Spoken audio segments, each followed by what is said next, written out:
Chapter 46:51. In the end, Song Jiqiu got Su-won. After getting along with each other for half a year, their relationship grew deeper and deeper. Song Jiqiu tolerated Su-won. Because of Su-won, she even smiled more often than before. We didn't expect that because we didn't know Song Jiqiu well. He was dull and needed a girl who liked to laugh and play. Su-won was right for him. Su-won needed a boyfriend who could tolerate everything about her. Song Jiqiu, who was steady, could tolerate her. In this way, it was not strange that they could be together. Yi Qian said in a low voice, which made He Jing, who was sensitive, feel a trace of sweetness.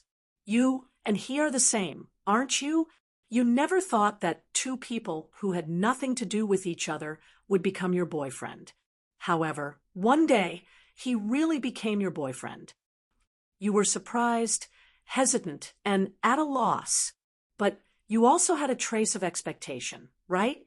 He Jing said with a smile. Then she saw Yi Qian's white cheeks blush. Ha ha ha ha ha ha.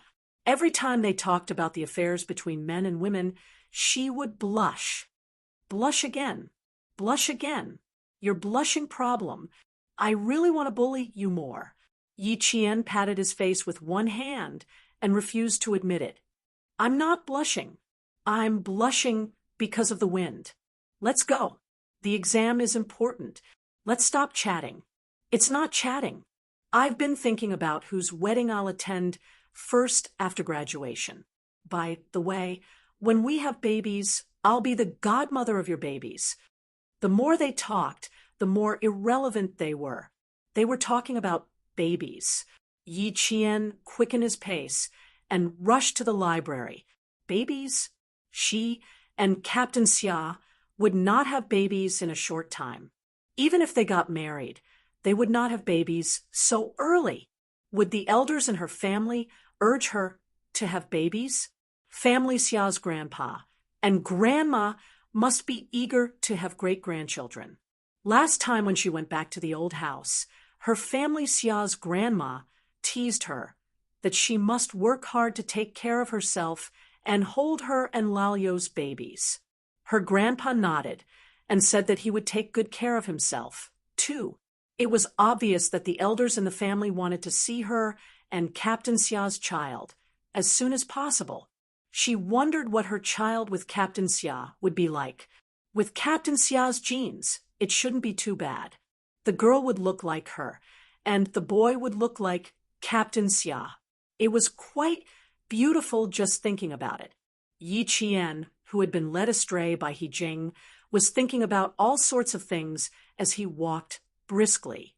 By the time he entered the library, his face was even redder than before. He was thinking too much. How could he not blush? This time, He Jing really thought that she was bragging. The library became the place where Yi Qian frequented the most during the first 3 days of the holiday. When all the exams were over, Yi Qian stood on the scale and saw that she had lost 5 kilograms in the middle of winter. Su-won stared at the numbers on the screen and rubbed her forehead in pain. I don't believe it. It's fake. It's fake. Why did I only lose half a kilogram? Because Jane Eyre and I don't have anyone to take care of us. But you do. He Jing, who had also lost 5 kilograms, smiled and mocked her roommate, who had always wanted to lose weight, but could not do so. God is fair. You can't have your cake and eat it too. Yi Qian, who had put on his shoes, also smiled and said, Anyway, you've lost half a kilogram. It's pretty good. You'll be with Song Jiqiu for the rest of the winter holiday. I guess you'll be fatter. This winter holiday, Su-won and Song Jiqiu would stay on duty at school. They would even spend the Chinese New Year at school. After receiving the notice, Su-won hid under the quilt and laughed secretly for a long time. Song Jiqiu was even more shameless. She was so happy that her white teeth could be seen from afar. Chapter 46:52. Usually, Yi Qian would be the busiest during the winter vacation. However, it was different this year. She could go home early for the vacation. Moreover, she had already booked the plane ticket. She would fly back to Jing City at 11 o'clock the next morning. Jing did not stay in school. However, she had to go on a business trip with the instructor. It would take her about 10 days to write the report after she came back. The next morning, they walked Yiqian to the school gate and left. Looking at the airport bus that was leaving, Su sighed. It's my first time to walk Yiqian home. She used to leave without saying anything. I don't even know when she left school. She has been busy for so long. It's time for her to have a relaxing vacation. Jing, who also walked Yiqian home for the first time, sighed softly. Looking at the traffic coming and going, she said in a melancholy voice, after the winter vacation, it will be the last semester. The final exam will be in April. Then it will be May. After May, June will come. The three of us will go our separate ways. Speaking of this, Su felt a little depressed. She kicked the low cylindrical road softly with her toes. After a long time, she said in a muffled voice, "Have you ever thought about taking the postgraduate entrance exam? Do you want to take the exam?" Jing was stunned and shook her head. "No, my family condition doesn't allow me to continue my studies. I will obey the arrangement immediately after graduation." She paused for a while. Seeming to think of something, she asked in a much lower voice, "Is this your plan? Why didn't I hear you mention it before?" Song Jiqiu suggested that I take the postgraduate entrance exam until I take the exam. My family also hopes so. I didn't think about it before. Now that both sides have suggested it, I am a little tempted. What about Song Jiqiu? What plans does she have? Take the postgraduate entrance exam together. I am tempted because she also wants to take the exam. Then what are you thinking about? Of course. How great it is to take the exam together. As long as the conditions allow, you can continue your studies. You don't have to think about it. I think it's great. Jing smiled. Although the single-eyed female soldier liked to pick on Su, she was also sincere to Su. As long as my family supports me, I will have no worries. I can really continue my studies. What do you have to worry about? Do you think you can't take the exam? Shame? Su silently glanced at her comrade, who hit the nail on the head. The resentment in her eyes made Jing laugh unkindly. "Ha ha ha, did I really hit the nail on the head? Ha ha, you're also afraid of losing face. Are you afraid that Song Jiqiu, who can successfully take the postgraduate entrance examination and successfully study for her doctorate, will despise you? Save me some face, brother.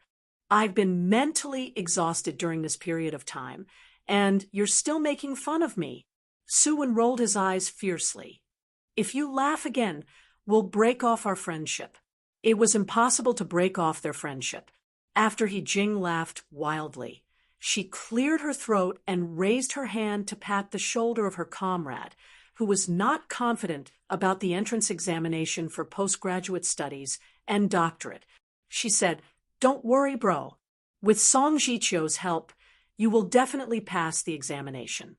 Since someone like him dares to let you take the postgraduate entrance exam, it means that he already has a detailed plan. Take care, brother. You're starting to sign up for the postgraduate entrance exam. However, your decision is too late. You should start preparing in your third year." "Oh, that's right. You guys haven't been together in your third year. You only decided to take the postgraduate entrance exam in your fourth year. So you didn't have much time to prepare. No wonder you're not confident. You'd better give it a try. If you don't try, how will you know whether you can pass or not? What if you pass the examination? Time is tight. You'd better ask Song Jiqiu to hurry up and prepare for the exam. Fortunately, little Jane Eyre has been supervising you these years. You haven't been held back. It's still possible for you to make a breakthrough." Chapter 46:53. Since it was about Su Wen's future development, Jing, who usually didn't talk much, said, "If Jane Eyre were here, she would definitely support you. If you really can't make up your mind, why don't you call Jane Eyre now? You should have told us last night, so that Jane Eyre could give you some suggestions face to face." Su Wen listened carefully. "Since you support me, I can give it a try. I'll ask Jane Eyre again." As she spoke, she took out the cell phone that she had received after the exam yesterday and called Yi Qian's cell phone. The first time she called, the line was busy.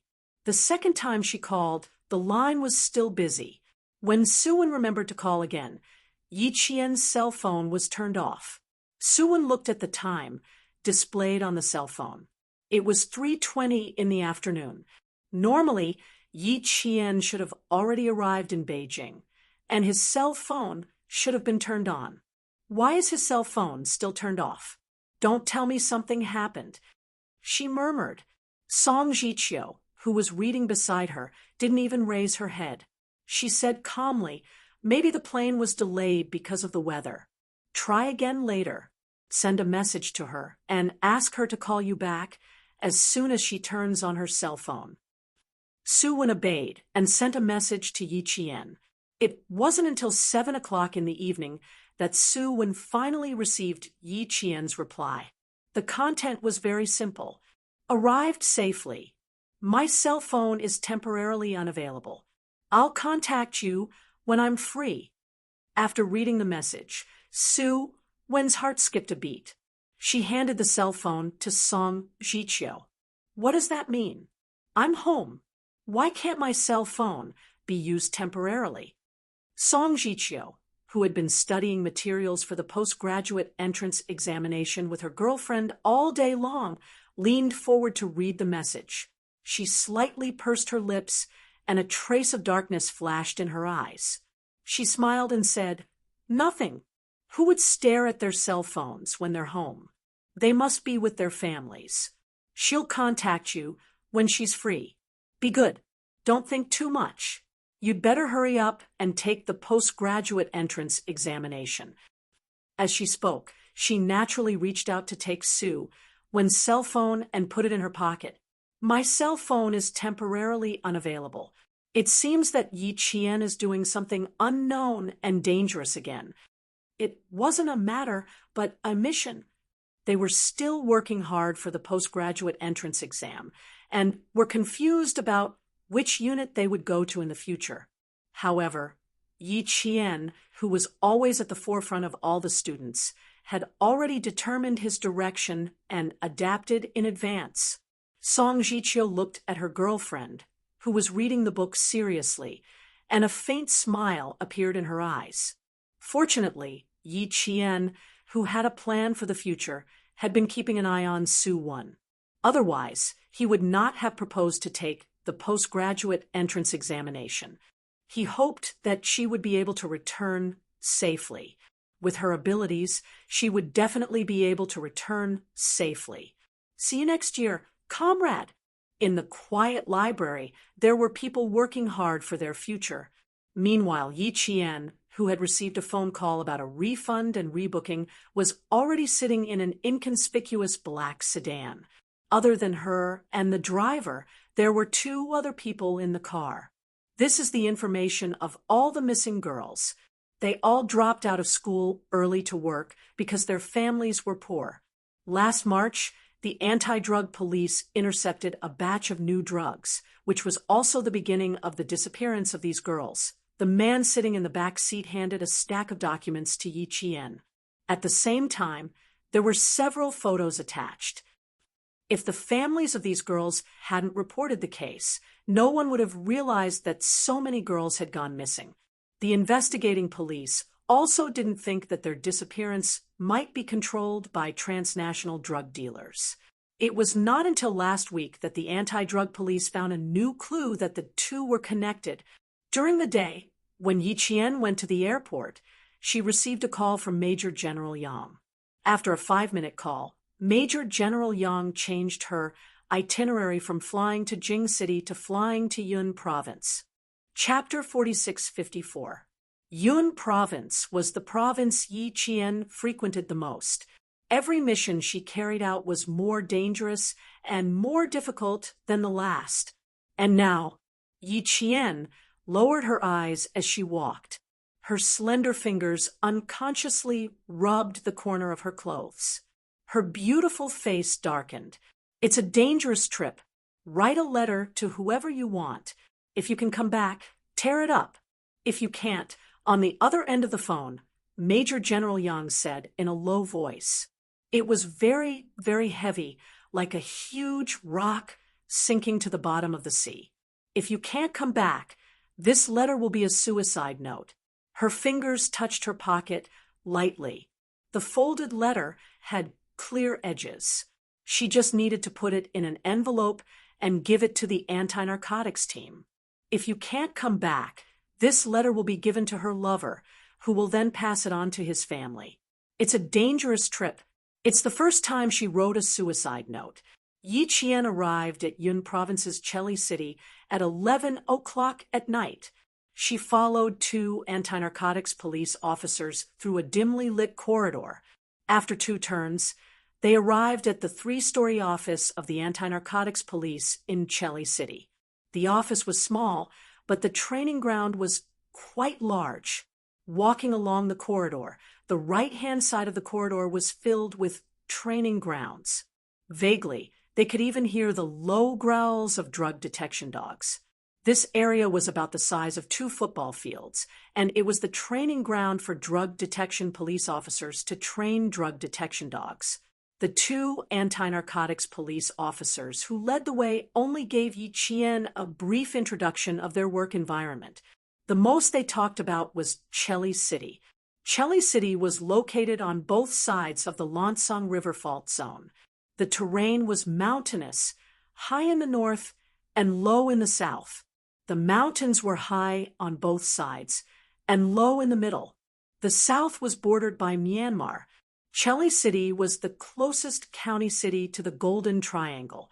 It was also where Yi Qian was staying tonight. Entering the 3-story office building, the most eye-catching thing was not the solemn police badge, but a black and white wall. The wall was filled with black and white photos. There were no names, no introductions, just photos. The photos were in glass frames. The bottom of the frame was lit with a white band. As soon as Yi Qian walked in, she felt like a heavy hammer was coming at her. It hit her hard in the chest. In an instant, the qi and blood in his chest surged, but his back was covered in layers of cold. There were no names or introductions, just rows and rows of black and white photos on the wall. Yi Qian understood without needing the 2 narcotics officers to explain. There were rows and rows of photos, all of which were of the police officers who had sacrificed themselves in the fight against drugs. Yi Qian slowed down her pace and asked the 2 anti-narcotics police officers, "Can I stop for a while?" She was still wearing the old-fashioned police uniform from the 80s, which was loose and loose. She was in a dull pain in her heart. "Can I stop for a while?" When they entered the office building, the 2 narcotics squad officers nodded slightly and accompanied Yi Qian to the Wall of Martyrs. Yi Qian bowed deeply and did not straighten his back for a long time. The 2 narcotics officers who accompanied him also bowed and saluted their comrades who had fought side by side with him. Yi Qian, who did not leave immediately, looked at the black and white photos from the first photo to the last one. There were a total of 153 black and white photos. The last photo was obviously the most recent one. The face was very young, but the eyes were filled with a sharpness that could make a drug dealer have nowhere to hide. He died in December. He was newly married for less than half a year. His newlywed wife was 4 months pregnant. The first night, he told us that he was going to be a father. The next night, he was gone at 6 o'clock. Chapter 46:55. The narcotics officer standing to the left of Yi Qian said in a low voice. In the empty hall, Yi Qian could feel the sorrow in his voice coming from the depths of his soul. It was indelible, and had become a wound that would be there for the rest of his life and would never heal. Last year, a total of 18 people died in my team. Every month, there would be a few days when it rained. Some were shot, some were stabbed in the back, some were reported by drug addicts, and some were killed by drug dealers. It's a common occurrence here. This is just the photo wall of my comrades who died in my team. It's a little small. The last sentence, "The photo wall is a little small," made Yi Qian's eyes brim with tears. If it was small, it meant that there would be more sacrifices in the future. There would be more black and white photos placed on the black and white wall. Yi Qian saluted all the martyrs on the wall of martyrs. She pursed her lips and followed the two narcotics officers to the second floor. The office building was a little dark. In the hall on the first floor, other than a set of lights on the photo wall, there were only two spotlights on the left side of the hall. One of the spotlights was on near the staircase, and the other was on near the corridor on the left. The hall was in the middle, and the staircase was on both sides. With only two spotlights illuminating the hall, it was pitch black all around. If a timid person were to walk through the hall alone, they would probably be scared. The hall was very quiet, so quiet that they could hear the echoes of their footsteps. Yi Jian, who was following closely behind the two anti-narcotics policemen, clenched her fingers. She didn't know why. She always felt that someone was watching her in the dark. There was no malice. It was just a look. After passing through the hall and heading to the staircase on the left, the two narcotics officers who were leading the way motioned for Yi Qian to go upstairs first. Yi Qian, who was already feeling strange, suddenly moved to the side. Immediately after, a dark shadow appeared at the entrance of the dark staircase and rushed towards Yi Qian. The moment the black shadow appeared, the two narcotics officers who were leading the way pushed open the office door next to the staircase. The two of them entered in a flash and locked the door behind them. Without any warning or warning, Yi Qian instantly understood that the narcotics squad was testing her. The more cautious they were, the more it showed that this mission was extraordinarily dangerous. The will, the probing, and the wall of martyrs all told Yi Qian that he might never return from this trip. The only two spotlights in the hall were also extinguished. Aside from the wall of martyrs, the entire hall was pitch black. It was so dark that one could not even see their own fingers. Yi Qian leaned against the cool wall. She could no longer use her eyes to look for danger. She calmed herself down and used her ears to listen to her surroundings. She tried to listen for the faint sounds of breathing coming from somewhere. She reached for her waist and heard the sound of a metal button being unfastened. Yi Jian quickly pulled out the belt from her waist and used it as a weapon. Then she used her strength to shake off the breathing sound closest to her. Pa! The belt she flung out was like a sword piercing through the air. With lightning speed, it struck a dark shadow that was hiding at the bottom of the staircase.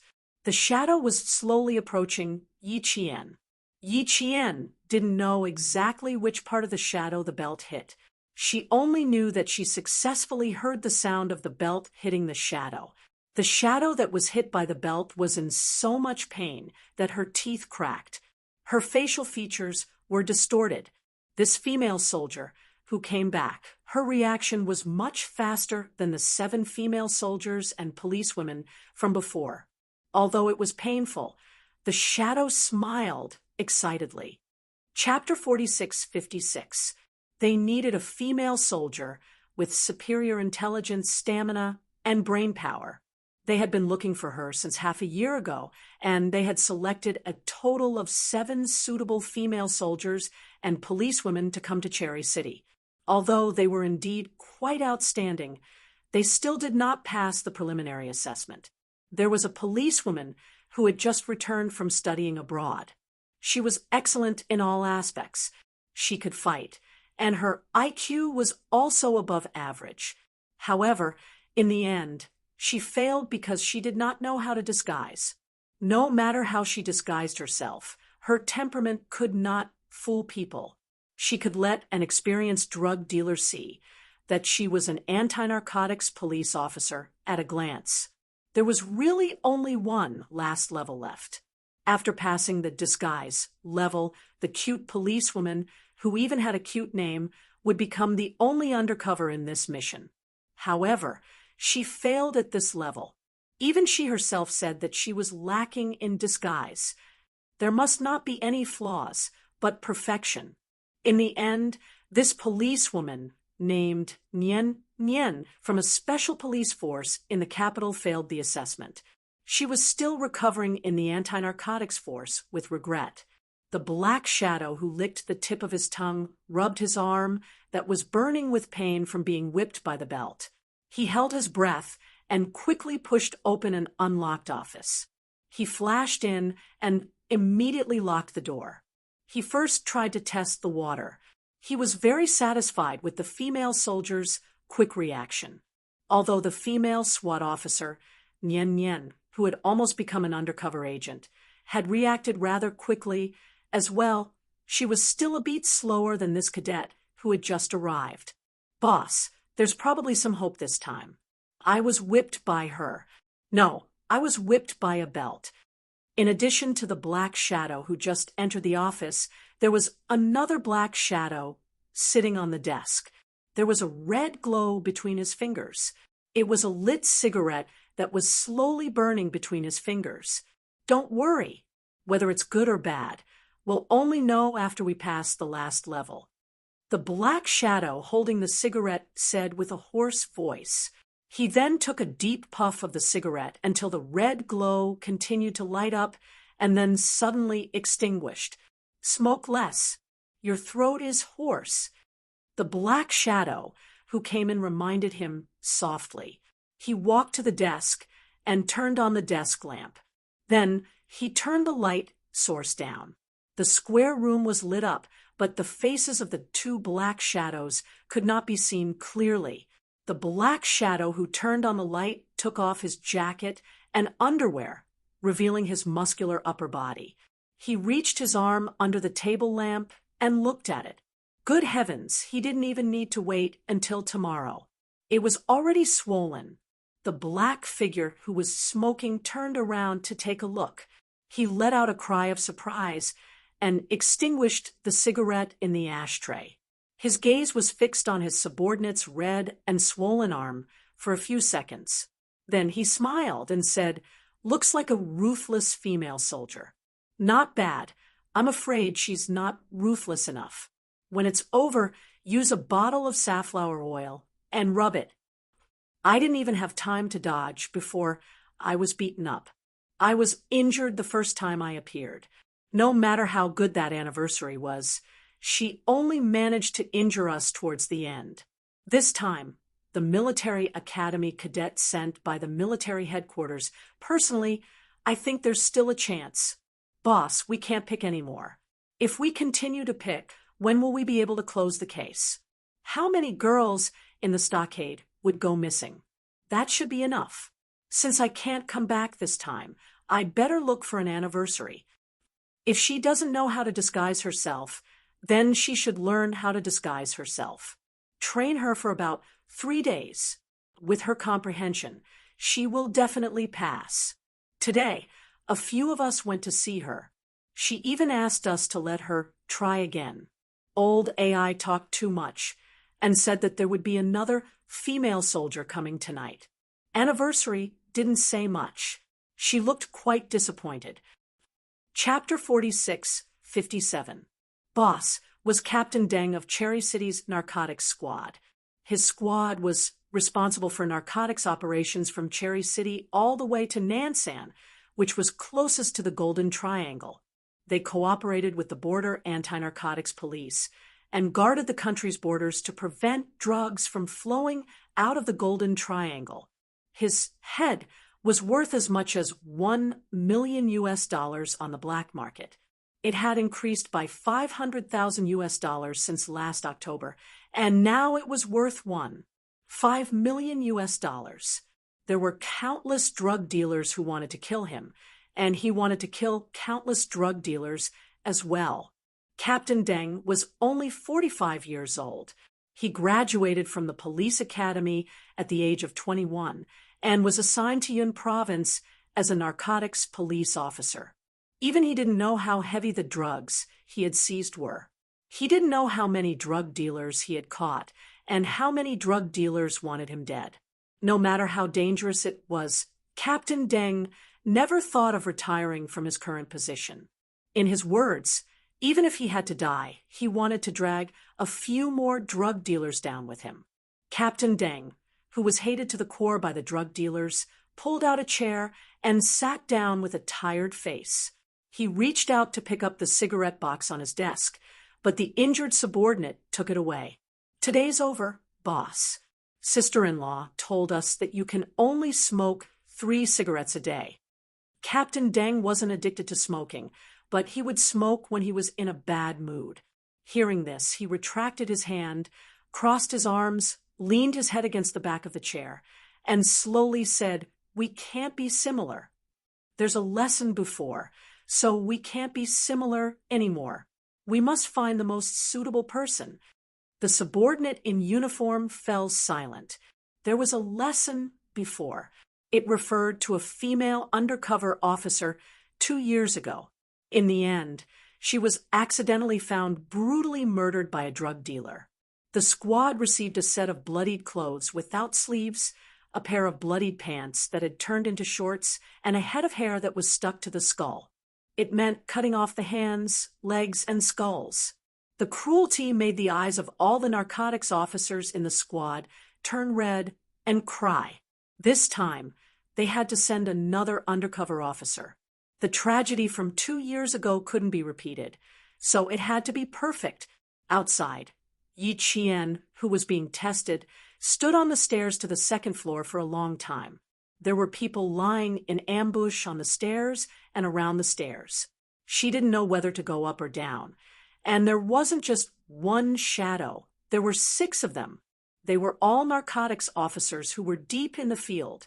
They were going to test the abilities of the female soldier and see if she could take on this undercover mission. "Go," a black shadow said in a low voice. The voice slid across the blade and entered Yi Jian's ears with a sharp edge that could make one bleed. Yi Qian, who was about to rush to the second floor, was forced to retreat. Eyes. "Yi Qian, calm. Yi Qian. Yi Qian."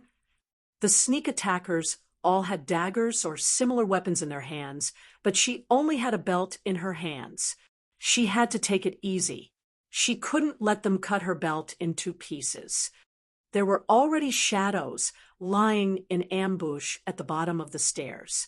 Yi Qian leaped from the top of the stairs. The ambushing shadow held a knife in one hand. Without any hesitation, he stabbed at Yi Qian with a murderous intent. Yi Qian heard 6 breathing sounds, but she didn't hear the other breathing sound at the bottom of the stairs. Chapter 46:58. The black shadow rushed out. Even though she had noticed it, it was too late. She couldn't avoid all of them. She could only try her best to avoid getting hit in her vital parts. Yi Qian, who was on the ground, reached out with one hand and grabbed the iron bar of the bar. Using the strength of her arm to support her body, she lifted her slender and straight leg and kicked the black shadow hard. Rip! Even though Yi Qian reacted in time and was prepared, the black shadow still used the dagger in his hand to cut Yi Qian's pants and cut Yi Qian's calf. The stinging pain came instantly. Yi Qian even felt a warm liquid soaking into her leggings. She needed to go to one of the 3 major drug sources in the world, the Golden Triangle, which had very little economic and cultural contact with developed areas. Even the country had a hard time controlling it effectively. She was going alone. When she would return depended on when she found out about the drug trafficking route that controlled the missing girls. Whether she could return alive depended on herself. Therefore, in order to ensure that the spies sent out by the narcotics department could return alive, this assessment was held. Several people had already been assessed, including Nian Nian, who had been abroad for a year. None of them had passed Captain Deng's assessment. Now, it was Yi Qian's turn. The Black Shadows used two types of attack, encirclement and attrition.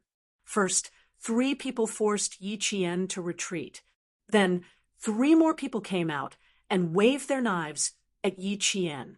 Although it was an assessment, it was a real assessment. It was normal to get hurt. Yi Qian did not let them force her into the narrow aisle.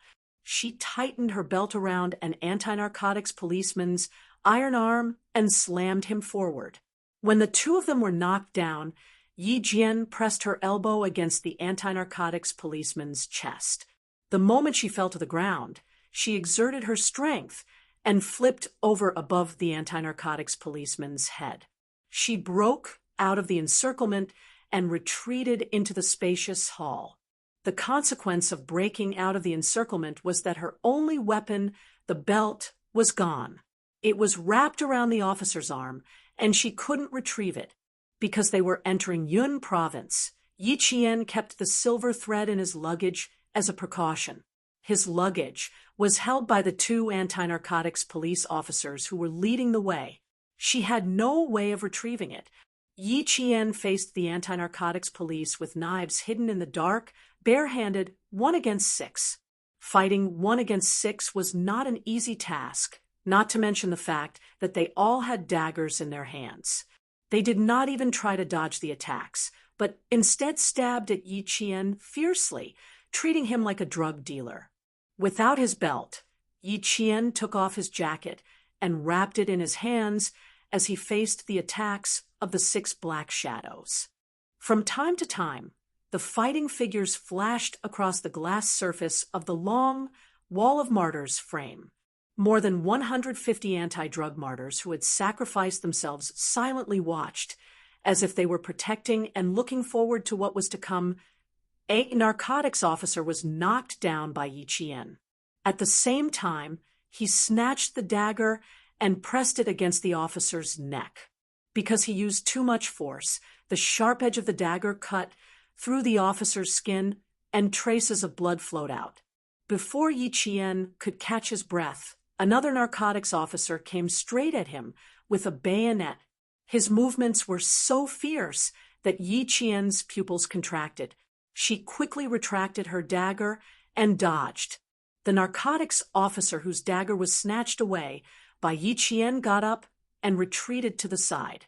He was no longer qualified to participate in the assessment of female soldiers. There were still 5 people left. Yi Qian needed to defeat all 5 of them to pass the first round of combat assessment. There were no guns or ammunition. It was a pure life and death battle. For Yi Qian, the difficulty was still acceptable. He could handle it. Chapter 46:59. The anti-narcotics police officers fighting Yi Qian were not ordinary anti-narcotics police officers. They were all on the most dangerous front lines, chasing after drug traffickers.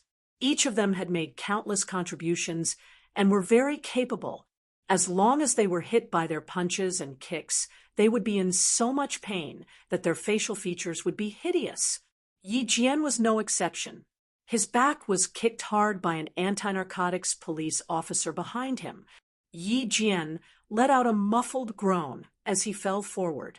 The anti-narcotics police officer in front was even faster. He raised his long leg and kicked Yi Qian, who was falling forward. If he was kicked this time, Yi Qian would definitely be kicked back again and beaten to death by the anti-narcotics police officers behind him. They would really beat Yi Qian to death without mercy and without putting on a show. They would use all the ferocity they had against drug traffickers and deal with Yi Qian one move at a time. They had to do this. They had to figure out whether female soldiers were feasible before deciding whether to continue.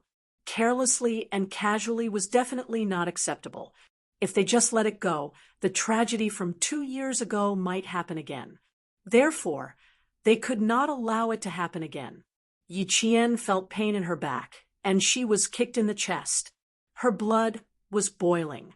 She saw that her chest was being kicked again. In an instant, she grabbed hold of the long leg that was coming at her.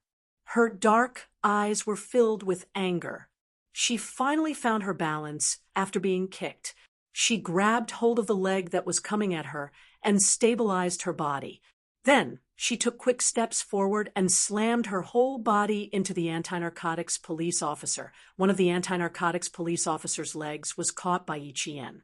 He was unable to break free. His other leg was used as a center of gravity. How could he resist Yi Qian, who was charging at him at full force? His whole body was flipped over by Yi Qian. Bang! The anti-narcotics police officer who was flipped over fell on his back. Yi Qian did not let go of his leg. Her eyes were bloodshot. She spun around and sat on the officer's knee. She used all her strength to hold his leg back. Arg! This was not an ordinary pain. It was so painful that the narcotics officer growled in pain. I admit defeat. I admit defeat. If I pull it out any further, my right leg will be crippled for 3 months. He did not want to see a drug enforcement officer with a broken bone immediately admit defeat. He was afraid that if he spoke 1 second later, the red-eyed military school student would really cripple his right leg. Yi Qian released her grip and stood up vigorously. The sharp blade of the dagger in her hand was facing outwards, the tip of the dagger parallel to her elbow and wrist. She stared at the 4 narcotics officers with a fierce look in her eyes. Suddenly, she stepped forward and assumed an attacking stance. Just when the 4 narcotics officers thought that she was going to attack, Yi Qian suddenly made a big turn and ran directly toward the staircase leading to the 2nd floor. She needed to go up to the 2nd floor, but these anti-drug police were preventing her from going up to the 2nd floor. Then, could it be that as long as she went up to the 2nd floor, she would be considered to have passed this obstacle? As the thought flashed through her mind, Yi Qian immediately put it into action. She made a feint attack to distract the attention of the 4 anti-narcotics policemen. Then, she made a sudden change to catch the 4 anti-narcotics policemen off guard, thus achieving her real goal. She rushed out very quickly. The 4 narcotics officers only saw a shadow flash before their eyes. The military school student, who had been standing in front of them just a moment ago, was already heading for the staircase. Stop her. It was impossible to guard against such a sudden change. The 4 narcotics officers, who had a flash of surprise in their eyes, quickly chased after her. Her zodiac is the rabbit. That's fast. Not bad. She's better than Nian Nian. Chapter 46-60. The narcotics squad officer, who had been eliminated, laughed and chatted. Although he had been beaten up, he was really happy. The narcotics squad officer, whose dagger had been pressed down by Yi Qian, and whose neck had been scratched by Yi Qian, raised his hand and touched his neck, which was still tingling slightly. He whispered to his colleague, I have a feeling that we've found the right person this time. He's very strong and took very little time to finish us off. He's very agile and has sharp judgment. He's indeed better than the previous people.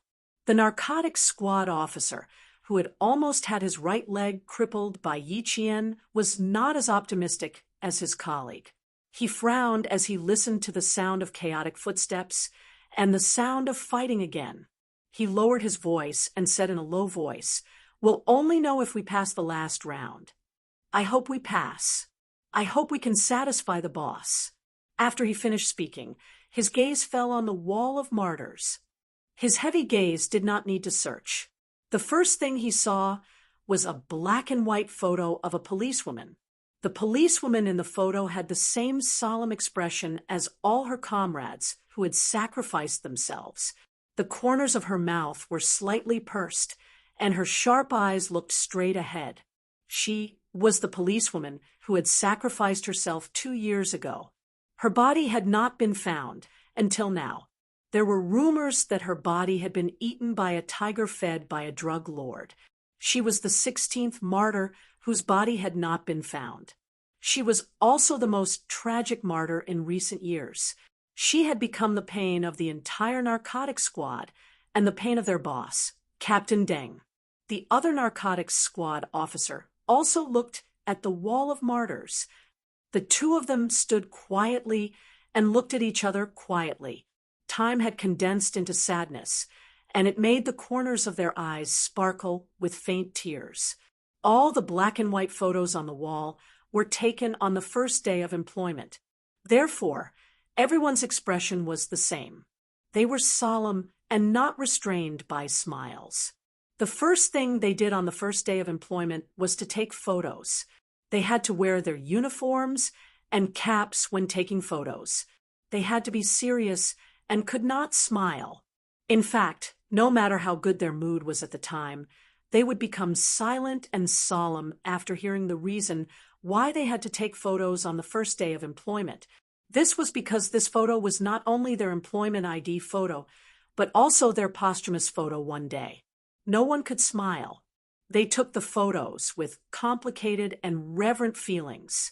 The two narcotics squad officers quietly looked at their comrades who had once fought side by side and now only had photos of them. If no one disturbed them, they would probably be able to stand there until dawn. The moment Yi Qian rushed to the second floor and kicked a narcotics squad officer who had chased after him down the stairs, the originally pitch-black office. All the lights.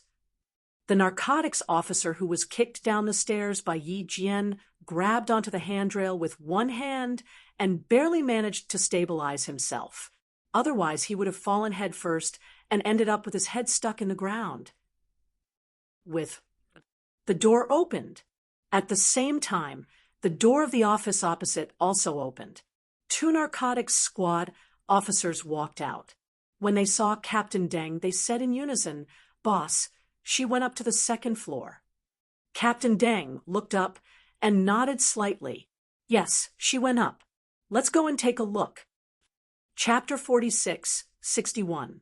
The white light reflected in Captain Deng's eyes, like a blazing fire illuminating the deep darkness in his eyes. Captain Deng, who had walked to the abyss for a long time, finally saw hope. The two anti-narcotics policemen quickly exchanged glances. "So, there was hope. You too, why are your clothes and hats crooked? Go, look in the mirror and tidy yourself up." Captain Deng reminded his subordinates to pay attention to their image. He buttoned the top button of his police uniform and pulled the hem of his clothes. Just as he was wondering if he had missed something, his subordinate ran out from behind and handed him his police cap. Cap is not on." Yes, he had missed his police cap. After putting on his hat, Captain Deng strode up the stairs and climbed up several steps in just a few steps. Boss. Several anti-narcotics policemen stood in the stairwell. When they saw their captain coming over, they suppressed their excitement and raised their voices to greet him. Yi Qian stood on the second floor and looked down at the sound in the corridor. He saw Captain Deng of the anti-narcotics team striding over. Yi Qian hurried down the stairs. No. Captain Deng stopped him immediately and said in a mellow voice, "The meeting room is on the second floor. You don't have to come down." Taking down the 6 narcotics police officers he sent out in 15 minutes was twice as fast as what he had expected and 10 minutes faster than Nian, who had the best record. Captain Deng suppressed the excitement deep in his eyes and walked up to Yi Jian in a few steps. The first thing he did was to apologize. "I'm sorry for not informing you in advance when I arranged this tonight. There's a reason for it. Please forgive me." Yi Qian smiled and said, "Captain Deng, you're too polite. You're responsible for me, so you don't have to apologize. I can understand." That's good, that's good. This way, please." He was straightforward and did not need to explain too much before he was forgiven. The heavy stone in Captain Deng's heart was lifted a lot. He hoped that she could persevere until the end and pass all the tests. Although he had hope in his heart was a little heavy. The road ahead was full of danger. If she could really pass all the tests and successfully sneak into the core of the Golden Triangle, would she be able to complete the mission and come back smoothly? Captain Deng, who was in a complicated mood, looked a little gloomy. His footsteps, which were light just now, were heavy when he took another step. The door to the meeting room was pushed open. Yi Qian shook hands with the narcotics officers whom he had fought with before sitting down to begin the meeting. Captain Deng of the Narcotics Division, who had a thin face and a pair of eagle-like eyes, first told Yi Qian what he was going to face, where he would go, and what he needed to do in advance. He spoke very slowly, as if he was afraid that Yi Qian would not be able to hear him clearly. He spoke word by word very clearly, and from time to time he would ask Yi Qian, "Any questions? Is there anything you don't understand? Is there anything you need to ask?" Every time Yi Qian answered, "Yes, no problem, please continue." Captain Deng's eyes would flash with a hint of a smile, and the hope in the depths of his eyes would brighten a little. This was the 8th female soldier in the system they were looking for. The previous 7 people were both female police officers and female soldiers, and all of them were very outstanding. However, in the end, none of them passed the test on their side. However, this military cadet with the surname Yi was able to memorize the information they provided in a limited time. Then, she would enter the last round of the disguise test. If she passed the disguise test, she would be the undercover agent who would enter the core of the Golden Triangle. She would be abducted by drug dealers who pretended to be looking for workers.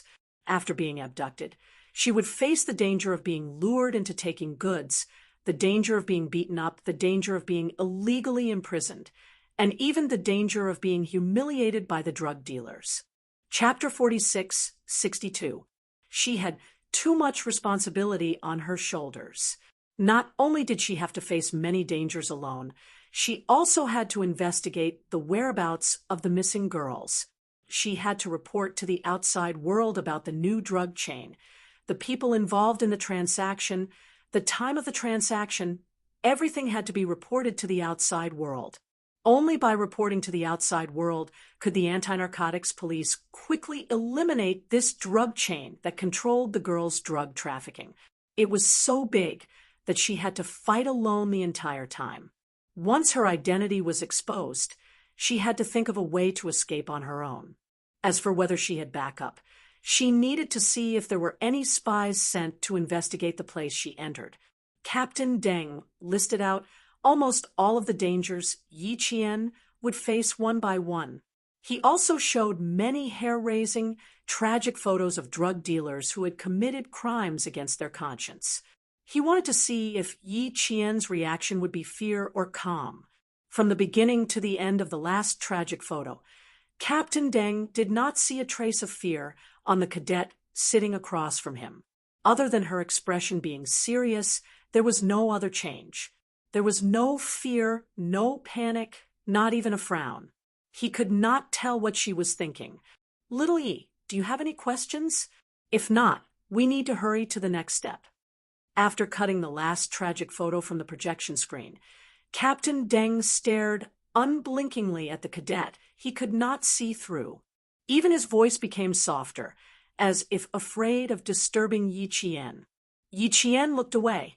She nodded without a change in her expression and said seriously, "No questions. Please proceed to the next step." "Are you sure there are no questions? These photos." Suddenly, Captain Deng raised his hand. The originally blank projection screen showed the most tragic photo that had not been shown before. In the photo, the drug dealer had thrown a person into a water cage. Only the person's head was above water, and underwater, snakes, leeches, and piranhas were disturbed by the electric waves and swarmed up to bite the person's head. What was even more shocking was that the photographer had purposely captured the executioner's facial expression. The tormented executioner's face showed the despair before death. Yi Qian glanced at it and looked away. She had seen even more tragic photos in the Snowfield Brigade, and she had personally experienced even more tragic scenes. Therefore, Yi Qian said calmly, "Please continue. These photos can't affect me." That photo, even Zhou Nian, who had the strongest mental fortitude, was so shocked that he gasped. The 9 narcotics squad officers looked at Yi Qian in unison, then looked at their boss. Their eyes shone with a dark light that pierced through the darkness. "Boss, there's hope. Hold on tight." Captain Deng kept staring at Yi Qian until he gently closed his eyes and placed his left hand on a stack of documents that was about half an adult's arm high. "This is all the information, photos, code words, the entire topographic map of the Golden Triangle, and the photos of the villages sent back by satellite. You only have 3 hours. You need to remember all the information in 3 hours. After 3 hours, we'll ask questions and you'll answer them. The 9 of them will stay. If you have any questions, you can immediately ask any of them." That night, Yi Qian sat in a meeting room in Chelly City. He was accompanied by 9 experienced narcotics squad officers to learn the code words of the drug chain trade. At the same time, he had to write down a large number of suspicious people and immediately identify the people in the photos. All of this required a strong memory to memorize in a short period of time. Chapter 46-63. Yi Qian was far away in Chelly City, Yun Province. When Xia Jinyuan returned from a mission, he learned that his girlfriend had been sent to Yun Province by Major General Yang to carry out a mission. Xia Jinyuan, with bloodshot eyes, sat in Major General Yang's office in casual clothes, waiting for him to come back. His mission this time was to work together with the Russian Signal Flag Special Forces. The person he was working with was none other than Luke, who had worked together to eliminate Cobra. The 2 of them once again worked together to blow up an underground nuclear bomb in a certain Western country. After the explosion, the 2 of them immediately left and went back to their respective homes to find their mothers. The first thing Xia Jinyuan did after returning to the country was not to return to the army. He had obtained some information and needed to submit it to the military headquarters. The military headquarters would then transfer it to the relevant research department to see if they could extract any useful information from the information. Major General Yang was having a video conference with an armored regiment in the army. When he learned that Xia Jinyuan, who was supposed to return to the base, was waiting for him in the office, he immediately knew that his favorite subordinate must have something important to report to him in person. The conference started at 1:30 p.m. and ended at 4:00 p.m. Major General Yang tidied up the documents on the table, hurriedly greeted the generals who attended the conference with him, and hurried to the office. Xia Jinyuan, who arrived at the military headquarters around 2:00 p.m., was too tired. While waiting, he simply collapsed on the sofa in the office and slept until Major General Yang's conference ended. The door lock was turned, and the young soldier sleeping on the sofa opened his eyes. There was a clear coldness in his eyes. When he got up, the coldness disappeared into the depths of his eyes. "You fell asleep?" Major General Yang pushed the door open and saw Xia Jinyuan's bloodshot eyes. He walked in with a smile. "Do you want to continue sleeping? I happen to have a few documents to deal with." He was not joking. He was indeed suggesting that Xia Jinyuan sleep a little longer. Every time they went abroad for a high-risk mission, they would be alert 24 hours a day and would not allow themselves to sleep easily. Xia Jinyuan's mission this time was quite special, so it was even more impossible for him to have a good rest. Xia Jinyuan, who had just sat up, stood up again and poured himself a cup of cold water. The cold water flowed down his throat, and his brain became much clearer. I've slept for 2 hours. It's about time. His voice was a little hoarse as he replied, I don't have much to do. I got some information from the underground database. It's all related to the bomb. I took it out to see if it's useful to our country. You have to know that some developed countries in the West have military reserves that are far more powerful than China's, and the same goes for their weapons. Otherwise, how can they be called developed countries? And our country is still developing China. Major General Yang's face turned solemn when he heard this. Is there a problem? No. He took off his jacket and tore it open. All the information he had retrieved from the underground vault was stored in a small chip. Let's hand it over to the relevant department. It should be useful. Major General Yang took the chip and nodded solemnly. Okay, thank you for your hard work. It's a little hard, but since you've agreed to my request, it doesn't matter if it's a little hard. Xia Jinyuan, who was yawning without caring about his image, happened to see the stiffness on Major General Yang's face. He only yawned halfway and swallowed the other half of his yawn. Your expression tells me that the thing I need you to do has failed. It was not a question. Although it was a question, it was a complete affirmation. Chapter 46-64. Facing his subordinate's cold gaze, Major General Yang sat down and opened the thermos flask on the table. He took a sip of warm water to calm himself down, and then said, I'm not Huang. I also want Xiaoya to spend the winter vacation at home this year, but I need her for a mission. What mission? Xia Jinyuan frowned, and his handsome face darkened. He had never made any requests to the military. This time, he hoped that his little fox could accompany old Master Fu during the last winter break before she joined the Shuyu Brigade. Major General Yang agreed before he left, but now he was told that Little Fox had gone on a mission. His hoarse voice was like a thick layer of ice sliding across the floor, bringing with it waves of coldness. What mission needs her? Our team's mission? This is confidential. You have no right to know. Also, Xiao Yi is not an official member of the Snowfield Brigade, so you have no right to know where she is going. Okay. I'll hand the chip over to the relevant department. You look tired. Go back and rest. I still have things to deal with if you don't. Major General Yang pulled open the drawer, took out his car key, and threw it on the table. The car key is mine. Help yourself. He was in a hurry to send Xia Jinyuan away.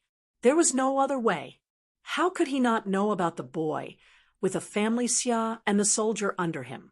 If he continued to ask, he might not even be able to win against a soldier. Xia Jinyuan, who did not immediately go to get the car keys, put his hands on the side of the desk and leaned his tall body slowly towards Major General Yang.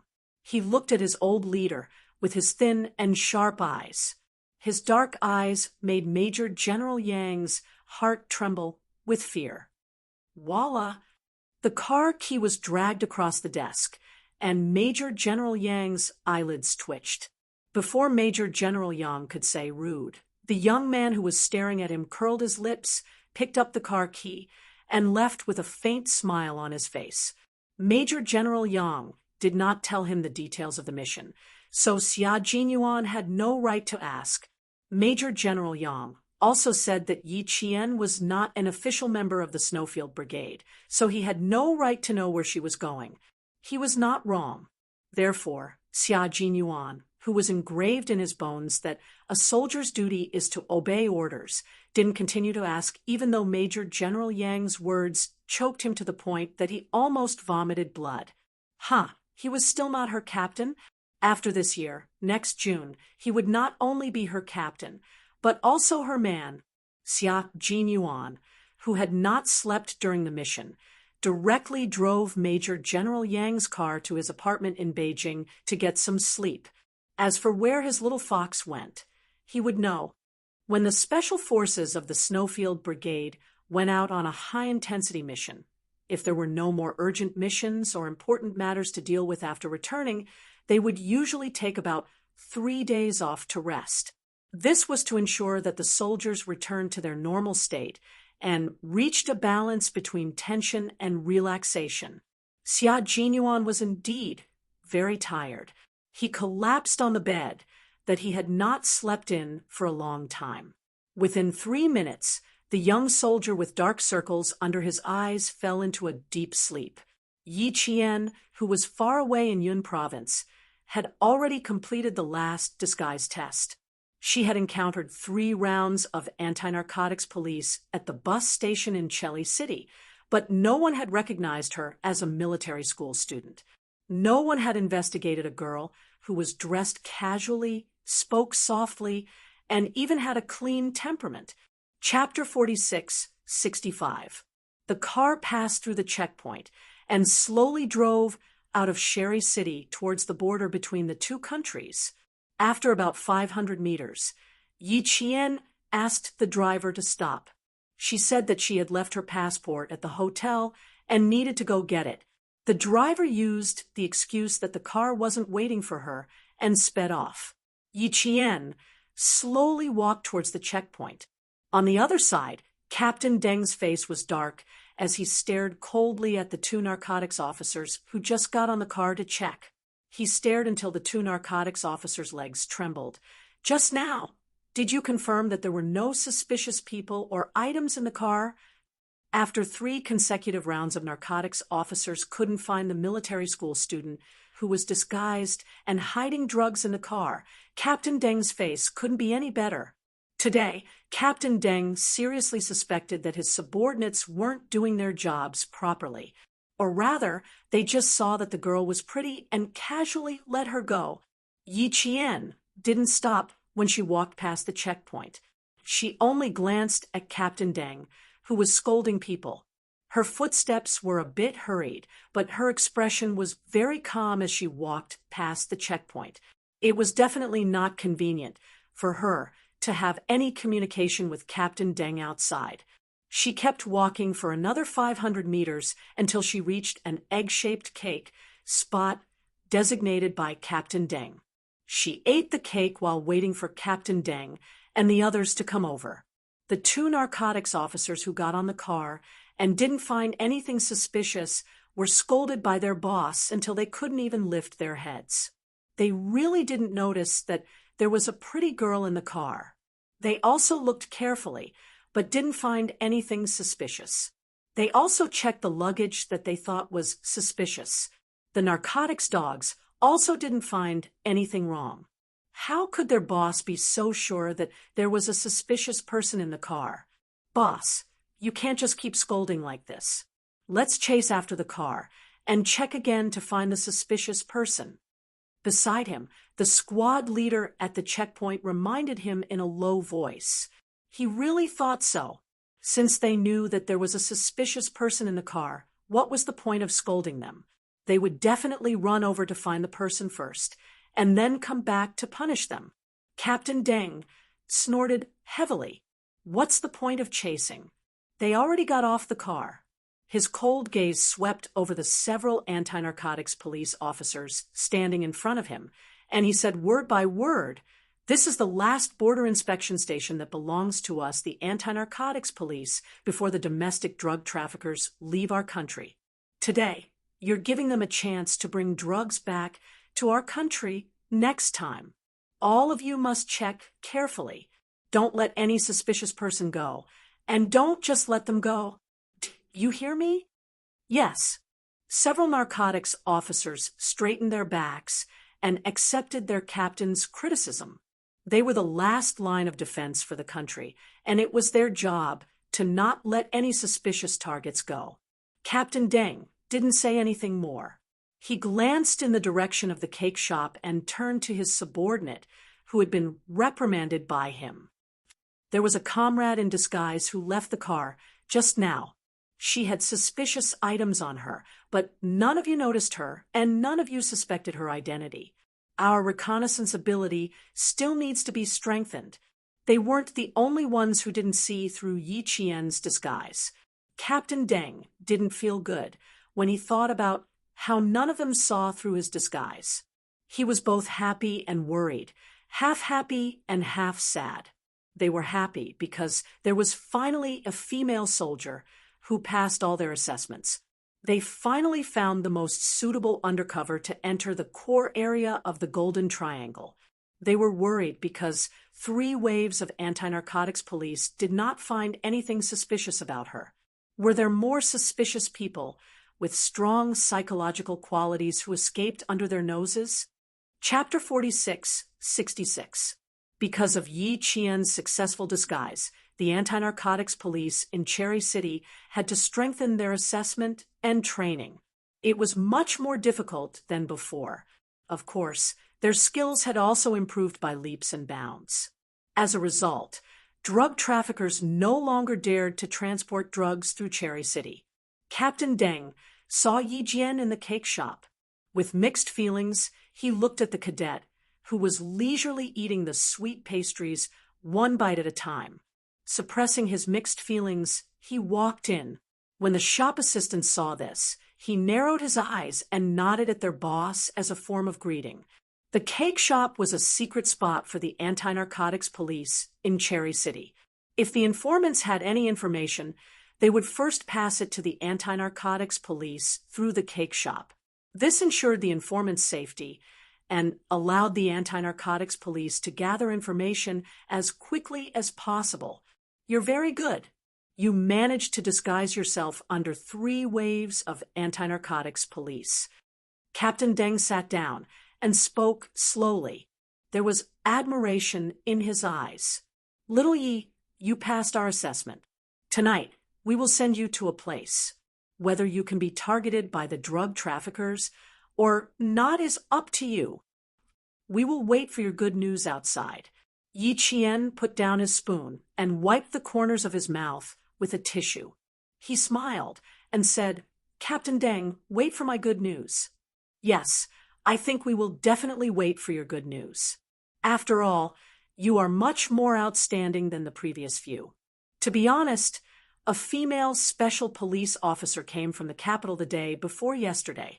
She is already the most outstanding female police officer I have ever seen, but she failed the disguise assessment. So before you came, I didn't have any hope.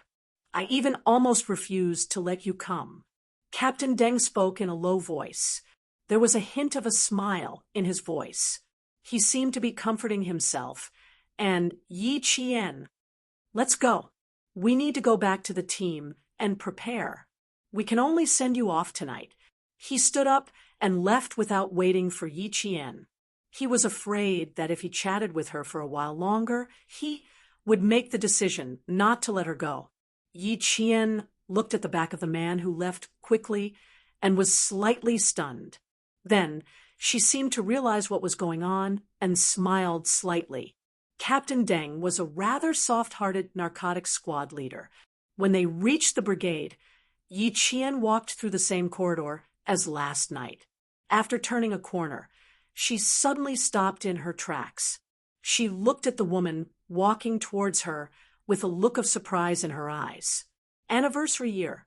She actually bumped into Annihilation, whom she had not seen for a long time. Could it be? His eyes widened slightly. Yi Qian looked at Captain Deng, who was standing beside him, and then at Zhou Niannian, who also stopped in her tracks. Could it be that the female SWAT officer from Beijing that Captain Deng mentioned was Zhou Niannian? You know each other? How could Captain Deng not see through it? Seeing that something was wrong, he directly asked the main point. Yes, an acquaintance. Yi Qian nodded. The surprise in his eyes had already turned into a smile. She's indeed a very powerful female Special Forces officer. She's very good at fighting. Captain Deng, who had received confirmation, also laughed. Birds of a feather flock together. Both of you are amazing. We admire you. Annihilation, who had recognized Yi Qian, blinked a few times and then quickly walked over. So the more powerful female soldier they mentioned was Yi Qian. Ha ha ha ha. Yi Qian was indeed more powerful than her. It was normal for her to lose to Yi Qian. Yi Qian also quickly walked towards her. The two girls, who had only met once, inexplicably hit it off very well, reunited in a distant border city. Even though they had not seen each other for more than a year, they could still recognize each other immediately and could even say each other's names. Chapter 46:67. Captain Deng and his colleagues didn't expect that the two girls, whom they had high hopes for, to know each other. They gave up on one and chose the other, which made Captain Deng and his colleagues feel a little awkward. Fortunately, Zhou Niannian and Yi Jian were the kind of people with big hearts. They did not notice the awkwardness of Captain Deng at all. The two of them first gave each other a warm hug. There was no feeling of unfamiliarity at all. They were very excited, as if they were old friends who had reunited for many years. Yi Qian left Cherry City that night. Even though she had passed all the tests of the narcotic squad, Captain Deng was still worried. He was afraid that Yi Qian would have some psychological burden. Seeing that the two girls were close, he asked them to go to a corner and have a private talk. He smiled at Nian Anian and said, "Xiao Zhou, keep Xiao Yi company. She arrived in Yun province yesterday and hasn't rested since. Keep her company and let her sleep if necessary." It was already 5 o'clock in the evening the next day. It was time to rest, but Xiao Yi, who passed the test, didn't look tired at all. She was so energetic that Captain Deng wondered if he was getting old and didn't have as much energy as before. After staying up for a day and a night, he wanted to go back to the office and lie down. Nian Anian held Yi Qian's arm and smiled sweetly. "Captain Deng, don't worry. Leave it to me. I will keep her company and let her sleep well." Yi Qian looked at the bruises on his face that hadn't gone away, especially the bruise on his left cheek that was swollen again. It looked like he was disfigured. Nian Anian's heart ached. Nian Anian wasn't as lucky as Yi Qian. Even though she passed the combat test, she was still bruised and swollen. She couldn't even speak clearly the day before yesterday. The corner of her mouth was so swollen that it looked like she had a date in her mouth. After resting for a few days, she finally dared to show her face today. Previously, her face was so swollen that she was too embarrassed to show her face. The narcotics squad members who participated in the test saw that she was still a pretty girl. They felt very sorry for her and took turns to take care of her to lessen the guilt in their hearts. They had no choice. They had to beat her up, but if they beat her up, they felt sorry for the policewoman who came all the way here to support them. Nian Anian, who was lying on the bed, smiled and said, "Don't be fooled by their fierce looks. They're actually quite cute. When they saw that I was beaten to a pulp, they all lined up to apologize to me." Then Captain Deng appeared and scolded everyone he saw. "Tisk, Captain Deng is really protective. I've already been beaten up like this by them, and he still wants to strike first to gain the upper hand. He's afraid that I'll make things difficult for his people. I won't expose them. How can you blame them for this? Who would dare to joke about a matter of life and death? Even if they were to play tricks, I wouldn't be happy about it. I was sent here to support the team. I'm not here to sightsee. I only have one life. How can I treat it casually?" Nian Anian was a chatterbox. Although she was good at fighting, she was the only female officer in the team who followed the male SWAT officers on city missions. Therefore, she was quite favored in the team. His situation was similar to that of Yi Qian. He was loved by everyone. She was cheerful, eloquent, intelligent, and extremely likable. Who wouldn't like such a girl? Yi Qian liked her very much. Yesterday afternoon, I applied for another try. The man who brought me food stuttered and told me that the military had sent a female soldier over. If I'm not wrong, it should be her. But I didn't expect it to be you. At that time, I felt a little regretful and wanted to try again. Now that I've seen you, I've completely given up. Compared to you, I'm no match for you. Nian Enian spoke softly. Yi Qian, who was lying on the same bed, closed his eyes and listened quietly. Chapter 46:68. Nian Anian's voice was different from Yi Qian's. Yi Qian's voice was clear, yet contained a hint of self-restraint. It made people feel that she was a cold girl when they first met her. Nian Anian was different. Her voice was like a bell, cool, and refreshing like the autumn wind that could blow away the dry autumn wind. It was very comfortable to listen to. Yi Qian didn't dislike her for talking too much at all. Instead, he hoped that she would talk more, so that people who listened to her would feel more comfortable. Yi Qian liked listening to her voice. It had a kind of carefree quality that made people happy. It was a quality that only a child who grew up in a happy family would have. It made people around her involuntarily want to get close to her. If Big Brother had a girl like her by his side, his days would definitely not be as cold as the lonely moon.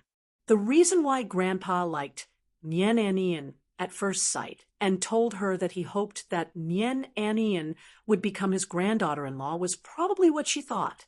He hoped that Nian Anian's happiness would rub off on Big Brother. But how could two people who had no contact with each other get along and live the rest of their lives hand in hand?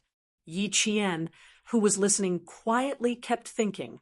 Although she felt that Nian Anian and Big Brother Li Jinyan were a good match, she didn't want to be unreasonable just because she liked him.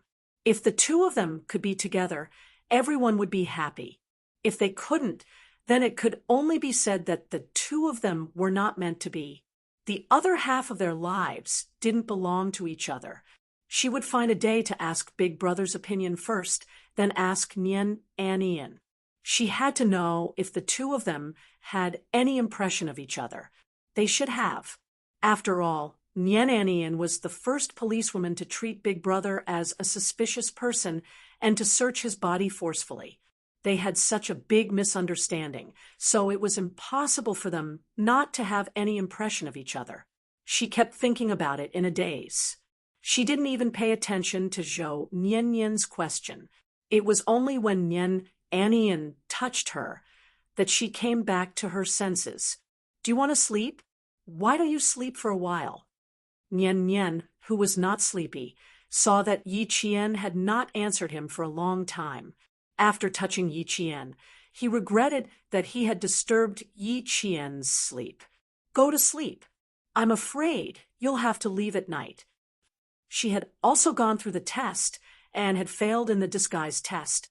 As such, Nian knew very well where Yi Qian would go next and what kind of danger Yi Qian would face.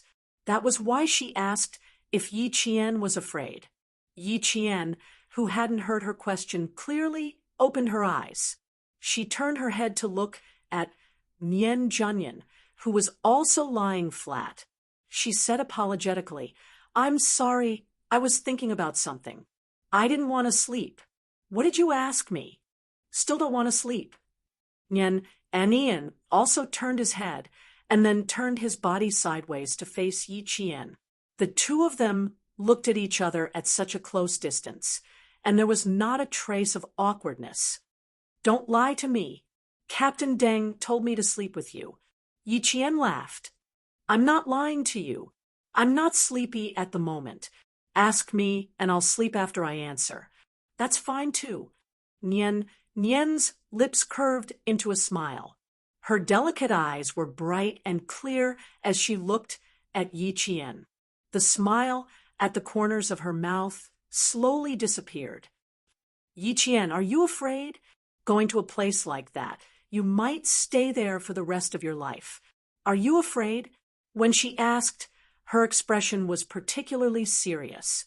There was deep worry in her eyes. It was the worry of not wanting to see her good friend in danger. Her seriousness made Yi Qian unable to answer immediately. After deliberating for a while, Yi Qian answered in a low voice, "If I say I'm not afraid, you won't believe me. Afraid?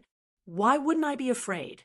I'm afraid that's the most normal reaction for a person. I'm no exception." Chapter 46, 69. Zhou Nian, who had been waiting for an answer, suddenly stood up and said anxiously, "Then you?" Yi Qian didn't let her continue. He raised his hand and patted her shoulder. "Don't be agitated. Lie down and listen to me." Yi Qian's words stirred up Nian Anian. She had a lot to say, but she obediently lay down and listened to Yi Qian. "What's the use of being afraid? If you're afraid, you won't come. If you come, you won't be afraid. Nian, do you see the wall of martyrs? The wall of martyrs." Nian Anian's pupils constricted slightly, then she slowly nodded. She saw it. The moment she saw it, she couldn't move her feet. Those black and white photos were the most powerful resistance against the darkness. Countless seniors sacrificed their lives to fight against the darkness, to resist the invasion of darkness. Even if they died, they would fight forever, and their spirit of never giving in was passed down. With a legacy, there would be a legacy. The surviving narcotic squad was the legacy of the deceased seniors. This is a long and endless journey with no end in sight. You and I are the same as them. When we set foot on this path, we are destined to fight bravely, and there is no turning back. I'm also afraid. I'm afraid of falling behind in the journey. I'm afraid of losing the opportunity to fight side by side with my comrades. I'm afraid of disappearing completely before I can even begin to overcome the obstacles. Nian, I have to be afraid. Only when I'm afraid will I know how precious my life is. Only when I'm afraid will I know that I have to come back alive. I don't want to fall behind midway. I don't want to be left behind one day with just a photo to tell the story of my journey. I want to keep going until I can no longer carry a gun, until I can no longer fight, until I reach the end of my life. His hand was held by another hand that wasn't soft but had the same strength. Yi Qian held the hand that held his. Two hands that were 2 sizes smaller than a man's were held tightly. The fingers were slender, but they contained a strength that many men couldn't resist. Nian Anian understood Yi Qian's words. Yes, she was afraid in the face of danger, but as Yi Qian said, she was more afraid of falling behind midway and not being able to overcome obstacles with her comrades and face the darkness that would destroy the peace of society together. She would always remember the same oath on the first day she entered the police academy, and the first day she was assigned to the SWAT team. "I swear to become a police officer of China, to devote myself to the noble cause of the people's public security, to be loyal to the party, to serve the people, to enforce the law, and to be disciplined, to be a builder and defender of China's socialist with Chinese characteristics as his work, to maintain the stability of society, promote justice, and ensure the people's work and work. Hers. Her. And her. The journey was her. Under the slightly thicker quilt, 2 slender hands held each other tightly. They had a common language, a common goal, and a common goal. That was why they could lie on the same bed without any sense of distance even after meeting for the second time. Yi Qian smiled as he looked at the solemn girl. His clear voice was terrifyingly calm. Being afraid isn't a bad thing. On the contrary, it's a good thing. Think about it. Because we're afraid, we won't go astray. We won't lose ourselves or our direction. Chapter 46-70. Nian's blood rushed to her chest, and her eyes sparkled like the morning star in the sky. This is the first time I've heard such an explanation for fear. There's no contradiction at all. Because you're so right.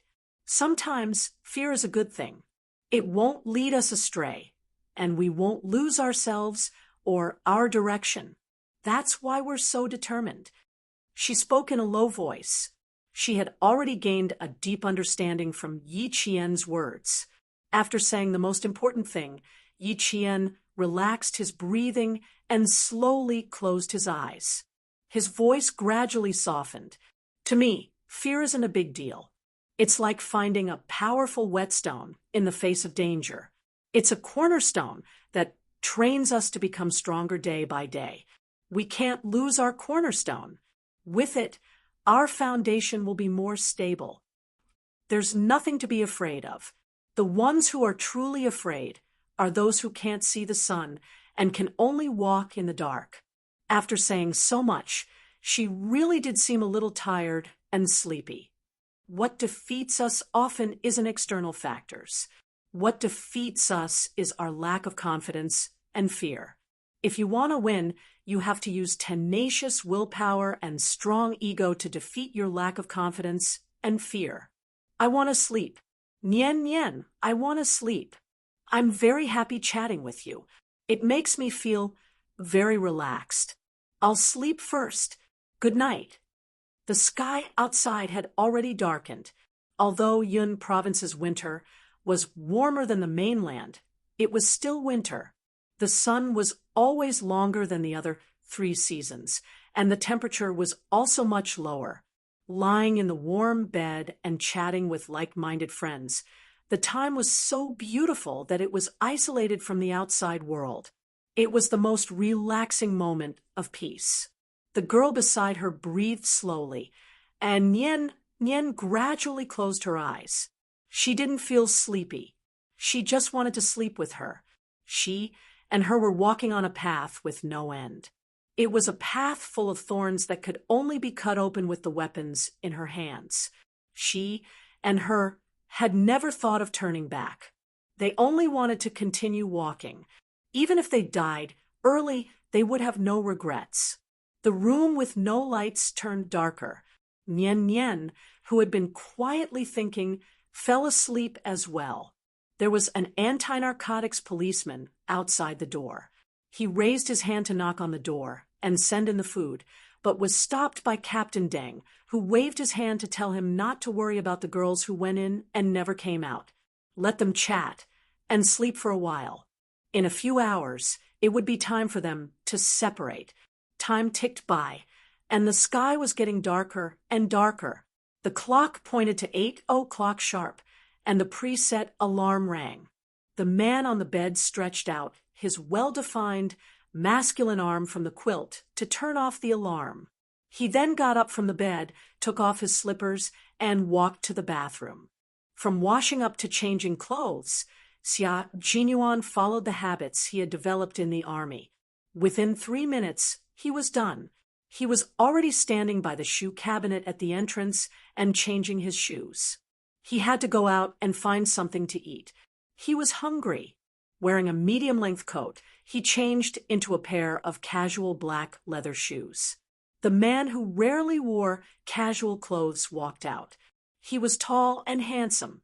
As soon as he entered the elevator, the young women in the same room couldn't control their gazes and kept glancing at him. He had a good figure, was tall, and had a handsome face. Wearing a medium-length coat that was very tailored, but it made him look very masculine and elegant. He was like a walking luminous body. Who else could she look at but him? Chapter 46-71. Xia Jinyuan rarely wore casual clothes. Whenever he went out, he would attract a lot of attention, regardless of whether he was a man or a woman. When the elevator reached the 6th floor, 2 more young girls came in. Xia Jinyuan, who was expressionless, pursed his lips slightly. He felt that the 4 girls in the elevator were constantly looking at him, like X-rays. When did so many young girls move into the most expensive bachelor apartment in Beijing? Was it because it was close to the university? In just 1 elevator ride, Comrade Xia Jinyuan planned to sell the bachelor apartment. The 2 girls standing at the innermost corner were pushing each other. Just as the two girls from the sixth floor were about to take action after exchanging glances, one of the girls bit her lower lip and walked to Xia Jinyuan's side from the back. She showed her most beautiful smile and started to strike up a conversation with him. "Handsome, can I introduce myself?" Xia Jinyuan took a step back. His expression was cold and arrogant. He glanced coldly at the young girl whose face was covered with countless layers of makeup. His thin lips moved slightly. "Not interested," puffed. The other two girls didn't give him any face and laughed out loud. Wasn't it funny? She was afraid that they would strike up a conversation, so she rushed in first. And the result? It was so embarrassing. The girl who tried to strike up a conversation didn't expect to be so humiliated. Her face turned green and white. When she heard that someone was laughing at her, she glared at the guy who didn't give her face, and then glared at the two girls who were laughing at her. Although her friend was also embarrassed, she was afraid that there would be an even more embarrassing scene. She quickly pulled away her friend, who was about to lose her temper. The girl who threw a tantrum snorted coldly. "You're not a gentleman at all. What's the use of being handsome?" When the elevator reached the first floor, Xia Jinyuan walked out as if he didn't hear anything. Did he need to be a gentleman when dealing with people who had obvious intentions? Buffed. What Xia Jinyuan didn't expect was that he could reject being hit on in the elevator, but when faced with Ms. Xiao, it was too late to turn around and avoid her. Ms. Xiao, who was holding a thermos flask in her hand, also saw Xia Jinyuan. She was pleasantly surprised, as if she couldn't believe that she would meet her only son here. "Are you on?" Mrs. Xiao, who was walking over in her high heels, had a look of disbelief on her face. She was originally walking slowly, but now she was walking quickly. She was surprised and happy, and all her emotions were piled up on her face. Compared to the surprise on her face, Xia Jinyuan appeared particularly calm. "Hello." He was very calm, polite, and distant. Madame Zhao's expression darkened as she approached quickly. Even the smile on her face became forced. "You live here?" she asked cautiously. She wanted to keep Xia Jinyuan to talk to her a little longer, but she was also afraid that her only son would not give her face and leave. She hadn't seen her son for a long time. She didn't even have any news about him. When she contacted Shirley, there was only one answer. Her son was busy and didn't have time to come out. Just like a long, long time ago, her husband was always very, very busy. He couldn't come home, and he was so busy that he rarely sent her letters or called her. "Are you busy now? Can you accompany your mother?" Mrs. Xiao, who did not get a reply, asked very softly and timidly, "I haven't seen you for a long time. I want to sit with you for a while, okay?" This time, they bumped into each other accidentally. But what about the next time? Wouldn't it be a year or two before they could meet again? Chapter 4672. Madame Xiao looked at her son, who was already a head taller than her. His face was handsome, and he was as tall as a mountain. In her life, the person she owed the most was her only son. When she wanted to make it up to him, she suddenly realized that the son she had abandoned no longer needed her care or motherly love. But she still couldn't help but care about him. She wanted to make up for her past mistakes as much as possible. "Ah, Yuan," Madame Xiao, who had tears in her eyes, opened her mouth once more with pleading eyes. Xia Jinyuan looked at the time, and then looked at Madame Xiao, who was about to cry. He frowned slightly, and finally said, "I'm going out to eat now. Half an hour." Okay, half an hour is fine. Half an hour is fine. Mom knows a good restaurant outside. The environment is very clean, and the dishes are not bad. Let's eat there." She was afraid that Xia Jinyuan would find it troublesome, so she immediately explained, "It's really not far. It's only a 5-minute walk. Mom is a regular there, so I can ask them to serve the dishes in advance." It won't take up too much of your time. Xia Jinyuan's agreement made Madame Xiao so happy that tears flowed out of her eyes. This was her son, the only thing she cared about for the rest of her life. She had done so many wrong things when she was young, and now she just wanted to make up for it. He used to ignore her, but now he agreed to eat with her. Did this mean that her son was gradually accepting her care? Madame Xiao raised her head and wiped the tears from the corners of her eyes. She had no other wish now except to be forgiven by her son as soon as possible. The restaurant was indeed not far away. Before Xia Jinyuan sat down, Madame Xiao had already started ordering.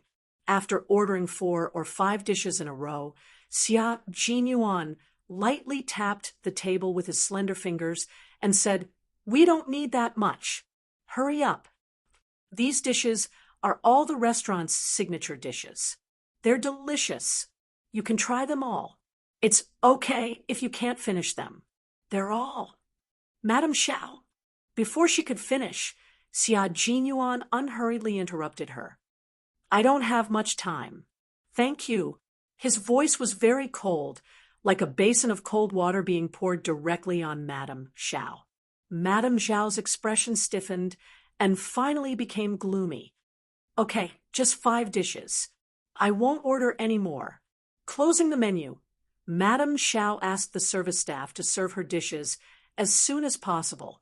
Her excited mood gradually calmed down. After sitting down, Madame Xiao looked at the thermos she had just put on the table, and a gentle and solemn smile reappeared on her face. "Would you like to try the soup Mom made first? It's still warm. Try it first to fill your stomach." As she spoke, she opened a thermos flask, and the chicken soup with the smell of Chinese medicine wafted out. Xia Jinyuan glanced at it disinterestedly and said, "No, I don't have the habit of drinking soup. You can keep it for yourself." It was a very straightforward rejection. Mrs. Zhao's movements stiffened, and she silently tightened the thermos lid again. The chicken soup with angelica and motherwort was not suitable for her son. Just as she was about to say something, the phone in her handbag rang. Ms. Xiao said softly, "I'll take this call." She lowered her head and silently wiped the tears from the corners of her eyes. She had thought that this meal was a meeting to mend the relationship between mother and son. Who would have known that she had thought too much? She had thought too much. Mrs. Xiao took out her phone from her bag and saw the caller ID. She quickly glanced at Xia Jinyuan and hesitated to answer the call. Chapter 46-73. Can't answer? Then I'll go out first. Xia Jinyuan, who was sitting 3 empty chairs away, stood up. Miss Xiao panicked and said, No, I'll answer it now. I'll answer it now." She picked up the phone in a hurry and heard a girl's voice. "Annie Xiao, why aren't you here yet? Are you lost? I'm coming to pick you up now." "Jai, Annie Xiao has something urgent to do. Don't wait for Auntie Xiao." It was Du Jai, who had just returned to Beijing. She couldn't stand Mrs. Li's nagging and moved back to the single apartment she bought during her university days. A few days ago, she came back to China and stayed at the Du family's house for 2 nights. Then, she was annoyed by Mrs. Li's nagging and ran away with the excuse of work. The soup that Ms. Xiao wanted to serve to Xia Jinyuan was actually for Du Jai. The Angelica black chicken soup was good for nourishing blood during menstruation, so it was not suitable for Xia Jinyuan. The private room was very quiet, and the voice on the other side of the phone could be heard faintly. Xia Jinyuan curled his lips slightly, and a trace of sarcasm flashed in his eyes. Miss Xiao was still kind and considerate as usual, but of course, that was only for others. "Jai, be good. Annie Xiao will come to see you later. What do you want to eat? I'll make it for you. If you're not feeling well, lie down on the bed. Don't force yourself to work. No matter how busy you are, you have to take good care of yourself." Du Jai, who didn't get the black chicken soup, threw a tantrum, and said sweetly, "Okay, Annie Xiao, I forgive you. When you're done, remember to call me. I'll come to pick you up. If it's too late, don't come. I'll be worried." "Okay, I got it. Auntie Xiao, I'll hang up first." Miss Xiao said gently. Those who didn't know better would think that the person on the other side of the phone was her biological daughter. Although she wasn't her biological daughter, she wasn't far off. Especially in the past 2 years, she took care of Du Jai more than Mrs. Li, who was her biological mother. Xia Jinyuan was very calm. He always knew that Ms. Xiao cared about others the most, but he didn't care about his family. In the past, he would feel sad and resentful, but now he didn't feel anything. They were just strangers. He didn't need to care about them. After ending the call, Madame Xiao put down her phone and explained apologetically, "I'm sorry, Yuan. Jai isn't feeling well, and I'm worried about her." Xia Jinyuan only nodded slightly and did not express any opinion.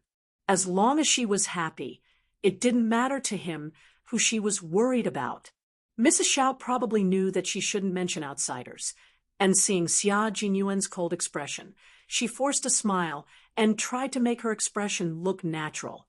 The adults are always worried about a girl living alone, so they asked their mother to take care of her. "Don't be angry. It's my duty." In the end, Xia Jinyuan answered politely and gave her some face. After that, he poured himself a cup of tea and slowly sipped it. "Your dad told me that you're very, very busy. Yuan, no matter how busy you are, you have to take good care of yourself. You can't abuse your body just because you're young. You're not young anymore. You're 28 this year. You should consider finding a girlfriend to take care of yourself. Find someone who's gentle and quiet. I think a teacher would be a good choice. She has a lot of time, and she might come to the army to take care of you during the summer and winter holidays. You can't find someone who's too busy or who's in the army. In the future, the two of you will be separated. No matter how strong your feelings are, they will fade. Find some time to spend more time with you, so that I can spend more time with you." Chapter 46-74. Madame Zhao's voice was the only sound in the quiet room. Xia Jinyuan continued to drink and did not take her words to heart. As for finding a girlfriend, Madame Xiao did not need to worry about that. "What I'm worried about the most is that you'll tire yourself out in the army. I'll only be at ease if you have someone to take care of you. I'll find some time to talk to your father. Ask Madame Xiao to keep an eye on you. She's good at judging people. If Madame Xiao doesn't have any good girls around her, I'll introduce some to you, okay? I know a few quiet girls. When the time comes, I'll introduce them to you, okay?" At this point, Xia Jinyuan really wanted to laugh. He did, but it was cold and bone-chilling. "Madame Xiao, you worry too much. You're just a stranger to me. Do you think I'll accept a stranger's kindness? I'm sorry, but I suspect you have ulterior motives. I think we should just forget about this meal. Take your time. Excuse me." After that, Xia Jinyuan stood up and pulled his chair. He really did not want to accompany Madame Xiao for dinner. He could not even bear to spend half an hour with her. He really did not understand how Madame Xiao had the audacity to interfere with his marriage in front of him. His words dealt a heavy blow to Madame Xiao. She stood up abruptly with a pained expression and began to get agitated. "Yuan, you're gouging my heart out by saying this. How can you hurt me like this? Yuan, you still haven't forgiven me. You still hate me, right? Tell me, what should I do to get your forgiveness? How can you forgive me and accept me? I know I was wrong. I did stupid things when I was young, and I owe you. Can you give me a chance to turn over a new leaf?" Xia Jinyuan, whose path was blocked, looked slightly cold, but he endured it until she finished speaking. He said coldly, "I thought I made it clear last time. Do you really not understand? Or are you pretending not to understand? Are you on? Her voice tore through the air and filled the room with sadness. What did he say last time? Last time, he said please don't disturb him again. He did not need a stranger's concern. He had stopped needing it a long time ago. Ah, Yuan, I'm your mother. Mother carried you for 10 months and gave birth to you. You are my flesh and blood. How can you be a stranger? Mom really knows she's wrong. Tell me what I can do to get your forgiveness. Tell me, okay? In the past, Mrs. Xiao, who had been neglected because of her husband's work, abandoned her young son for love. Now, half a lifetime had passed in the blink of an eye. When she looked back and realized the mistakes she had made when she was young, she wanted to make up for the broken relationship between mother and son. Only then did she realize that it was too difficult. It was so difficult for her to move forward, so difficult that she didn't know how to make up for it. I was wrong. I know I was wrong. Yuan, please forgive me. I know I was wrong. In the private room, Madame Xiao was crying as she spoke, heartbreakingly. She really knew that she was wrong, but why was it so difficult to be forgiven? That was her son, not her enemy. Why was he so cruel to her? Why? Xia Jinyuan came out from the other side. Madame Xiao wanted to block him again, but Xia Jinyuan, whose veins were bulging on his forehead, took a deep breath and slowly exhaled. Madame Xiao, I agreed to have dinner with you tonight, not because I wanted to hear your words. I just want to tell you, please don't disturb my life again, okay? Chapter 46:75. Xia Jinyuan was a cruel person. He would not tolerate or deal with people who had unrealistic thoughts and even tried to interfere with his personal life, even if they were his family. He would clearly tell them that he would be responsible for his own life, and his future. He did not need anyone to stand up and point fingers at him or tell him what to do. He would always have a direction in his heart and would never allow himself to deviate from it. He had his own arrangements and plans, and he did not need anyone to interfere with his future. He always knew what he needed to do, and how he should do it. This was the best way to be responsible for himself. No matter what, he did not need anyone to point fingers or interfere, especially Ms. Xiao. When she was young, she felt that she had been wronged and neglected by her husband. After she gave birth to a child, she did not have any free time to herself other than taking care of the child. She was like a canary locked in a golden cage. From the outside, she seemed to be rich and beautiful, but in reality, she was living without freedom.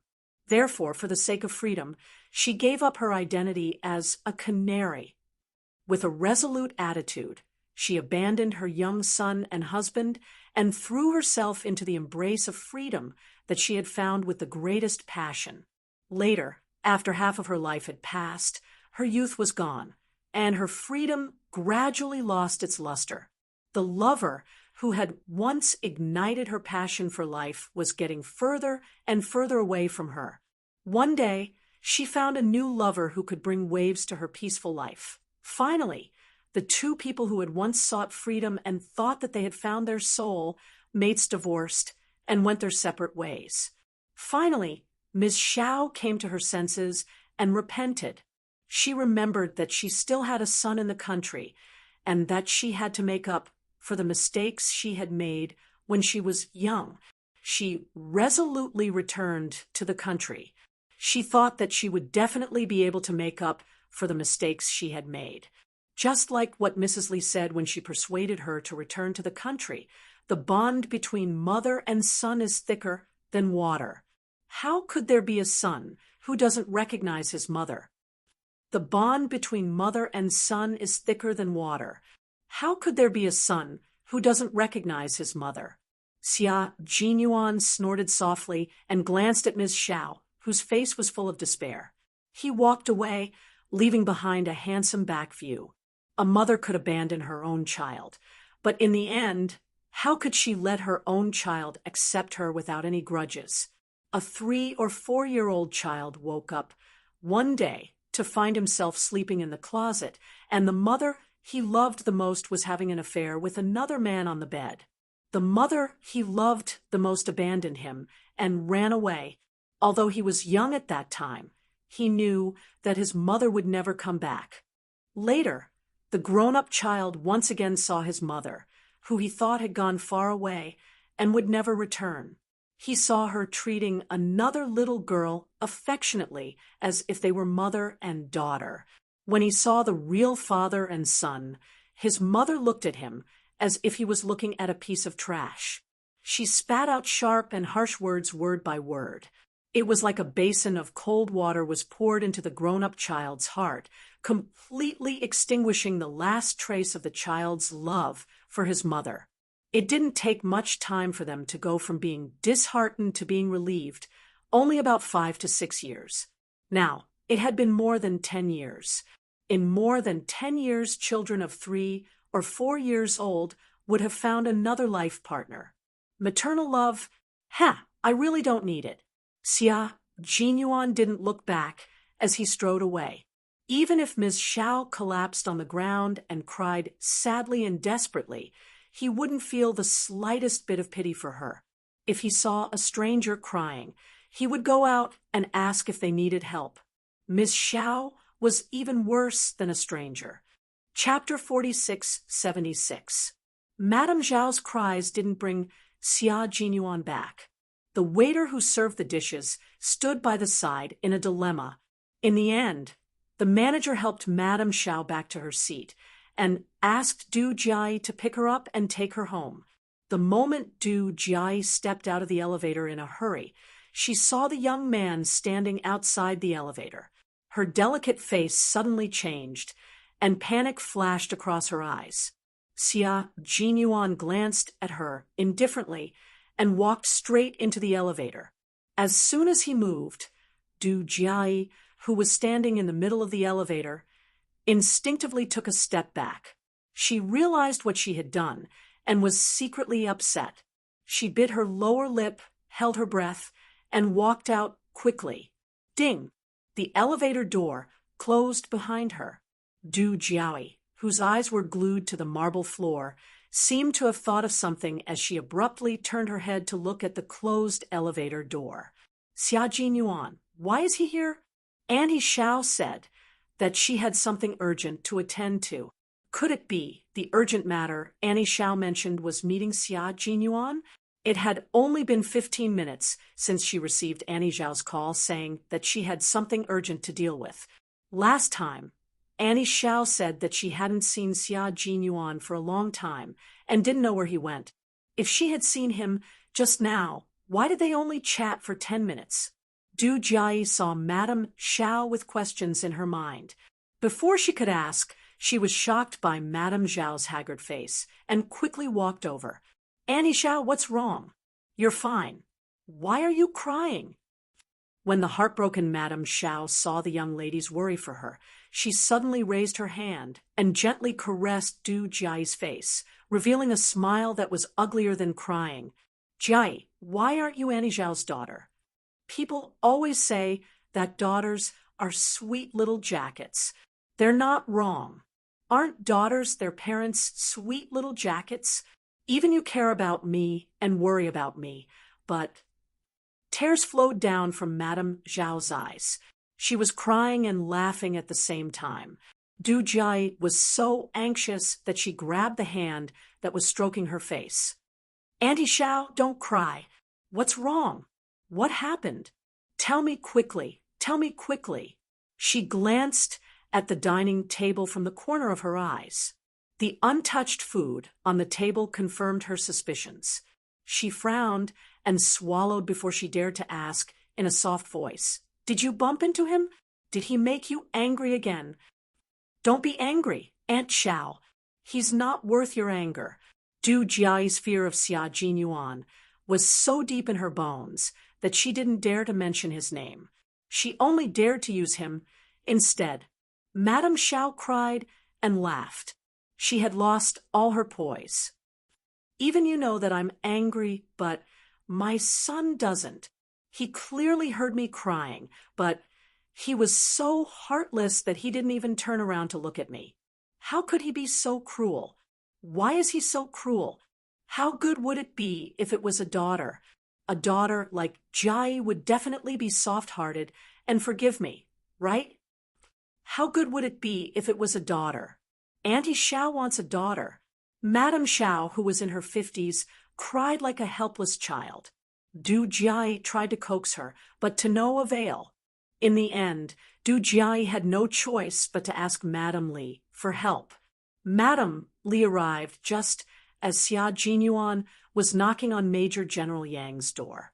It was 10 o'clock at night. The bustle of the day gradually dissipated, and the silence of the night came quietly. The military compound was quieter than anywhere else. There wasn't even the sound of night insects. Only the whistling of the north wind could be heard. Chapter 46:77. The knocks on the door at 10 o'clock in the evening were particularly abrupt. Xia Jinyuan, who was checked by the guards before they let him in, didn't press the doorbell. He just knocked on the door one by one, which made Major General Yang, who was talking to his son, stunned. "Why didn't you press the doorbell?" Major General Yang's only son, who was in his first year of college, stood up and opened the door. Mother Yang, who was cleaning the kitchen, wiped her hands and said with a smile, "I'll open the door. You and your father have a chat. They haven't seen each other for a long time." Major General Yang's expression changed slightly when he heard the knocks on the door again. He stood up and said to his only son, "I'll go. You help your mother clean the kitchen." He had probably guessed who it was that came knocking at his door in the middle of the night. "Your soldier?" Mother Yang stopped and turned to her only son. "You go back to your room. Don't disturb your father." Major General Yang, who was walking to the door, waved his hand and said, "No, I'll walk outside with him. We won't enter the house. Rest early." He was still a little scared when he let that kid enter the house. If Xiao Yi hadn't been sent out, it wouldn't have been a big deal. But Mother Yang had never expressed her own opinion on anything related to Major General Yang, so she didn't say anything. She only said, "I don't know how your soldiers can endure your bad temper." Then she said to her only son, "Don't learn from your father in the future." Major General Yang's only son was 19 years old. His name was Yu. He was a literary talent, educated, and spoke elegantly. Hearing this, the 19-year-old Yu raised his eyebrows and laughed. "Only you and his soldiers can tolerate my father's bad temper. I can tolerate it sometimes." Then he turned to Major General Yang, who was about to walk out, and said, "Dad, go out and wear a coat. It's cold, and you're already so old. Don't be stubborn in front of your young and strong soldiers. My mother will be the one who gets sick." Major General Yang's face was half black. Mother Yang held back her laughter, took a coat from the room, and chased after him. "You is right. You should admit that you're old. Do you really think you're in your 20s? Major General Yang didn't want to take the coat, but he thought. It was cold to walk outside in the middle of winter. He took the coat and said, "Rest early. You don't have to wait for me." All right. Come back quickly." Just like that, Major General Yang was pushed out by his wife. Since Major General Yang didn't intend to invite the soldiers into the house, Mother Yang didn't personally open the door. She only pushed Major General Yang to the entrance and then turned back to the living room. When the door opened, Major General Yang said directly, "You're here to deliver the car. Leave the key and you can go." In the end, he left the key behind, but he didn't leave. 2 hours later, Major General Yang, who was shivering from the cold, returned home. When Mother Yang heard the sound of the door opening, she quickly boiled a bowl of thick ginger soup.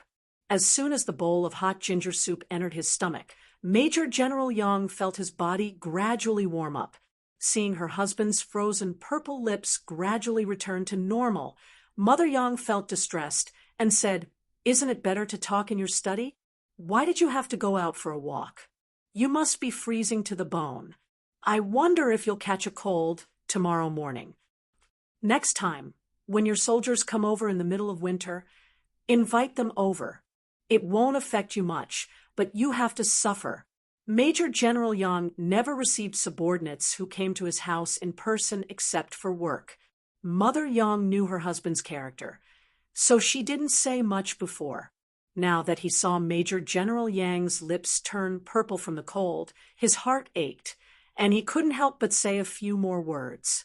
Chapter 4678. Major General Yang rubbed his stomach that was starting to warm up. After a while, he sighed and said, "Commander-in-Chief Xia's only son is here. He's a devil incarnate. He wouldn't visit a temple for no reason. How would I dare to let him in?" Mother Yang wanted to smash the bowl in her husband's face, but then she remembered Major General Yang's temper. She could only snatch the bowl from Major General Yang's hand and glare at him before getting up and leaving. She couldn't say something unfair like, "I don't care about other soldiers, but how could you reject Commander-in-Chief Xia's only son outside the door?" Even though she wanted to say it, she could only keep it in her heart. At 1 o'clock in the morning, G3, who was staying at the base, received a call from their commander, Xia Jinyuan. When G3 received the call in the middle of the night, he thought it was an urgent mission. After listening to it, G3 was silent for a long time before he sighed softly. You don't mean what you say. Didn't you say you wanted her to be independent? Why are you the first to object when it's time for her to be independent?" Major General Yang is right. You seem to be very cruel to Yi Qian. You're so cruel that you can personally teach him a lesson. You're also so cruel that you can take him to the battlefield. But don't you think that your cruelty is limited to— G3 paused. Xia Jinyuan asked, "Limited to what? Don't keep me in suspense. If you're a man, just say it." F***CK, how am I not a man? G3 gritted his teeth and decided to sit down and talk through the night. "I'm just wondering if you'll accept my personal opinion later. Don't dawdle. Speak. Think about the last time you were cruel to Yi Qian. Think about it carefully. I think you should be able to guess what I want to say. You should also understand why Major General Yang said that you're the one who can't bear to let go in the end. You're right. Yi Qian went out to be independent and couldn't bear to let go in the end. It was indeed you. I didn't expect it either. But when I think about what you've done in the past, I don't find it surprising. It's normal." After hearing what G3 said, Xia Jinyuan really started to think about when he had been ruthless to Yi Qian. After thinking about a few fragments, Xia Jinyuan's handsome face, which was originally cold, suddenly stiffened. He seemed to have guessed what G3 wanted to say, and understood why Major General Yang said that in the end, he would be the one who couldn't bear to let go. Every time he scolded Yi Qian, it was when he was by her side. Every time Yi Qian went out to fight, he was also by her side. In other words, he knew that he had to train Yi Qian fiercely so that she could grow better. But unknowingly, his actions completely went against his wishes. Do you know what I want to say? G3 broke the short silence. With their captain's ability, it was easy to think about it. Xia Jinyuan pursed his thin lips and said, After thinking for a while, he said, "That's true. I told her that she could only come back alive with her own efforts and become the strongest support for her comrades. I knew it very well in my heart, but my actions completely deviated from the truth. Think about it carefully. Every time I was cruel to her, it was because I was by her side. I have to reflect on it. Xia Jinyuan, who thought about the key points, didn't relax his brows. Instead, his brows furrowed even deeper. He had always thought that he could control his emotions well and treat others well. He had always thought so, and always thought that he did so. It could only be said that the onlooker sees more clearly than the person involved. Chapter 46, 79. Major General Yang saw this and remembered it in his heart. He told Xia Jinyuan at the appropriate time to make him realize that even though he treated Yi Qian equally during training, he still subconsciously protected Yi Qian under his wings and did not truly let go. That was why he panicked when he found out that she was going out on a mission alone. He could not help but want to go on a mission with her, and he could not help but want to know more about her. Now that he heard what G3 said, Xia Jinyuan did not have a good solution for the time being. He needed to calm down and think about it carefully. You should rest early. I will return to the base the day after tomorrow. Xia Jinyuan wanted to be alone and think about it calmly. He was about to end the call when G3 stopped him in time. Hey, you woke me up. I don't mind enlightening you again.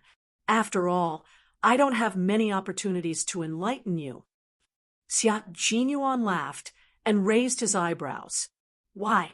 You finally got the chance to lecture me. Are you trying to get back at me in one go? Ha! You're measuring the heart of a gentleman with your own mean measure. G3 also laughed. Actually, you don't have to feel burdened. Even though you've always been protecting Yi Qian, you always know what you're doing. You're not protecting Yi Qian wholeheartedly. Actually, it's normal for you to put Yi Qian right under your nose. Other than being your comrade, she's also your lover.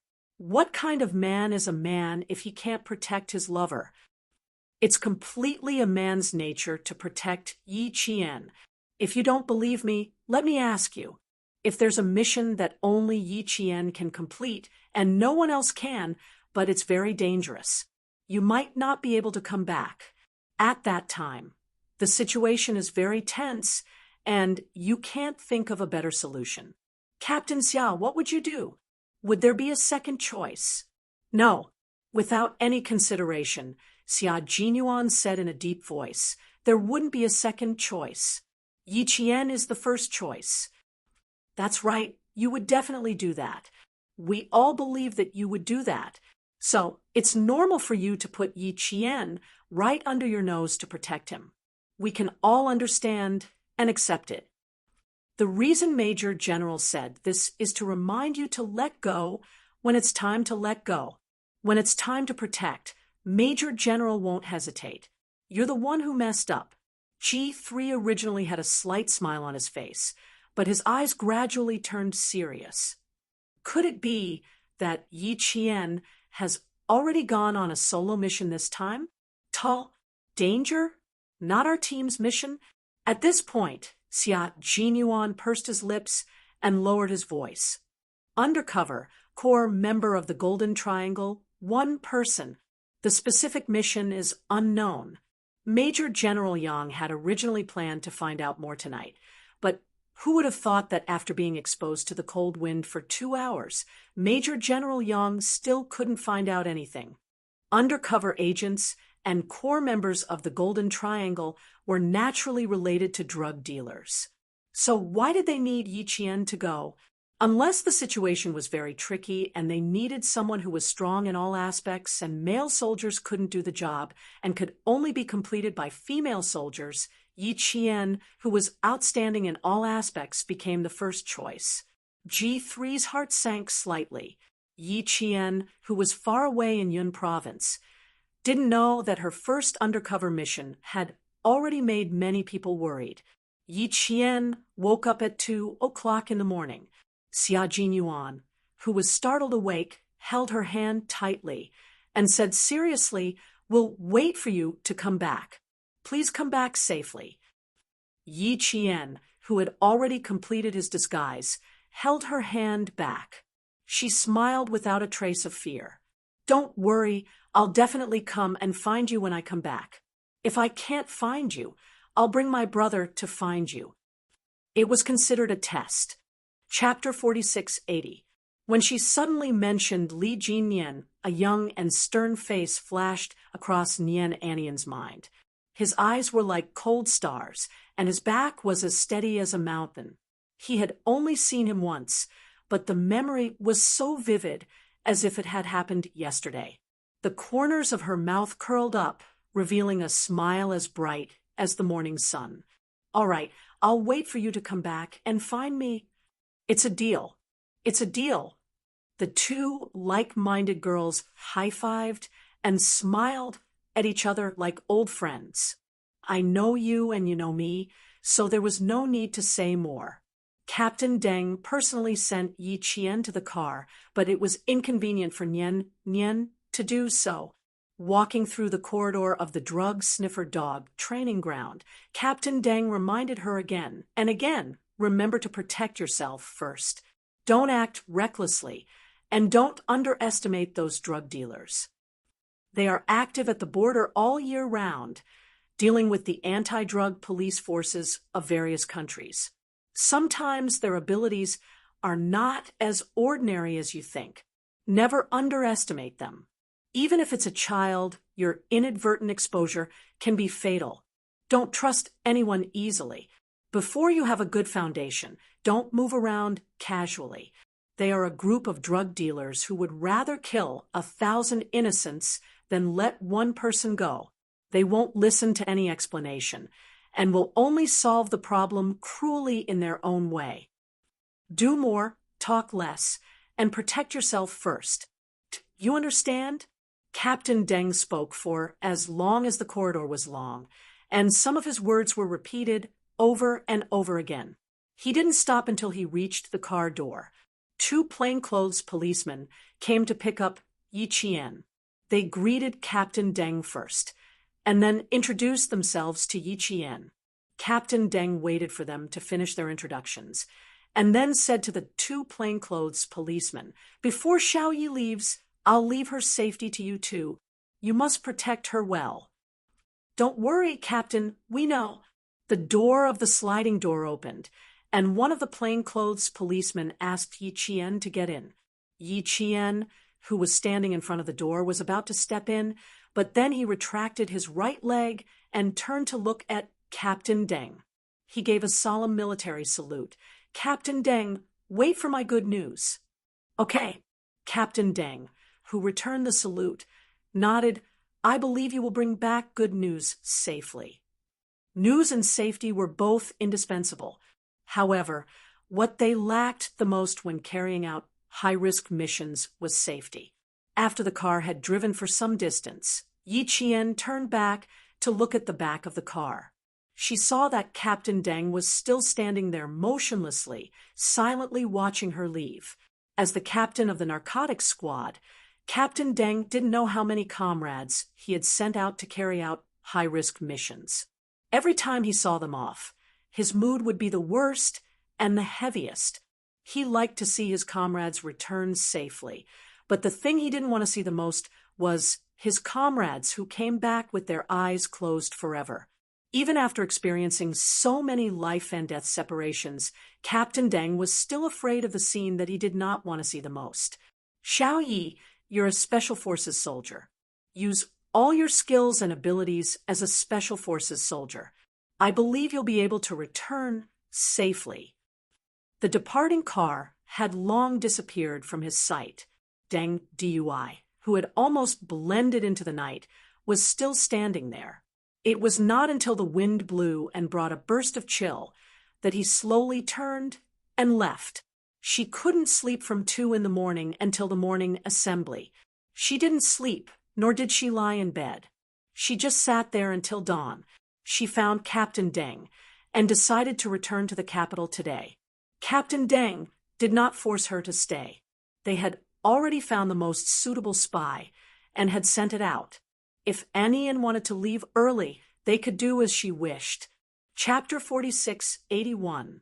After Nian left Yun province, Yi Qian sat in a vehicle heading towards the border.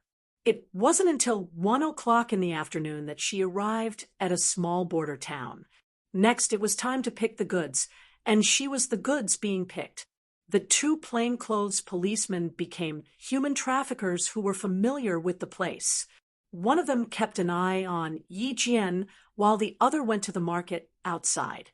About 2 hours later, he brought back a skinny middle-aged woman in her early 40s with a pair of shrewd eyes. When the middle-aged woman came in, she looked at Yi Qian as if she was picking goods. She looked up and down and finally nodded. It was done. The two plainclothes policemen saw that it was done. They took a deep breath and secretly gave Yi Qian an okay hand signal before leaving the shabby hotel. It was already the third day that Yi Qian entered a small town in the Golden Triangle. On the third day, she was alone with a small bag wrapped in a beautiful blue cloth. She asked around if there was anything she could do and where she could return to China. Yi Qian, who had escaped, began to wander. When she was tired, she would sleep in a corner of the town. When she was hungry, she would go to the town to ask for food. She kept asking how she could leave and return to China. The town was the last one to enter the Golden Triangle. The people living in the town were either drug dealers or planted forbidden flowers in the mountains.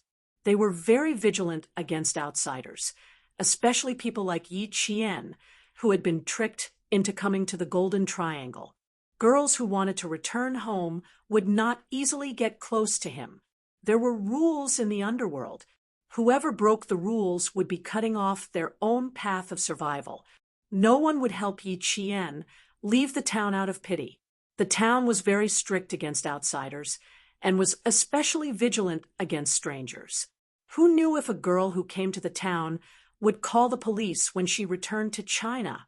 Chinese people liked to find the police when they were in trouble. The town was surrounded by mountains, and there was only one winding Huangshe road leading to the outside. Yi Qian walked out of the town several times, but eventually returned. Some people kept an eye on her, while others sent messages to certain places to see if there was anyone who had escaped recently. On the morning of the 7th day, Yi Qian thanked 1,000 times and got into a kind-hearted person's car and finally drove out of town. Someone watched the car leave through the dusty glass. 5 minutes later, Captain Deng of the Anti-Drug Task Force in Cherry City received the latest news that the undercover who fled to the nearest town to the Golden Triangle was picked up and headed to the core of the Golden Triangle. After receiving the call, Captain Deng's eyes darkened as he said in a deep voice, "Keep an eye on them during this period of time. If there's any news, report it immediately." The anti-narcotics police's net had already been opened. Whether or not they could catch the big fish, whether or not they could completely eliminate the newly born poison chain, all depended on this net.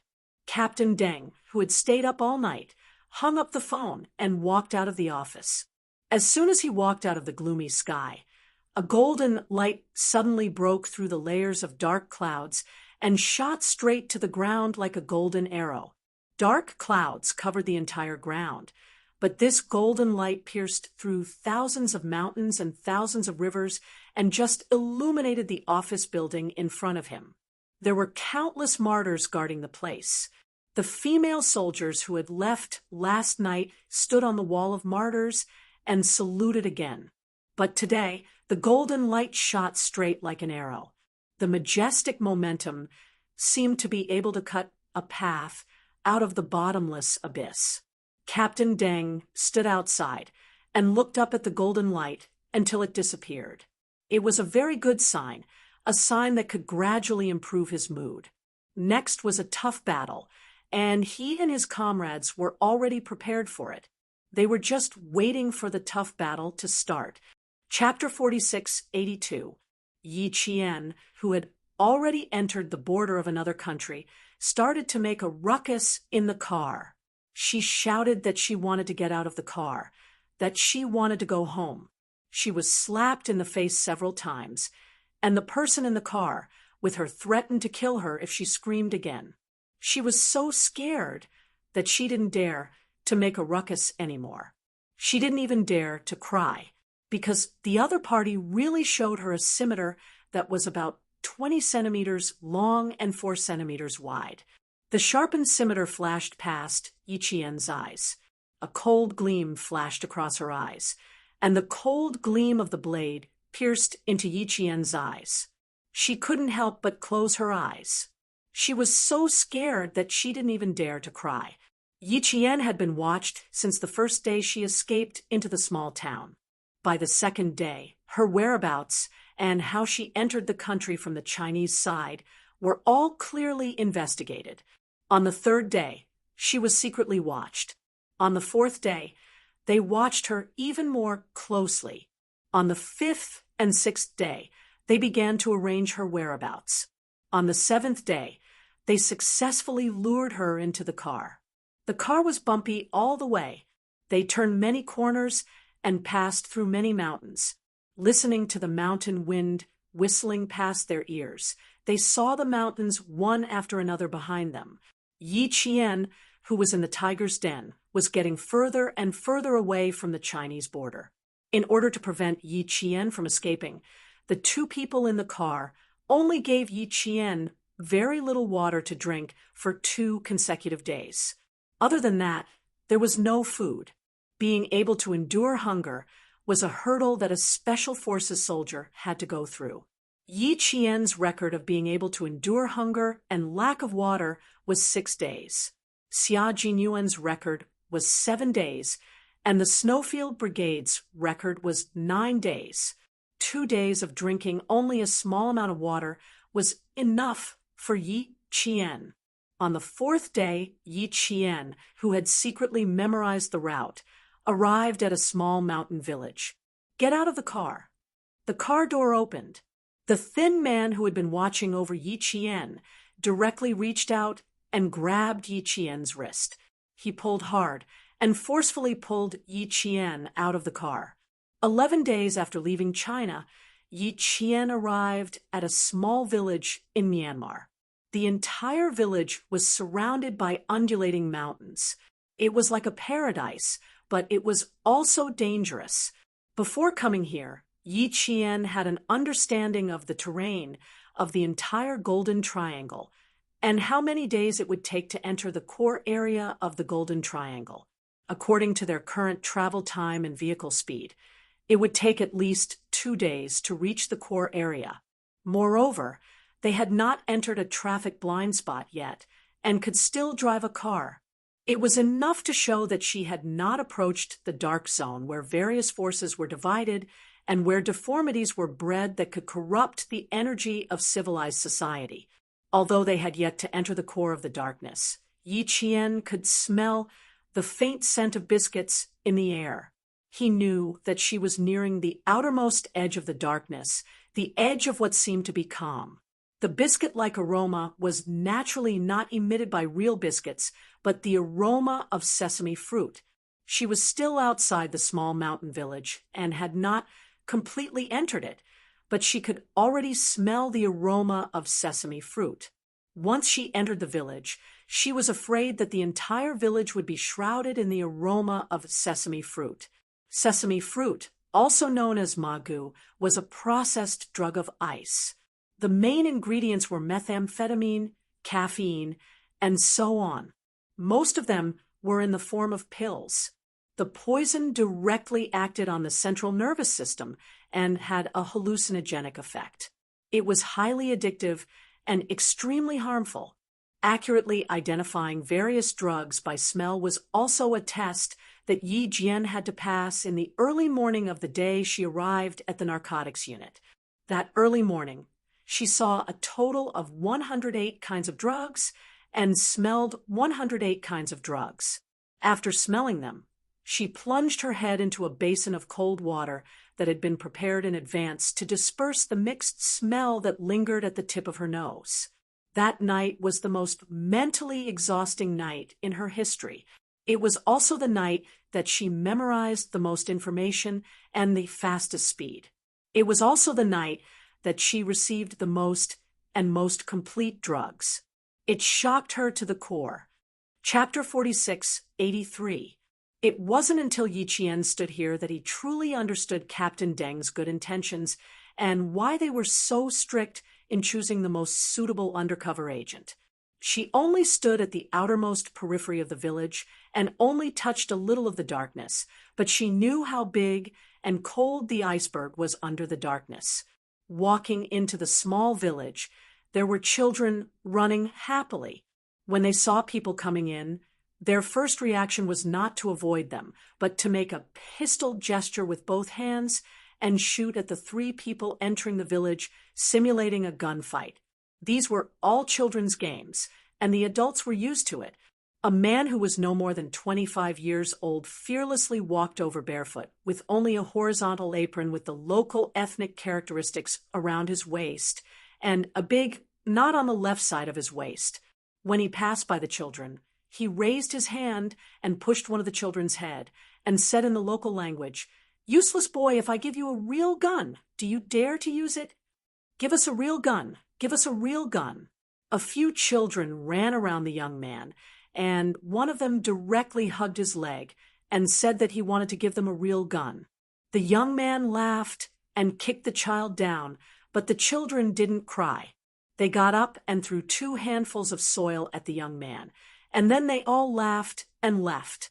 This was the periphery of the Golden Triangle, and the traffic was quite smooth. There were also cars that could enter the village, and this village was also the first village to enter the core of the Golden Triangle.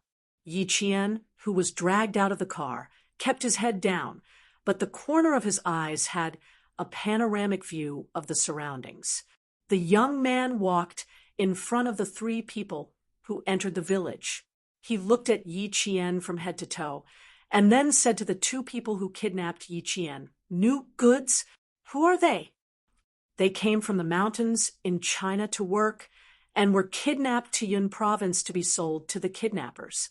They didn't expect the Burmese police to suddenly come, and the kidnappers hurriedly ran away with a few goods. On the way, they met the Burmese police, and all the goods were lost. One of them ran into our town. The kidnappers were the largest group responsible for the trafficking of women in the 3 countries' border. The leader was the middle-aged woman who helped Yi Qian that day. She was called the kidnappers by the people in Burmese who were familiar with the market." "Are you sure there's no problem?" the young man asked again. One of them spoke Chinese and coaxed Yi Qian to get into the car. The Burmese man, whose ancestors were all Chinese, said, "We've been watching her for 6 days and investigating her for 4 days. She's clean. Even if she killed someone or left someone behind, no one could trace her." They were now deep in the mountains and forests where there were few people around. Even if someone occasionally passed by, even if they saw a skeleton in the forest, they wouldn't be surprised. They wouldn't go to the police and bring trouble to themselves. That was why the man who spoke Chinese was so certain. The other man, who couldn't speak Chinese, pointed at the wooden house not far away and said a few words coldly. The young man who received the 2 men moved aside and gestured for them to lock them up first. The car had been on the road for 4 days, and they had finished all the food they could eat. When the car passed by the mountain village, they needed to prepare food for the next 3 days, fill up the car with gas, and stock up 2 barrels of fuel for the road before driving away. Yi Qian, who had a machete pressed against his back, was pushed twice. The Burmese man, who spoke Chinese and looked like a Chinese, threatened again, "Don't jump around. Be careful of the machete in my hand. It can easily chop off your head and kick it like a football. See? It's just like the football they're playing now. It's a human skull." Chapter 46, 84. Yi Qian looked in the direction of his finger and saw a few children who had been playing games earlier kicking a grayish-white object around their feet, like a soccer ball. That was a human skull. The children who kicked a human skull, like a soccer ball, without batting an eyelid, had no fear at all. The environment had shaped their temperament, and the environment had also cultivated their ferocious side from a young age. When they grew up, they would be a new batch of drug makers, drug traffickers, and even perpetrators who would carry on the darkness to the end. This cycle continued for generation after generation. The wind in the mountains blew, bringing with it a chill down his spine. Yi Qian, whose eyelids were trembling slightly, looked away in panic. She lowered her head and pretended that she didn't dare to look. She was so scared that her whole body was trembling. In response, the young man who came to the reception room laughed out loud. After laughing, he said, "The new goods are not bad. If you don't have any use for them, you can sell them overseas for a good price." Some Westerners like Asians with black hair, black eyes, and fair skin, especially Chinese people. They like them even more. He looked at Yi Qian with an extremely naked gaze. He even suddenly reached out his hand and forcibly lifted Yi Qian's chin. His eyes flashed with obvious amazement. He even swallowed saliva, and his Adam's apple kept moving. The new goods that had just arrived kept her head down, so he didn't get a good look. Now that he got a good look, he realized how beautiful she was. She was so beautiful that he wanted to test the goods. Yi Qian, who hadn't even entered the core area, encountered one of the biggest dangers that Captain Deng had mentioned on her first day. The young man was already lustful. His hand reached out to touch Yi Qian's face. Such a beautiful goods probably won't have a chance to come out after going in. You're actually willing to let her go? Yi Qian, who felt a chill in her heart, didn't dare to show any coldness in her eyes. She could only forcefully turn her head to avoid the man's hand, which smelled like nuts. Not only did the young man not give up, but he also became more interested. He clicked his tongue a few times, and there was a hint of lewdness in his laughter. He spoke in Burmese, which was Yi Qian's weakness. It was also the weakness that Captain Deng regretted the most. He even asked Yi Qian to learn Burmese as much as possible while she was undercover. With such a strong memory, it shouldn't be a problem for her to learn Burmese in 2 to 3 months. The Drug Enforcement Division's drug enforcement officer was the fastest to learn Burmese in 6 months. Yi Qian remembered Captain Deng's suggestion. If possible, she hoped that she could learn Burmese in 2 to 3 months. She could only endure the man's lewd smile. The driver, who didn't speak much, raised his hand and waved the young man's dirty hand away. He said a few words without any emotion. Yi Qian saw the young man's expression change abruptly, and a trace of fear flashed across his eyes. He resentfully withdrew his hand and said in a low voice. He pointed to a dilapidated wooden house in front of them, indicating for them to bring her inside and lock her up. Then he picked up a bamboo whistle with a red string hanging around his neck and blew it. Soon, the sound of branches rustling could be heard from the dense forest. 2 men in Burmese traditional attire walked over with rifles on their backs. They were responsible for locking Yi Qian up. After taking 2 steps, the young man said something again. Yi Qian turned around and saw the man's evil smile. When he saw Yi Qian looking over, he licked his purplish lips. His lustful thoughts didn't disappear. Because of that, his expression was gloomy because of his unwillingness to give up. Chapter 46:85. Yi Qian didn't pay much attention to his gloomy expression. He was afraid of the driver. Captain Deng had told him that Burmese people usually wouldn't provoke people who were more powerful than them. What made her heart sink a little was his evil smile. Then the young man pointed at the wooden house and stared at Yi Qian. His evil smile widened. What was in the wooden house? Yi Qian hurriedly looked away. She hugged the cloth bag that had been searched countless times. Even the buttons on her clothes were searched. She trembled as she walked to the front of the wooden house. Clang! Suddenly, something flew over from the left. It hit the wooden door and bounced back to fall at Yi Qian's feet. She looked down and saw a nightmarish skull right in front of Yi Qian. Ah! Yi Qian screamed from the forest. She screamed as she jumped up and ran outside. One of the men who escorted her grabbed her collar, and the other grabbed her arm. She couldn't even take 3 steps before she was pulled back. The children laughed loudly. Their voices were clear, but for some reason it made Yi Qian shiver. Why was evil in these places? Because there was a successor. Yi Qian was pushed into the wooden house while the children laughed. Then the door was slammed shut. A layer of dust fell from the wooden door. The dust rose into the air and floated into Yi Qian's nose.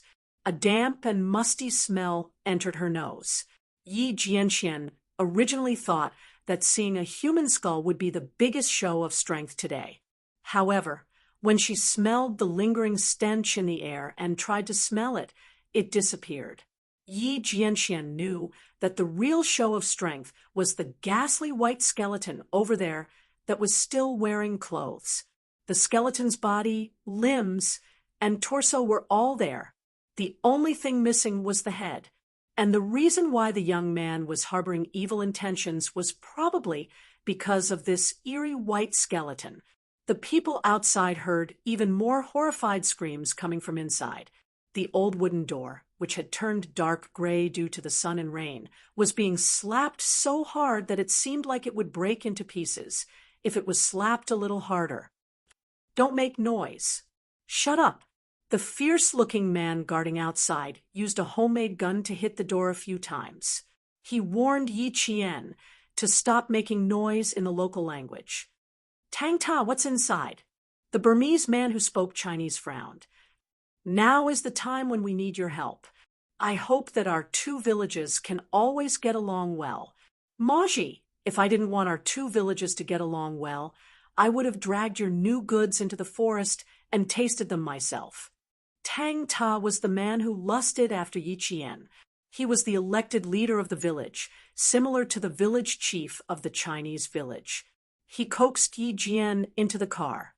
The man who could speak fluent Chinese was called Maji in Burmese and Zhu Sheng in Chinese. Emoji did not want to have a conflict with Tang Ta. Although their villages were not close, they had always helped each other and helped each other to produce poisonous materials to sell. Therefore, the relationship between the 2 villages had always been very good. As for why Tang Ta was afraid of the driver's words, it was because the driver came from the core area of the Golden Triangle. He didn't have any other identity other than being a driver who transported drugs. A driver could make the leader of a village afraid. It was obvious how dangerous the core area was. Chapter 46:86. The 3 of them left together, but the screams from the other side of the door did not stop. They could still hear the new goods banging on the door and screaming, "I want to go out, I want to go out." Ha ha ha. Go out. Go where? Back to China? Is that even possible? Don't even think about it. Inside the wooden house, Yi Qian slapped his hands until his palms burned with pain. The locked wooden door did not open, and the 2 men guarding outside allowed Yi Qian to cry. The children playing in the house ran over to pick up the skull that they had intentionally kicked. Hearing the cries from the wooden house, one of the older children held the skull and pretended to be an adult. With one hand on his waist, he yelled, "If you cry again, I will chop off your head. I will chop you with the machete that I use to chop firewood." As soon as he finished speaking, the children around him imitated him. Killing people was not a big deal to them, but a very casual thing to do. The 2 Burmese men guarding the door yelled, and the children made a few faces at the 2 men. The older child threw the skull in his hands to the ground, and the children rushed forward. One moment they held the skull, the next they kicked it. To them, the skull was just a toy. Inside the wooden house, Yi Qian listened to their laughter, and his eyes were cold. "Xiao Yi, don't underestimate the children over there. Children can also pick up weapons to kill and hurt you. The environment they grew up in tells them that killing is not a big deal, and that they can kill anyone who offends their interests. Regardless of the environment, adults and children are treated the same. Adults and children treated the same. At this point, Yi Qian understood Captain Deng's advice. Even a wildfire could not burn it out, and it would grow again with the spring breeze. There was only one way to solve this problem: eliminate it completely. After about 10 minutes, Yi Qian seemed to be tired. The cries went from high to low, and then slowly stopped. It gave the guards outside the house the illusion that she was finally tired. Yi Jian's eyes were still as clear as water, even though she was crying and throwing a tantrum. There were no tears at all. The only thing that made her uncomfortable was her high throat. Rubbing his dry throat, Yi Qian turned around and walked slowly towards the skeleton. The headless bones reminded her of a head that had been kicked around by a child. She then looked at the bones, which were so rotten that the original color of the cloth could no longer be seen. However, at a glance, she could tell that it was a knee-length skirt. A faint haze appeared in Yi Qian's eyes. The deceased was a girl with a height of about 150 or 160. If one tried to observe the color of her dress carefully, one could see that there were small pink flowers.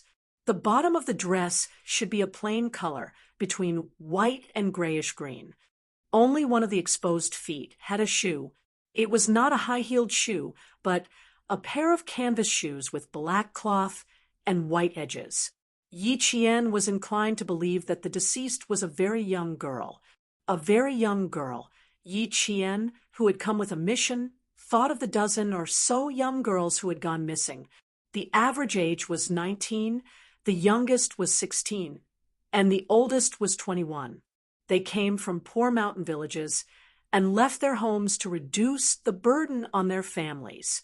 The narcotics police and the criminal police in charge of the investigation were unable to provide all the information on the missing girls. They visited the missing girls' homes and the surrounding neighbors, and then drew portraits of the missing girls based on their parents' appearances. They were all families that were stingy with money for even a single photo. The girls did not have a single photo of themselves. Fortunately, the criminal police who drew the portraits were very good. The portraits drawn based on the family members' descriptions were not 100% similar, but at least 85% similar. Chapter 46-87. Yi Qian memorized all the portraits of the missing girls. She also memorized the colors and styles of clothes that the missing girls wore before they left, as well as the colors and styles of clothes that they brought with them. Now, she quickly searched her brain based on the colors and styles of the dresses. In less than a minute, a girl's portrait clearly entered her mind, as if it was a copy. Yi Jian closed her eyes gently as she curled her fingers. The missing girl had a knee-length dress that was similar to this. Could it be that this skeleton was her? She needed to confirm it again. She couldn't be sure, just based on a similar dress. She needed to confirm it again. With her heart trembling, Yi Qian walked closer with light footsteps. She walked directly to the skeleton's leg. The girl's left pinky had been injured when she was young, so her 5 fingers had become 4. This was the best evidence to identify the skeleton. As Yi Qian approached, she slowly squatted down and gently moved away the withered grass covering the leg. She saw a pile of scattered bones. Some were small, some were big. The bones of the entire foot were messy.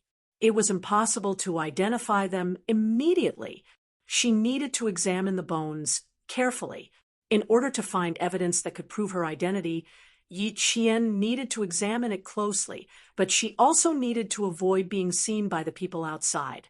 Other than moving the withered grass, Yi Qian didn't even move the scattered bones. Time passed little by little. Yi Qian, who had a good understanding of the human body structure and bones, started to assemble the scattered bones in her mind. Starting from the heel, she assembled them one by one, piece by piece. Every time she looked at the bones in her mind, she needed to assemble the left foot. Her eyes searched back and forth. Finally, a complete left leg appeared in her mind. At that moment, Yi Qian's clear eyes were filled with dark clouds that even the wind couldn't blow away. One of the missing girls had been found, but it was just a skeleton. After wiping away the traces she left behind, Yi Qian slowly retreated behind the wooden door. From time to time, she would raise her hand and knock on the door, weakly shouting, "Let her out. She wants to go home." The two men standing guard outside did not pay any attention to him, nor did they order Yi Qian to shut up. They stood guard like wooden stakes. After about half an hour, Yi Qian leaned against the wooden door and closed his eyes, taking a light nap for the past few days. Where would she go next? Everything was unknown. She only knew that she would face more dangers and difficulties in the future. Yi Jian, who had been sleeping soundly for 2 hours, heard footsteps coming from outside. She opened her eyes and began to knock on the wooden door that was not even stained with dust. Her voice was high and low as she kept repeating, "She wants to go home." The iron lock was opened, and the sound of the chains rattling could be heard. Yi Qian got up and banged on the wooden door even harder. She was panicking and anxious. Emo, she kicked the wooden door open. The wooden door bounced back and hit Yi Qian's head. She cried out in pain. Emoji used his foot to block the wooden door that bounced back. He spun the scimitar in his hand, skillfully in his palm. Standing at the door, he looked at the Chinese girl whose head was red from the impact and said lazily with a fake smile, "Let's go. I'll send you home." Who would believe him? Yi Qian naturally wouldn't believe him. She knew that he was lying to her. She didn't say anything. She hugged her bag tightly with tears in her eyes. The fear on her face pleased Emoji. I won't let you go home. Why are you still screaming? Eat the sesame seed cake." Chapter 46:88. She threw the pancake, wrapped in leaves, at Yi Qian's feet. The leaves fell, and the pancake, which had been baked in an iron pan, fell to the ground. One side was covered with dust. Yi Qian was hungry. She cried as she picked up the pancake. She ate it as she got into the car, heading into the mountains. The driver was still the same driver, but the hat he always wore was replaced with a cowboy hat. The front was rolled up so that his vision would not be affected. When she got into the car, Yi Qian glanced at the driver from the corner of her eyes. She saw the green hair on the driver's forehead. It was the green at the roots of his hair after he shaved it off. Before he changed his hat, she clearly saw that there was a circle of greasy black hair around the brim of the hat that had not been washed for a few days. Looking down, Yi Qian quietly hid the suspicion that flashed in her eyes. The car, which had been parked for about 2 hours, started again and continued to drive into the depths of the mountains. In the evening, the sky had already darkened. The rolling mountains were like sleeping behemoths, blending into the cold night. Finally, the mountains and the sky merged into one, like a ferocious beast with its mouth wide open, waiting for its prey to walk into its trap. The car seemed to have reached the end of the mountain road, but the car did not stop and continued to move forward. The rumbling sound of the engine startled the birds that were resting at night. They flapped their wings and rushed into the dark sky. Yi Qian's pupils suddenly shrank as the birds flew away. It was not that there was no road, but a completely hidden mountain road that could avoid being photographed by satellites. There were more than 3,000 villages and towns of various sizes in the Golden Triangle. Due to the special geography, there were many deep valleys and rapid streams between the mountains. There were also bottomless canyons and endless cliffs. It was because of this special terrain that there was a large traffic dead zone. The possibility of outsiders wanting to enter was zero. The traffic dead zone not only prevented the villagers living in the mountains from interacting with the outside world, but also prevented the country from limited management and in-depth control of the villages. The complex terrain provided a natural refuge for countless drug traffickers. People from the outside could not enter, but people from the inside could go outside. At this time, Yi Qian's car drove into a hidden mountain road that was only accessible by one car. The side of the road was a small mountain road with a cliff, along with the bumpy mountain road. They drove past cliffs and rivers. After 6 days of driving, the car was so bumpy that it felt like it was about to fall apart. Finally, they arrived at a village that was guarded by heavy guns. The stronghold was located at a relatively high altitude, and the fog-shrouded stronghold looked more like a place of cultivation secluded from the rest of the world. It did not look like a stronghold with a large number of poisonous goods coming and going. From here, they entered the core area of the Golden Triangle. The core area did not refer to a specific place, but it referred to a place where a large amount of drugs were sold. The driver got out of the car first. He went to the front of the pagoda in front of the village, put his palms together, and bowed piously, grabbing Yi Qian's collar. She got off the car and walked to the front of the pagoda before letting go of Yi Qian's collar. He also put his palms together and bowed piously. The Burmese people were better than the Buddhas, so they created the phenomenon of rich Buddhas are poor people. The top of the Buddhist pagoda in front of the village was made of pure gold, but it had lost its golden luster due to age. The two of them did not enter the village immediately.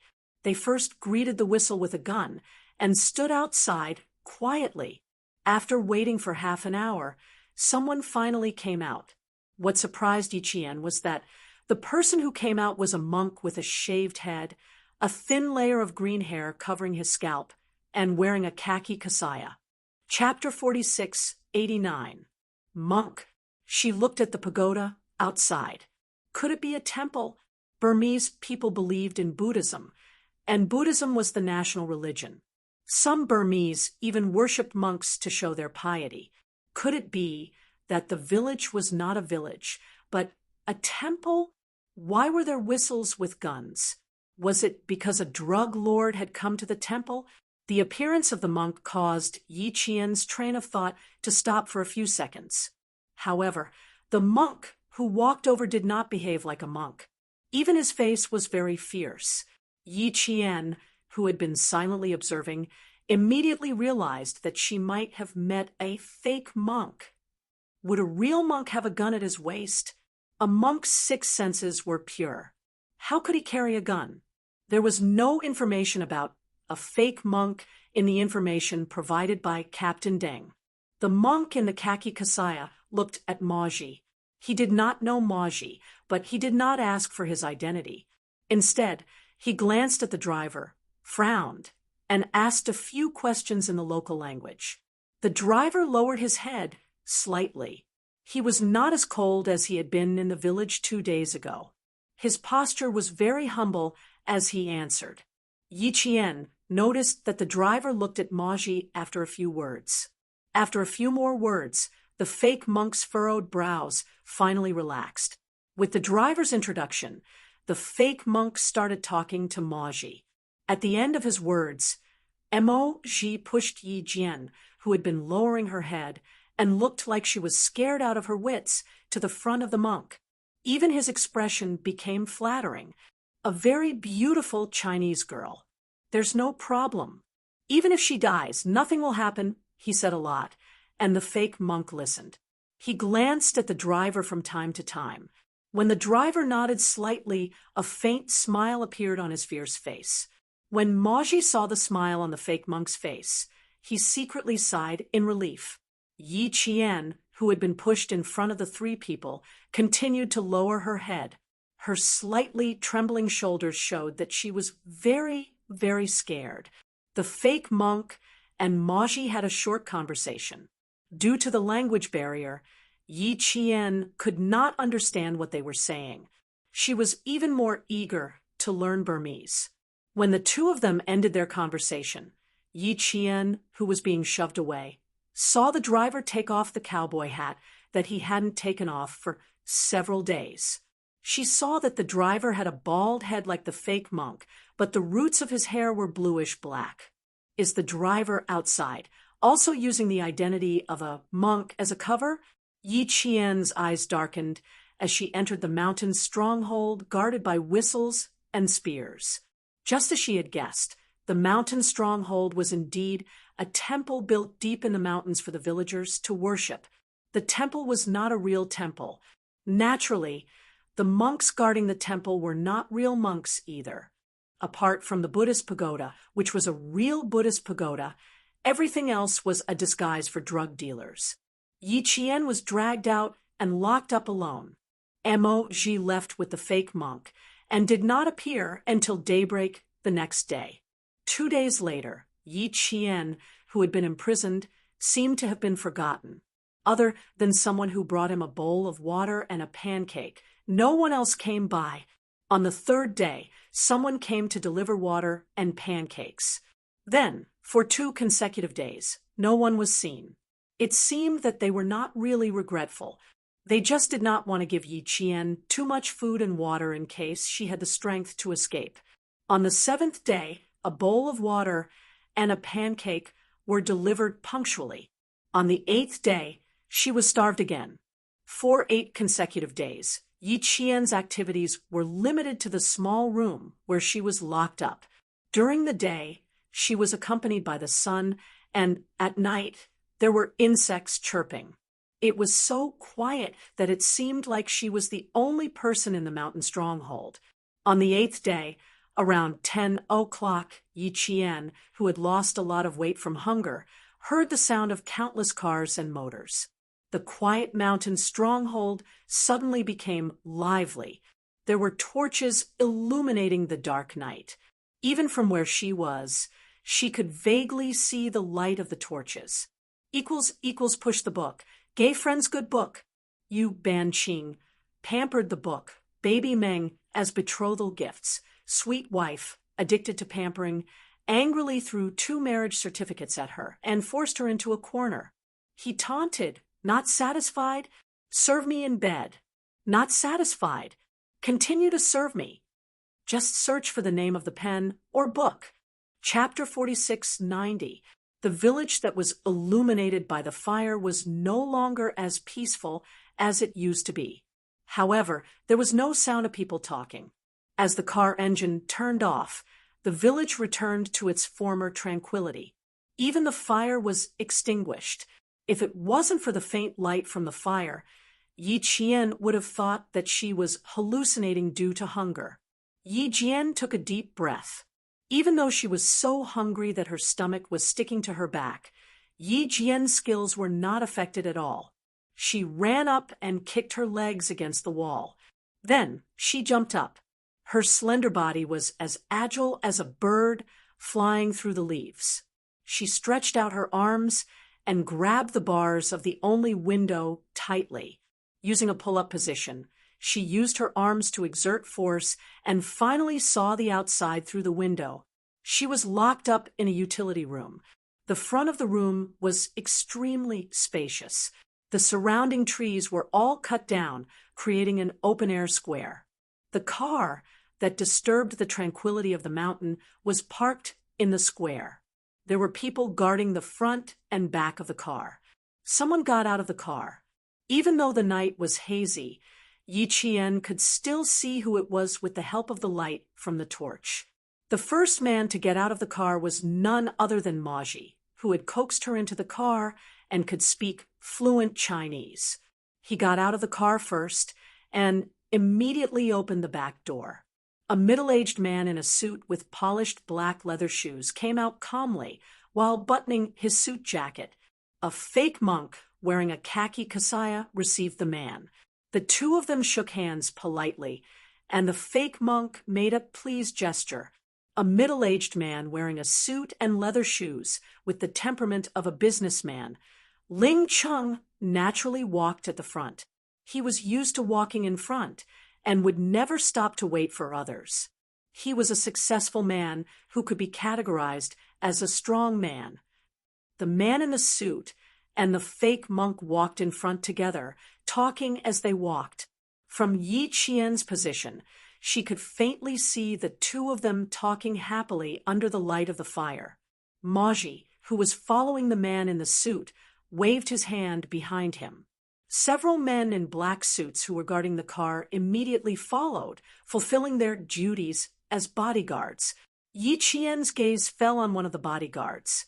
In the undercover photo provided by Captain Deng, this bodyguard was one of them. On the 14th day of entering the Golden Triangle, she finally saw an anti-drug police officer. Finally, a young man in traditional Burmese clothes followed closely. Yi Qian also knew him. He was the first man she met when she entered the Burmese mountain village and lusted after her. A group of dozens of people entered the village. Then, the torches went out again. In less than 10 minutes, the entire village was quiet again. Yi Jian jumped back to the ground and rubbed her hungry stomach with one hand. She had to endure it. She should be able to get a small bowl of water and a pancake on the 9th day.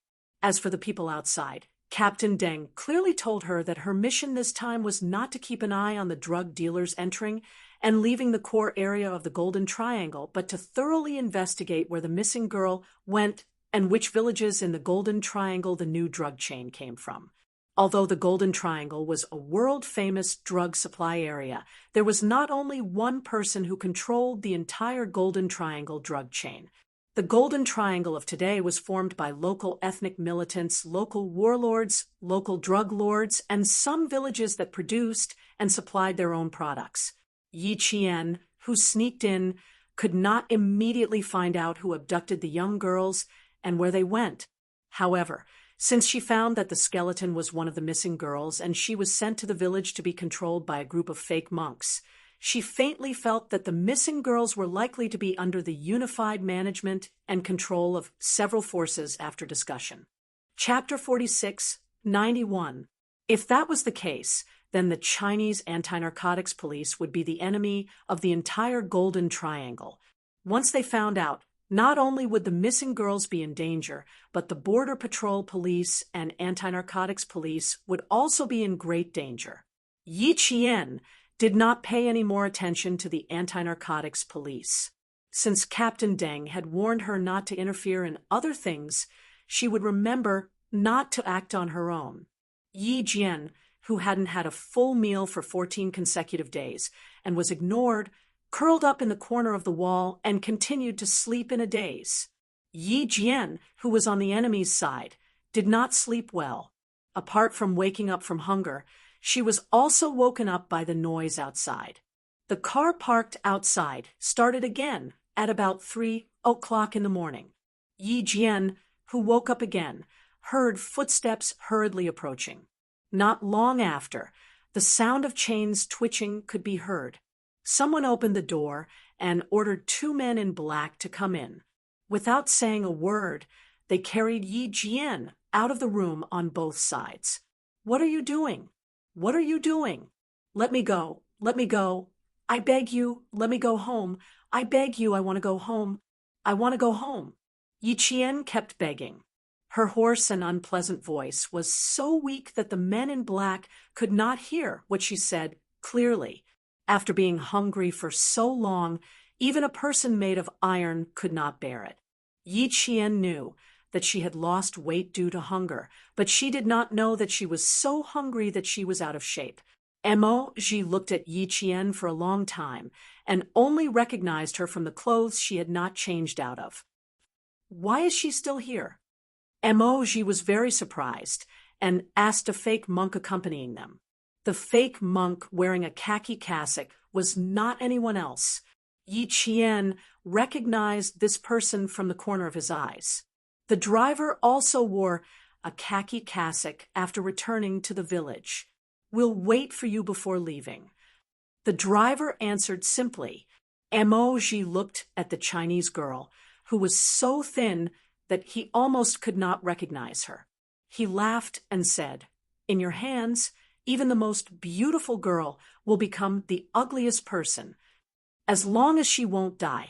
The chauffeur smiled coldly, and the ominous glint in his eyes made Emoji shudder inwardly. He had always thought that the driver was just an ordinary driver, but it turned out that he wasn't. Instead, he gave the police of Shan State a headache.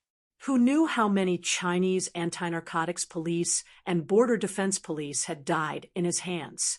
With him guarding the stronghold, no one would dare to cause trouble. If they wanted to cause trouble, they would have to consider whether their heads would be blown off by him. Yi Qian was once again dragged into the car. In order to save her energy, Yi Qian, who was in the car, began to feel weak. She cried weakly. She wanted to drink water. She wanted to eat. She was very, very hungry, and apple and a few biscuits were all that Yi Qian had for the past few days. Yi Qian, who had stayed in the village for almost 9 days, was then dragged on a bumpy journey into the depths of the mountains. It took them another 2 days to travel from Shan State to Kachin State in the south of Myanmar. They were getting further and further away from Sherry City. At this point, Yi Qian was no longer locked up alone. Instead, she was locked up with 4 other girls. Yi Jian looked at the 4 girls who were in a daze. She, who was about to collapse, suddenly narrowed her eyes. There were no signs of abuse or beatings on these girls. Their lips were dry and cracked, and they sat with their hands covering their abdomens. They were like her. They had all been starved to the point of collapse. Unfortunately, the 4 girls were all Burmese. Yi Qian could not communicate with them at all. However, this gave Yi Qian a good opportunity to learn the Burmese language. Chapter 46-92. When the 4 girls saw Yi Qian walk in, their black eyes only moved slightly. When they saw Yi Qian, they did not react at all. Even their expressions were very numb. They had been starving for too long. They were so hungry that they did not even have the strength to lift their eyes to look at people. They even thought that it would be better to be free sooner rather than starve day after day. The rusty metal door closed with a creaking sound.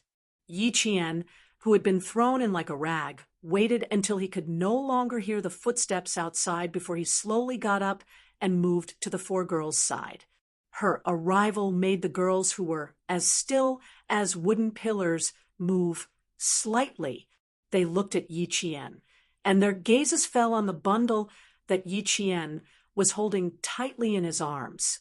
Yi Qian was still thinking about how to communicate with her when suddenly a girl who looked thin and small but was very agile and not at all sluggish from before leaped past the 2 girls in front of her and pounced straight at Yi Qian. Although she was very fast, Yi Qian immediately hugged the bundle tightly when he realized what she was trying to do. He did not let the thin girl take the bundle away from him. There was nothing in the bundle other than clothes. The temperature in the mountains was very low at night. She did not fall sick because she had starved all the way here. She only relied on the thick clothes in the bundle to keep herself warm. The clothes could not be taken away. "Let go, let go, let go." The thin girl, who was trying to snatch the bundle, said in a low voice. She was determined to live. "Let go.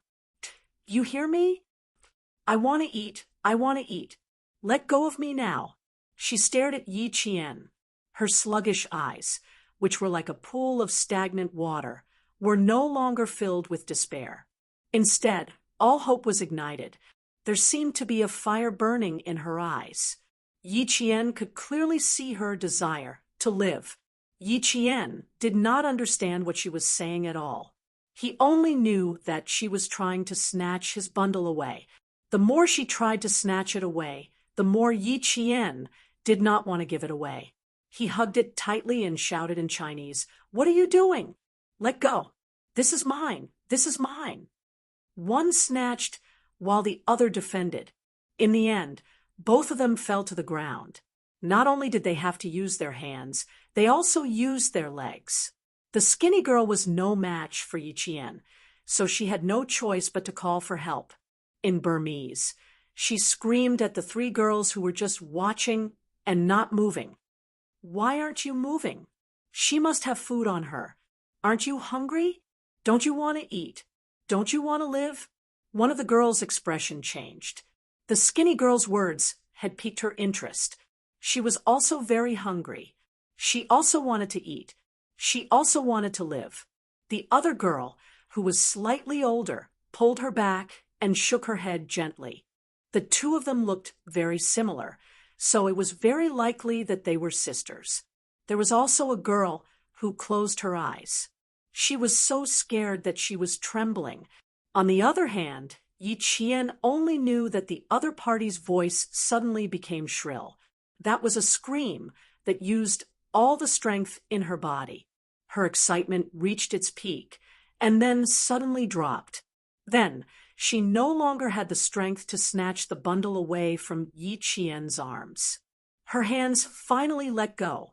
When she realized that she no longer had the strength to snatch the bundle away, her eyes widened.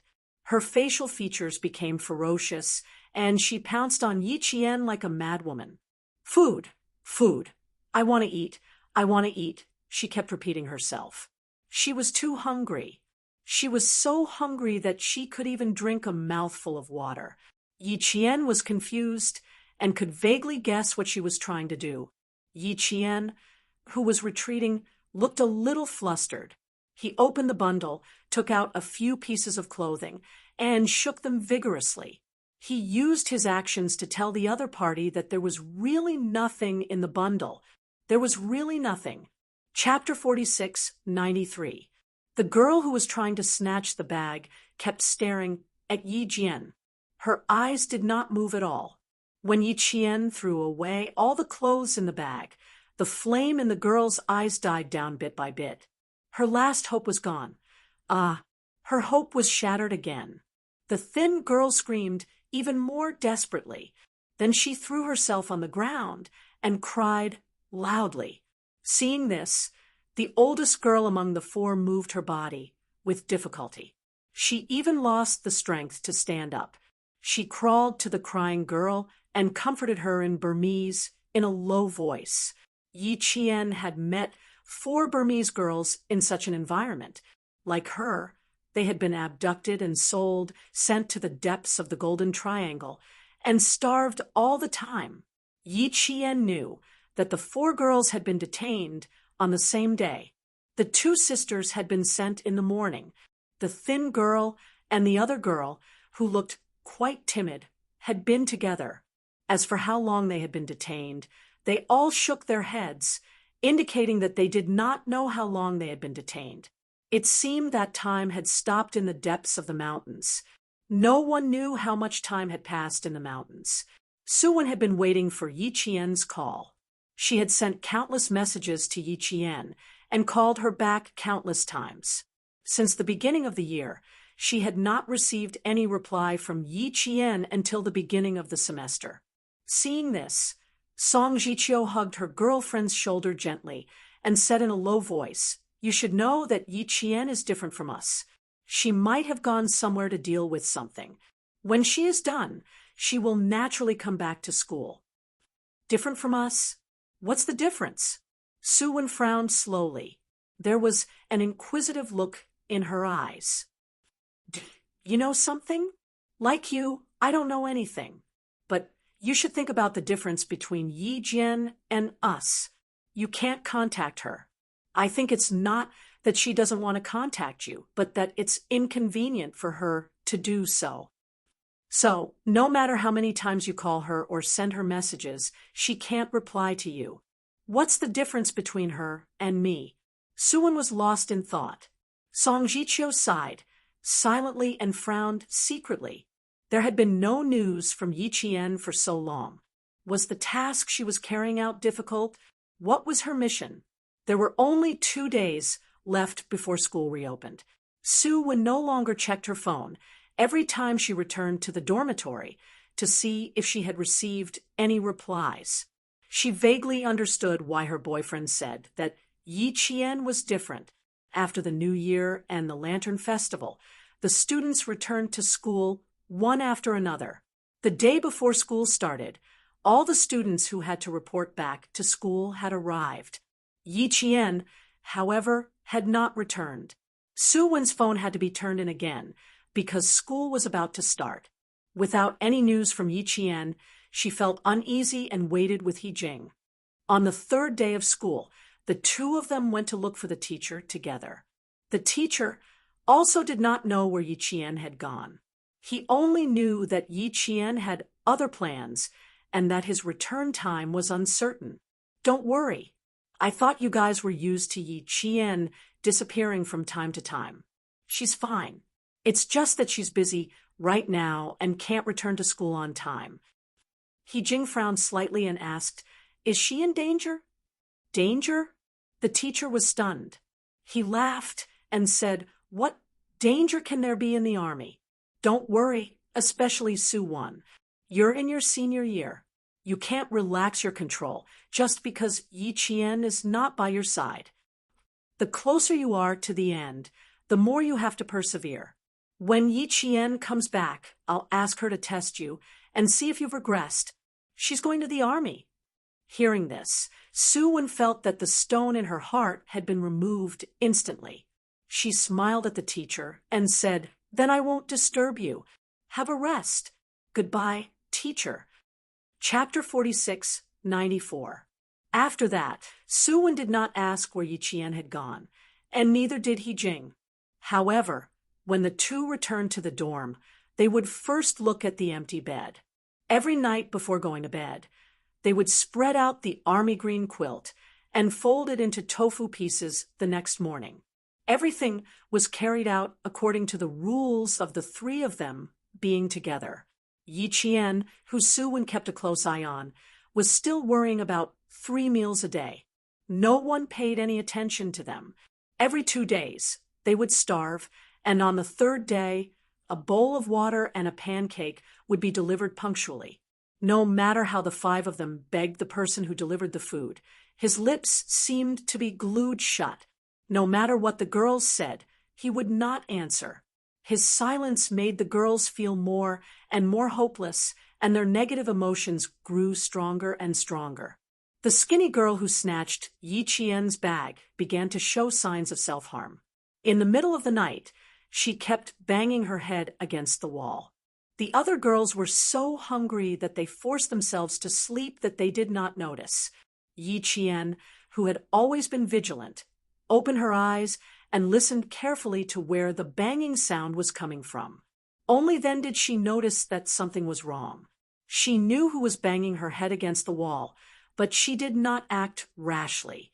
Instead, she chose to listen quietly. She could not act rashly. Before she found the missing girls and figured out the new drug delivery chain, she could not interfere with anything. Even if a life was about to be destroyed in front of her, she only had one choice: to watch calmly from the sidelines. Today, Yi Qian and the 4 girls had been locked up together for 8 days. Tomorrow, it was time to deliver water and pancakes. A bowl of water and a pancake were Yi Qian's only hope of not starving to death. The banging sound did not last long. Yi Qian slowly closed her eyes when she heard no more noise. She had a bad premonition. The next day, Yi Qian saw that the skinny girl who snatched her bag to see if there was food had a bruise on her forehead. It was a shocking sight.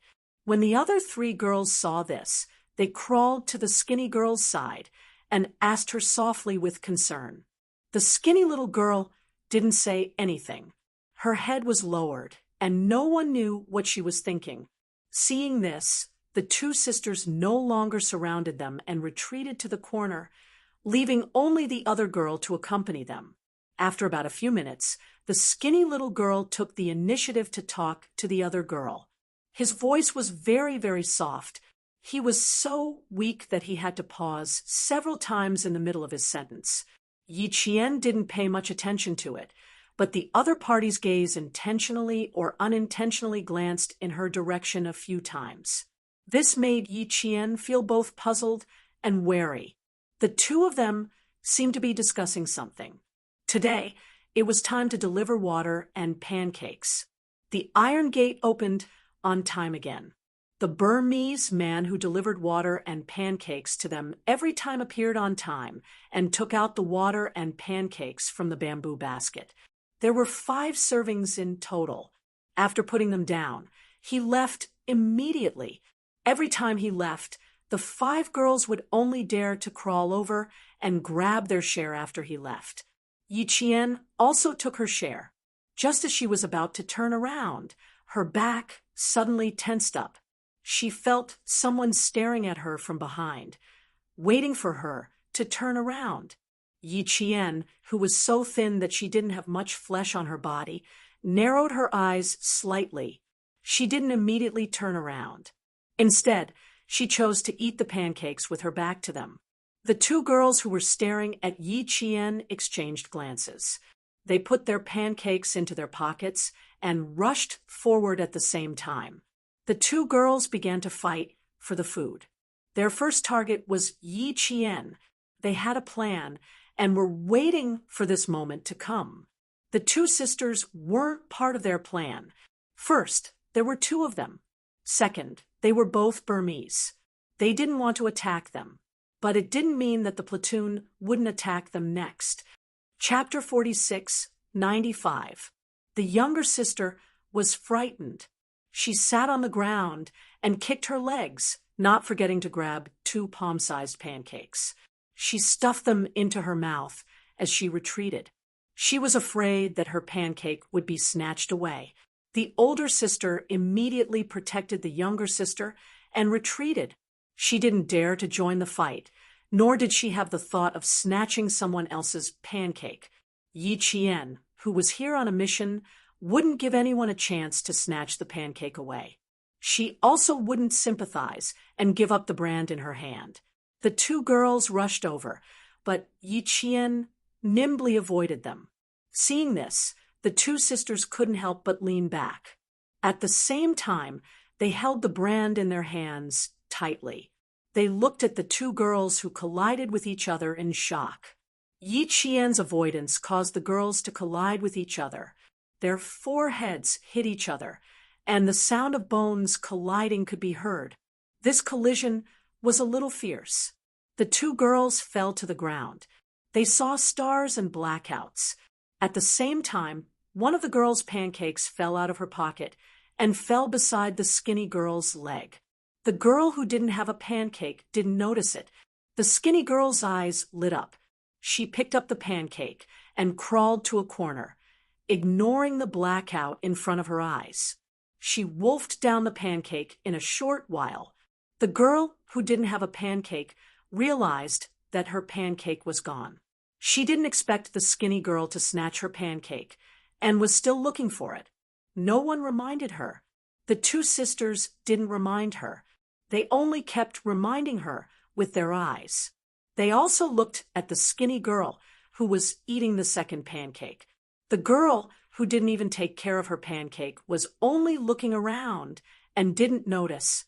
The 2 sisters didn't want to cause trouble, so they chose to keep quiet. Yi Qian, on the other hand, was eating the pancake and drinking water. The other party wanted to snatch her pancake, and it was a premeditated robbery. Why should she sympathize with a criminal who committed murder? No wonder the 2 of them were talking in the morning. She hadn't guessed wrong. They were discussing something. They were discussing how to snatch her pancake. The pancake was cold and hard, but Yi Qian ate it all.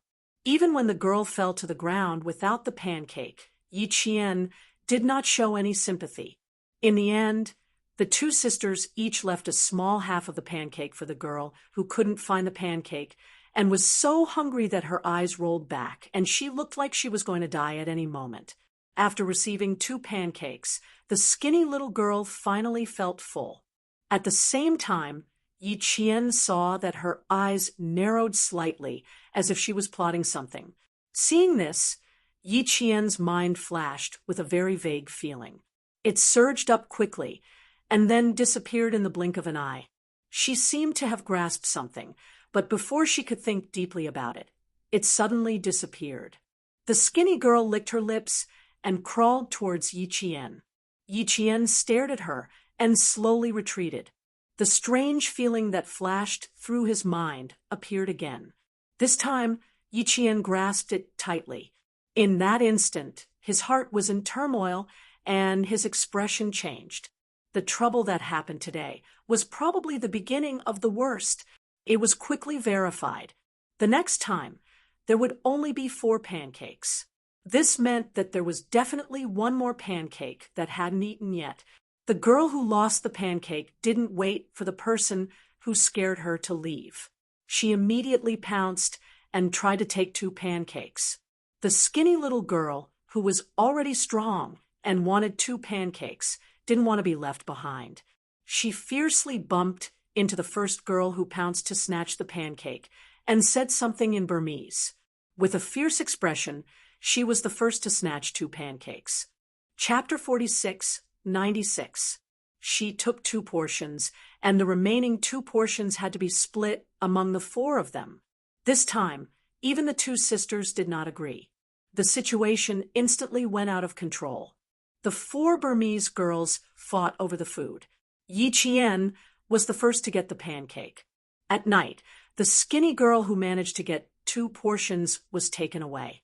She did not return until dawn. Yi Jian stretched her numb legs, and there was a hint of seriousness in her eyes. She had to observe for a while longer. She did not know if it was as she thought. The most ruthless,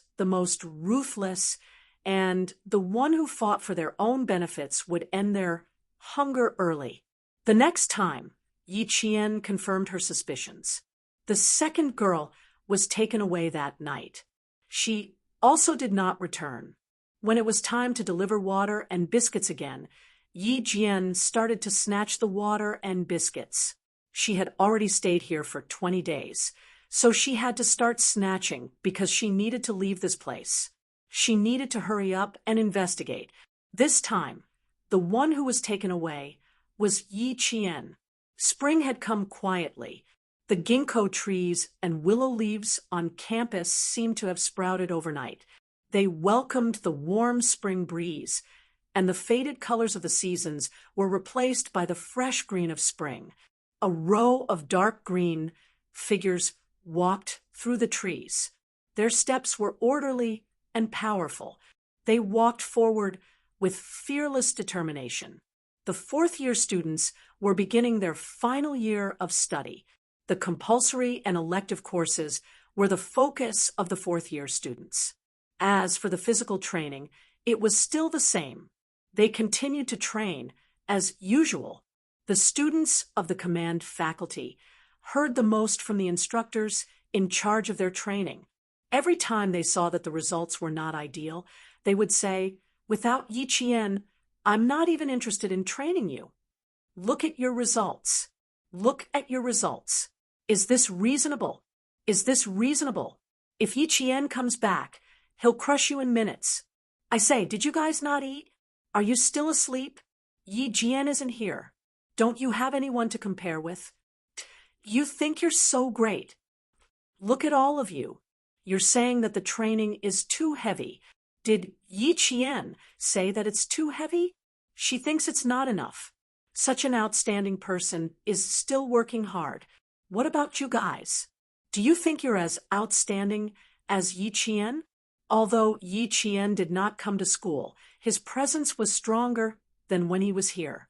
During every training session, the students were extremely nervous.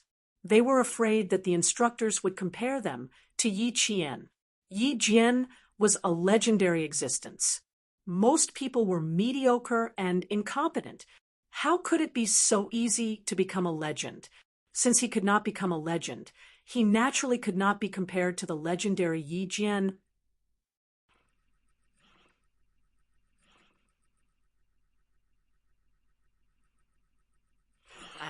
There was no harm in bringing it up for comparison, but once there was a comparison, the damage was huge. He Jing took advantage of her height and patted Su Wen's head. She smiled and said, "That's good. I'll let you know that even without Jane Eyre, you can't slack off.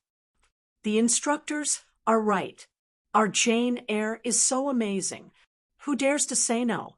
Do you see how many people will stand up for her? Train obediently. Don't think you can be arrogant just because you found a boyfriend. People who take the postgraduate entrance exam have no right to waste time. Understand? Sue Won, who chose to take the postgraduate entrance exam, immersed herself in the sea of learning. She finally felt that she did not have enough time to spend. She finally understood why Yi Qian always said that there was not enough time. Chapter 46, 97. Without Yi Jian by her side, Sue Won did not relax herself.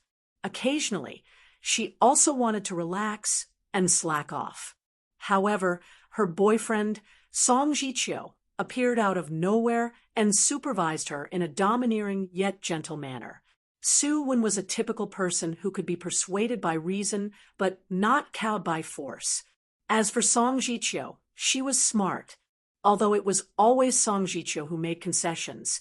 In fact, it was Sue Won who was led by Song Jiqiu. She was so willing that she even thought she had won over her boyfriend. Every time He Jing saw that Sue Won was won over by Song Jiqiu with a few words, and that Song Jiqiu even betrayed her, He Jing would secretly give Song Jiqiu a thumbs up. Sue Won was lazy. Although Yi Qian corrected many of her small problems, and even corrected a lot of the laziness in her bones, she did not have good self-control. Usually, she would show her true colors after a short while. At this time, she needed someone to supervise and remind her. Since Yi Qian was not here, Song Jiqiu took over. She enjoyed it and liked it very much.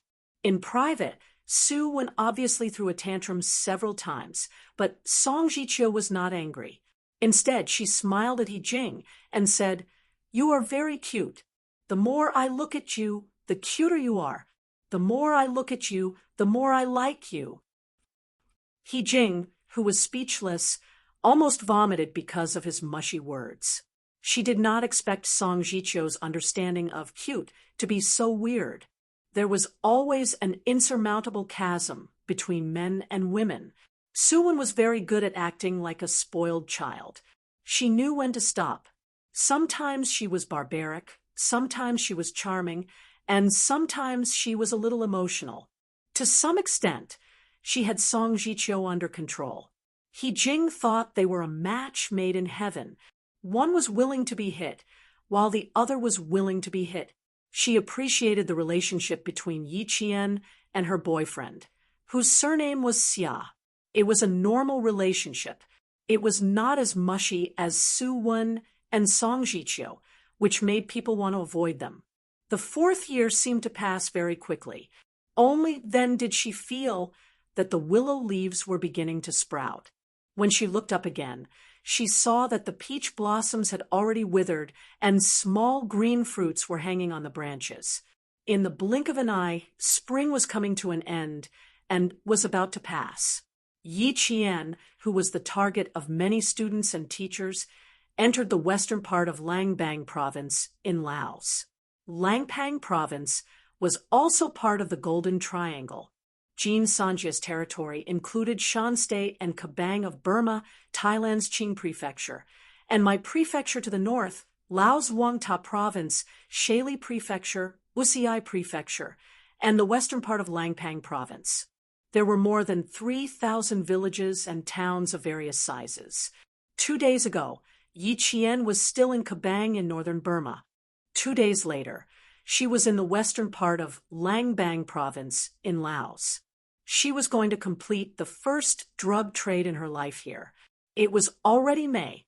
It had been 4 months since Yi Qian entered Burma before the Spring Festival. After starving for a whole month, Yi Qian chose to be obedient and survive. She became a slave who could be abandoned by the drug kings at any time and be pushed out to take bullets at any time. She had no human rights at all. That night, Yi Qian was taken out and sent to a very beautiful woman who wore traditional Burmese women's clothes. The woman did not say anything. She just stretched out her hand, which had long and sharp nails and was painted with red nail polish, to lift Yi Qian's chin. After she looked at Yi Qian carefully, she left a deep nail mark on Yi Qian's chin with a few drops of blood. After she finished looking, she waved her hand. The two men who had carried Yi Qian here carried Yi Qian again and walked into the dark depths of the forest without any light. At that moment, Yi Qian was ready to run away. Chapter 4698. In the end, she did not want to threaten her life. Instead, she wanted her to stand in front of the vertical hole that could only fit one person at a time. The hole emitted a nauseating stench. The woman, who was as beautiful as a snake, gently stroked the back of Yi Qian's neck and smiled coldly. "Do you want to survive?" She spoke in Chinese. Of course, Yi Qian wanted to live. She nodded obediently, but there was a look of horror on her face that made the woman giggle. In the middle of the night, in the dark forest that was as dark as the entrance to hell, the woman's laughter was delicate, but there was a darkness that made people feel afraid. "You have to be good. I like obedient children the most. As for disobedient children..." A second ago, she was still smiling, but in the next second, she suddenly pressed down on Yi Qian's neck and forced Yi Qian to nod. She then looked into the bottomless hole that was shrouded in a foul stench. The flashlight shone nearby, illuminating the seemingly bottomless hole. The nauseated Yi Qian saw clearly what was at the bottom of the hole, and her pupils constricted instantly. Wretch, the acid in her stomach and the bitter water in her bile rushed out of her throat, and Yi Qian vomited. It wasn't because he was afraid that he vomited. Instead, it was because the pile of white bones beneath him had severely damaged his vision and soul. All of his reactions were focused on his stomach, and he couldn't control his body's reaction at all. He vomited directly. The dark hole was filled with bones, and there were even undecayed limbs. "Little Yi, this world is darker than we imagined. You have to remember, darkness is not scary. What's scary is the representation of justice, but ignoring the darkness and allowing it to grow. That's what's scary." This world was darker and scarier than she imagined. Even though she had walked through a blood-soaked battlefield, what she saw in front of her sent chills down her spine. How many people were buried below? How many people had died in their hands?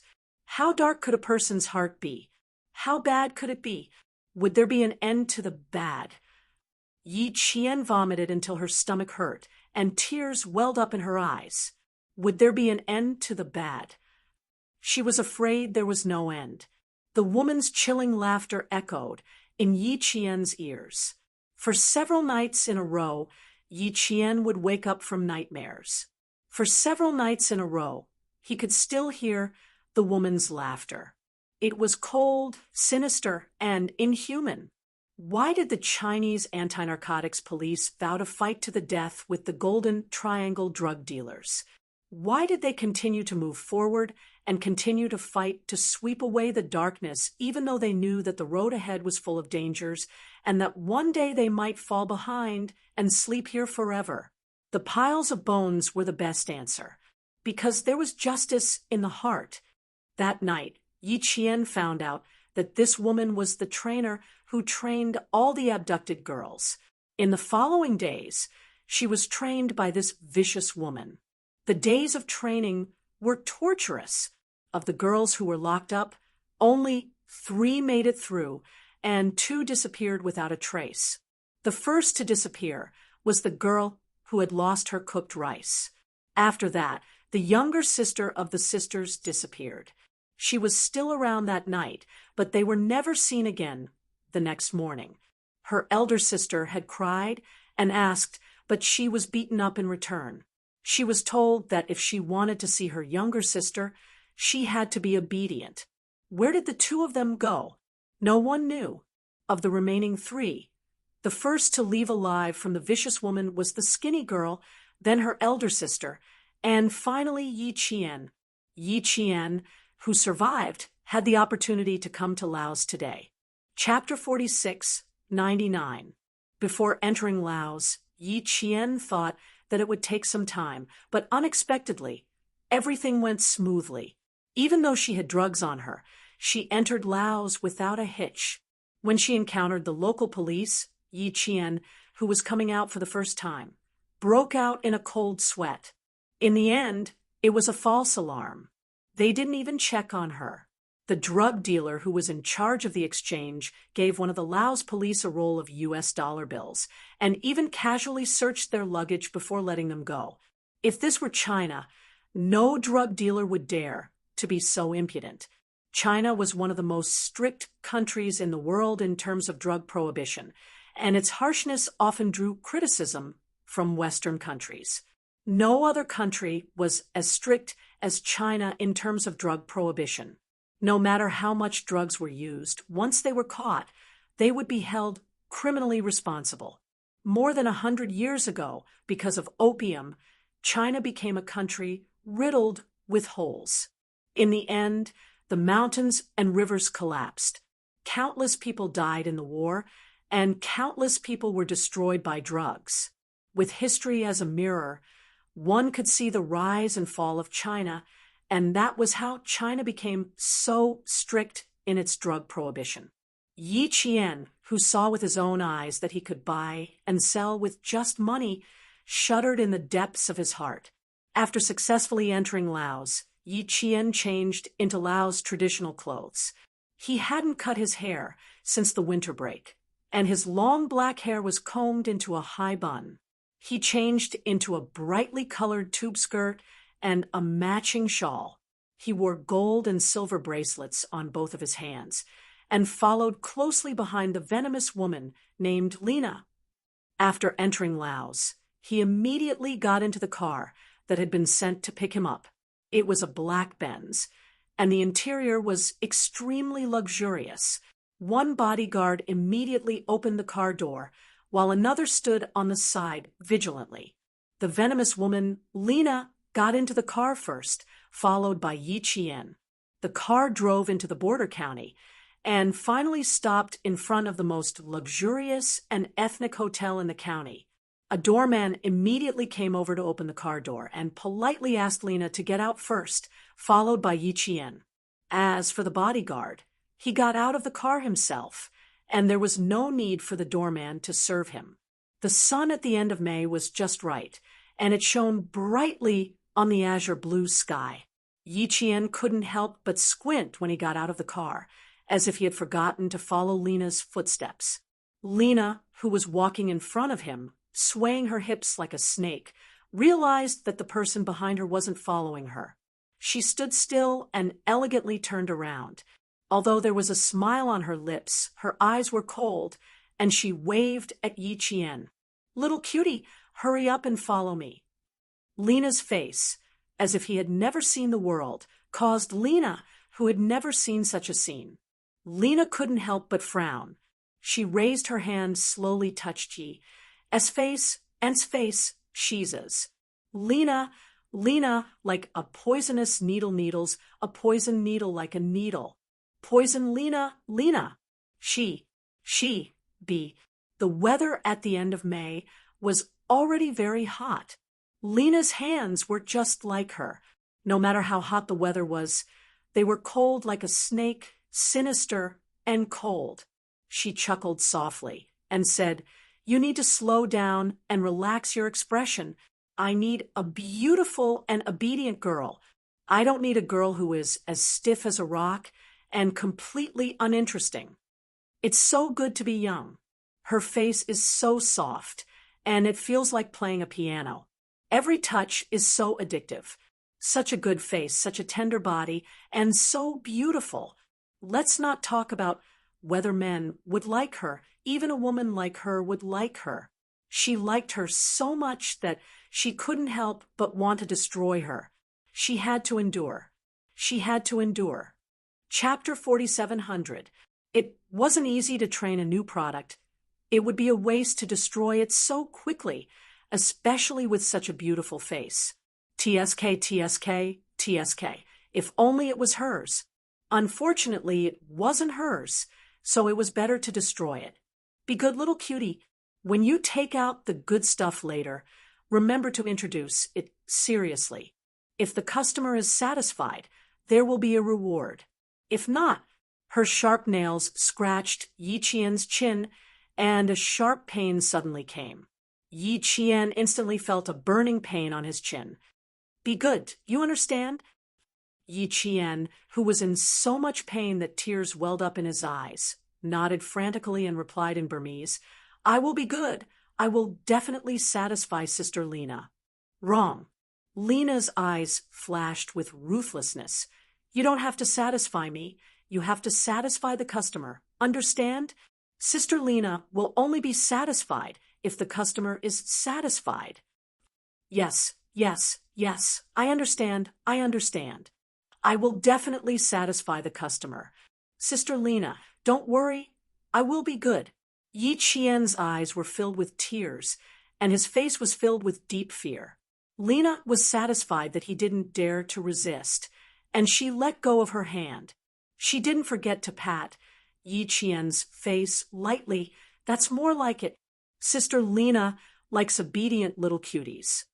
When Lena turned around, she didn't see Yi Qian, who was afraid a second ago. The moment she turned around, her dark eyes flashed with coldness.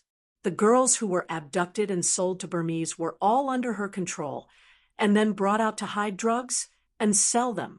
From hiding drugs in their bodies to hiding drugs with their looks, and then to recommending drugs with their looks. If the customer had any requests, the girls who hid the drugs had to satisfy them unconditionally. If there was any resistance, they would be beaten or killed. Her methods were so cruel that it made one's hair stand on end. A new, even more inhumane drug chain was born.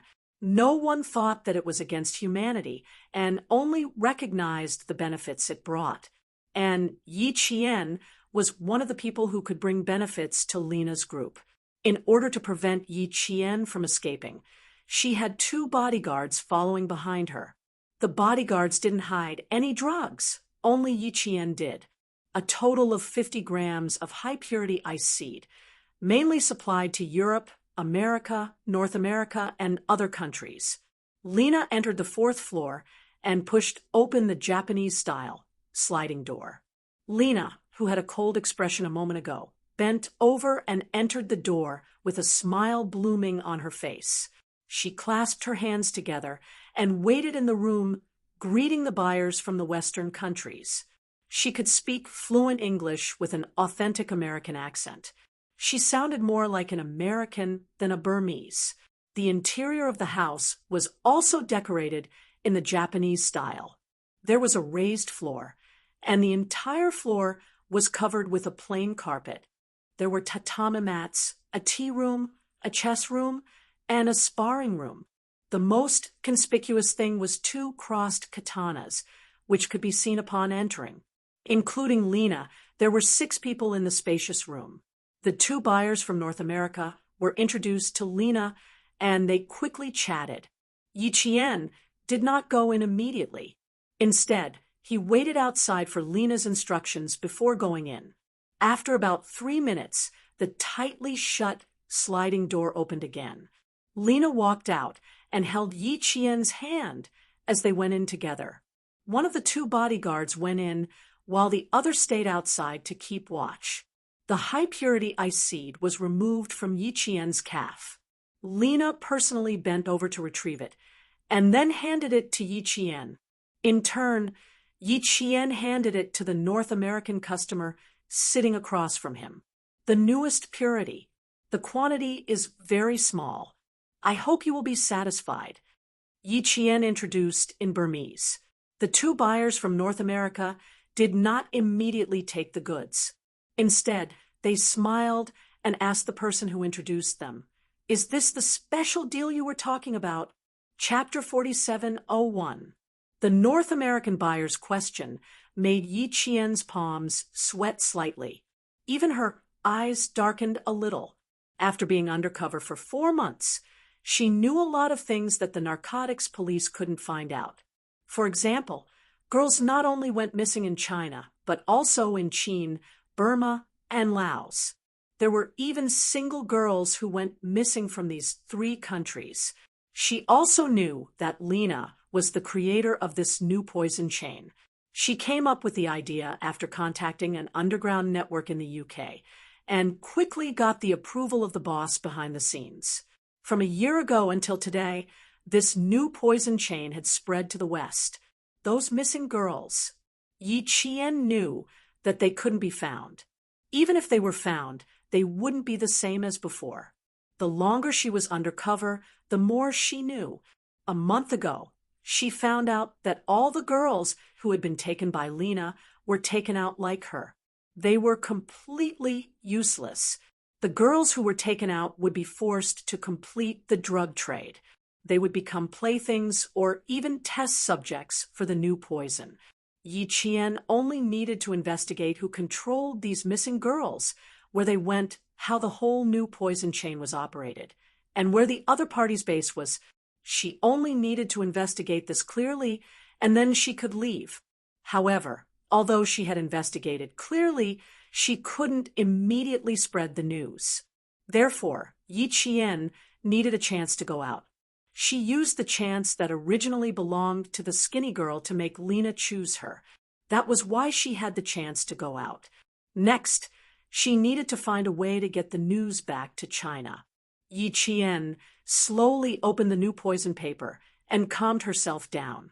She continued to pretend that she didn't understand English and didn't know what the other party was saying.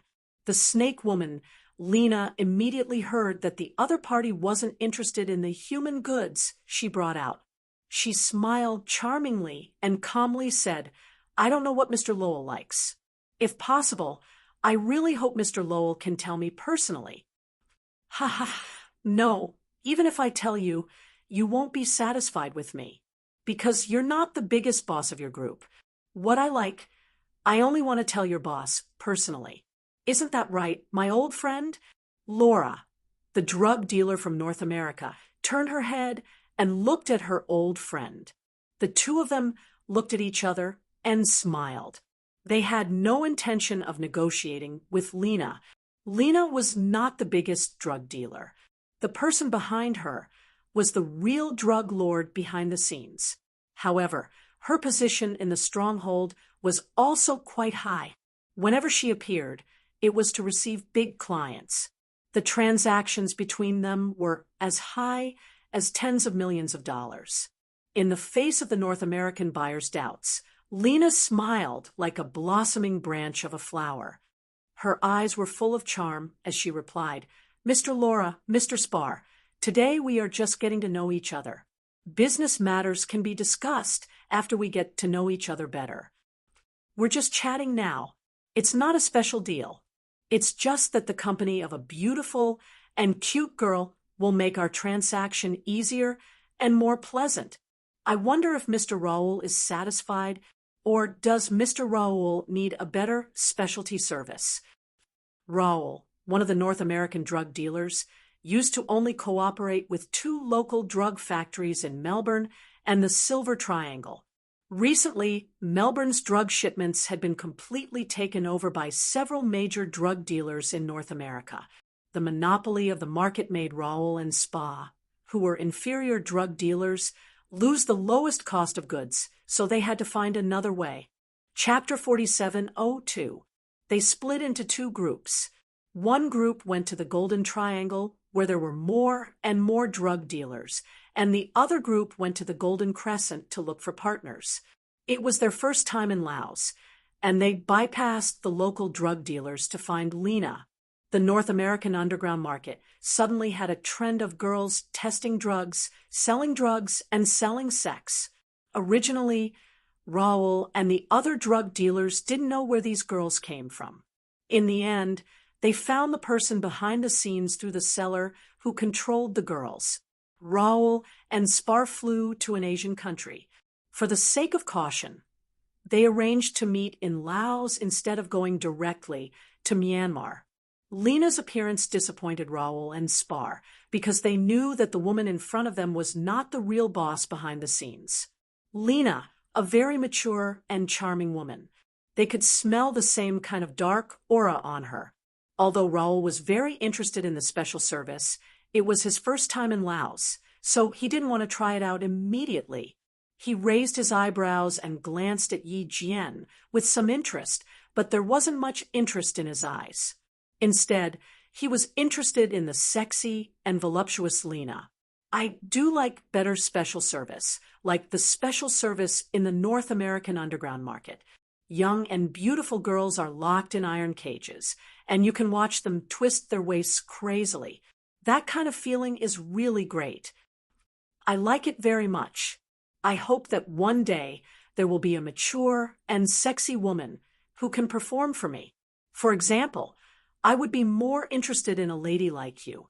What he meant was that he wanted Lena to perform for him if there was a chance. There was a hint of contempt in his words. Raoul was a drug dealer. He walked on a knife every day, and he could tell at a glance who was the real boss behind the scenes. Although he could smell the same dark aura on Lena, he was very sure that Lena was definitely not the real boss behind the scenes. She was just a small boss who had a certain status in the whole group. For example, she was better at controlling these young and beautiful girls and making them recommend drugs for the whole group, which would bring benefits to the whole group. The one who could really give in was not her. Raoul's request was met with Lena's charming smile. She leaned towards Raoul in a deep V-neck dress. Yi Qian only saw the drug dealer, Raoul, and the other drug dealer's eyes focused on the pair of breasts on the table. The ditch in the chest was a great weapon. Yi Qian secretly curled his sweaty palms. If he was only interested in Lena, then she was safe for now. She was only temporarily safe. If she stayed here for a long time and was controlled by Lena for a long time, then one day she would meet a drug dealer who happened to be interested in her. For the sake of her own arrangements, she did not have much time left. If there's a chance, I'll definitely perform for Mr. Raoul in person. At that time, I hope Mr. Raoul won't mind that I'm not as beautiful and young as her. A cold, snake-like hand gently rested on Yi Qian's shoulder. When he raised his hand, Bai Yuancheng, who was on the left, almost jumped out of her hanging dress. The two drug dealers from North America also laughed together. The atmosphere of the discussion was quite pleasant. Lena saw that their attention had been diverted to Yi Qian twice, but to no avail. She could only give up. He lowered his eyes and drank, hiding the gloominess in his eyes. Chapter 47:03. Lena's goal was simple. She wanted to bring out the girls she had brought and use their youth and beauty as bargaining chips. Then she would recommend them to keep the customers and increase the chances of a successful partnership. However, she had miscalculated this time. She had thought that this group of underground buyers from North America would all like the girls she had sent over. But in the end, there were two mature outliers. Her carefully trained pawns didn't have any effect, and in the end, she had lost herself. It seemed that she would have to find a few more well-endowed married women. Walking out of the hotel, Lena looked Yi Jian up and down with a cold gaze. Her lips curled into a cold smile. Your luck is not bad. Yi Qian lowered her head and stood there obediently. She didn't say anything and didn't look at Lena. She had always given Lena the impression that she was obedient, well-behaved, and knew how to survive, but she was also very timid. Even if she didn't say anything, Lena felt that it was normal. Seeing this, Lena, who felt a little bored, glanced at her coldly. She swayed her hips and walked to the front in her stilettos. Yi Qian bit her lower lip and followed obediently. If she didn't follow, the bodyguards behind her wouldn't be polite. Lena wasn't in a good mood. She was angry even when she got into the car, so the two bodyguards didn't dare to say anything. Yi Qian was about to get into the car when he realized something was different. The driver had changed. It was no longer the driver who had come to the border. Instead, it was a man with a scar on the right side of his face and a bullet wound on the inside of his exposed arm. Yi Jian narrowed her eyes and was about to get into the car obediently. Just as she held the door with both hands, the new driver suddenly spoke in English. "The general wants to know if you have reached an agreement with the two North American businessmen." Yi Qian, who was bending over to get into the car, paused. General? Codename or military rank? Suddenly, Yi Qian thought about how the bodyguards bribed them when they passed by the Burmese border. His heart sank uncontrollably. If the driver said that general represented military rank, and now the driver was asking if Lena had a deal, could it be that the boss behind Lena was a general in the Burmese military? At the thought of this, Yi Jian's back was drenched in cold sweat. If that was the case, then the severity of the situation was beyond imagination. No, she had to contact Captain Deng today. There had been no news for 4 months. Would Captain Deng and the others think that she had died? Before Yi Qian could fully sit down, a sharp gust of wind suddenly blew over. Pa! Yi Qian, who had taken a solid slap from Lena, didn't dare to resist. He sat down and covered his face. Even though he was in so much pain that tears welled up in his eyes, he didn't dare to say a word. "Please tell the general that Lena will succeed in 3 days. Tonight, it's my mistake. I didn't train them properly before bringing them out. I hope that the general can give me another chance." Lena, who had slapped Yi Qian a second ago, was now extremely cautious. She even lowered her posture. It was obvious that she was afraid of the general that the driver had mentioned. Yi Qian, who had been slapped, took the slap for nothing. She knew very well that this slap was for Lena to take the blame for her failure in the deal. Lena needed to give the general an explanation. She didn't want to be punished by the general, so she could only choose one person to take the blame. Yi Qian, who was in the car, was the best choice. Chapter 4704. The driver didn't care who was beaten or who was wronged. He didn't even look at Yi Qian. He didn't want to waste his time on irrelevant people. "The general has been at the border recently. You haven't reported to him for a long time." Slap. The driver stopped talking and glanced at Yi Qian coldly. Lena, who felt much better after beating her up, immediately explained, "She doesn't understand English. She only knows how to speak Chinese and Burmese." The driver immediately looked away and continued, "The general will take a day to enter Laos. You can leave some time for him. Get rid of the people around you. Don't let anyone tail you." Lena's words made the driver less vigilant. It was obvious that she held a lot of weight in the company. The driver trusted her. Yi Qian covered her face with her hands. She kept her head down and tried to pretend that she was invisible. She tried her best not to let the people in the car feel her presence. The driver's arrival made Lena tense up. Yi Qian was closely watched by 2 bodyguards. No matter where she went, the 2 bodyguards never left. Even when she was sleeping, they would handcuff Yi Qian's hands and feet. They wouldn't give Yi Qian a single minute to go out alone. They completely cut off Yi Qian's contact with the outside world. In the office of the anti-narcotics team in Yun Province's Cheli City, Captain Deng finished his day's work.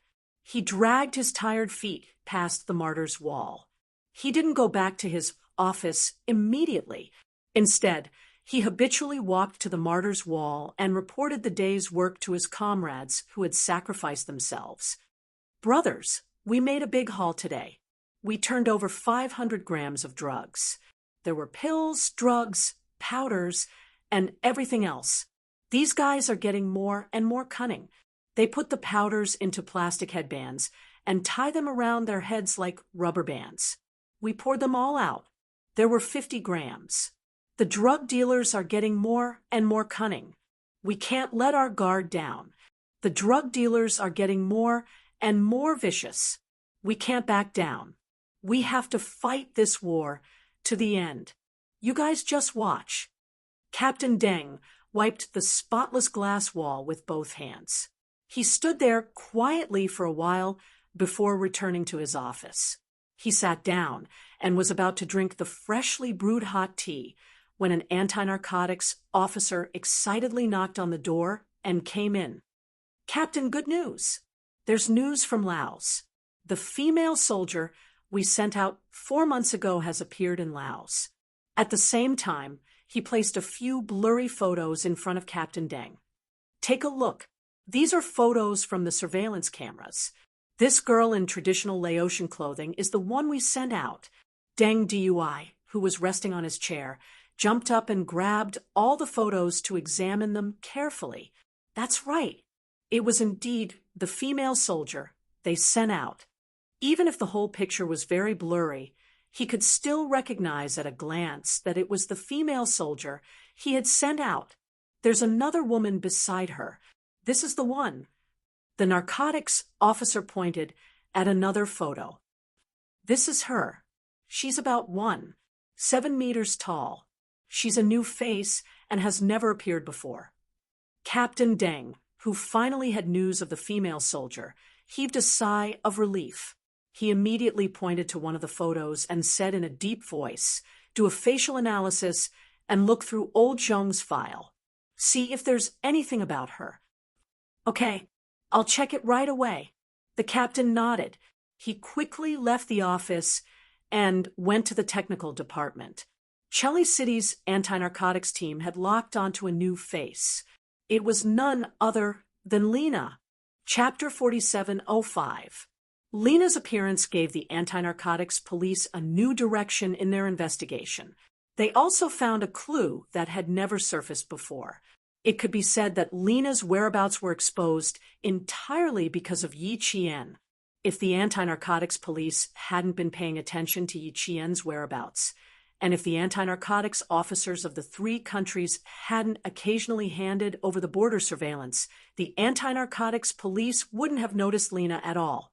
A new face with no criminal record, and a foreigner who had never entered China's borders. Even if the anti-narcotics police had heavenly eyes, they wouldn't have been able to lock onto Lena as a suspect through surveillance. It was precisely because Yi Qian was by her side that Lena, who had never been targeted by the anti-narcotics police, came out into the open. However, Lena's investigation didn't go smoothly. 20 anti-narcotics police were divided into 2 batches. They worked for 2 days and 2 nights, and according to Lena's approximate age, they didn't find anything. Then they asked the Myanmar anti-narcotics police if there were any female drug dealers in Myanmar. Yes, there were, but they couldn't match her age or appearance. The woman who appeared in Yi Qian seemed to have appeared out of thin air. They couldn't find any information about her. Investigate, investigate. There's no information about a living person. There's no entry or exit records. Impossible. Investigate. You must find out for me. People are alive. As long as they're alive, they'll leave traces of their lives. If there's no entry or exit records, then what about the cities in Myanmar? Since she's now at the border of Laos, it means that she has records of leaving the country. As long as there are records, we can definitely find out who she is. After 2 days and 2 nights without any results, Captain Deng of the anti-narcotics police was furious. Just as the anti-narcotics police were still investigating, an old man walked into the anti-narcotics police station with 2 traffic police escorting him.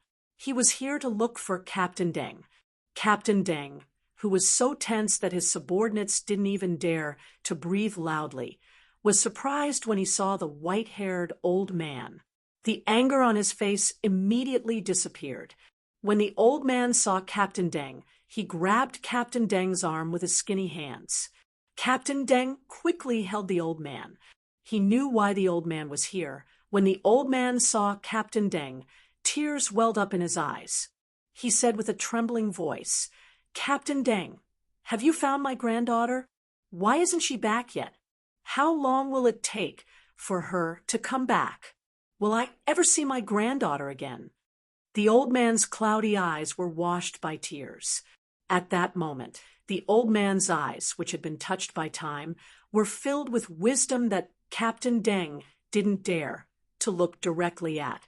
The old man, who hadn't seen his granddaughter come home for a long time, already had an answer in his heart, but he didn't dare to think too deeply about it. His old bones were still fine and alive. How could something happen to his granddaughter? The old man didn't want to wait, so he walked out of the mountain alone again. He inquired and inquired along the way. Finally, he came to a city he had never been to in his life. He saw that the traffic police were wearing a police cap with the same totem he had seen before. The old man found the police. "Don't worry, we will definitely find your granddaughter. We will definitely let you see your granddaughter. I swear on this police uniform that I will definitely find your granddaughter." After crossing over mountains and valleys, Captain Deng arrived at a city that he had never been to in his entire life. Tears welled up in his eyes.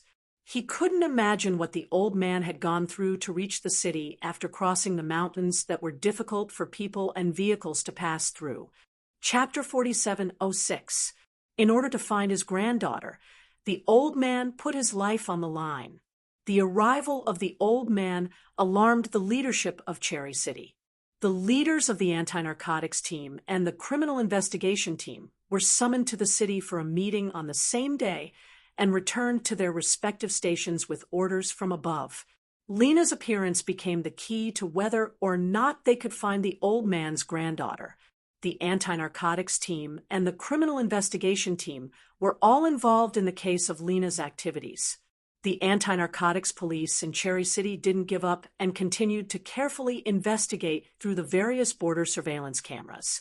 In order to find the whereabouts of this person and make progress in the case, the anti-narcotics police patrolling during the day and returning at night would cooperate with their colleagues in the rear to investigate the surveillance cameras. 4 days had passed since they found out about Lena's existence, and the anti-narcotics police in Cherry City still hadn't made any progress. Even Captain Deng was so depressed that no one dared to take the initiative to talk to him, unless it was necessary for work. As long as they saw their boss with a dark face, they would immediately lower their heads and avoid him. There was no other way. Their boss would always be in a bad mood once a month. It had become an iron law.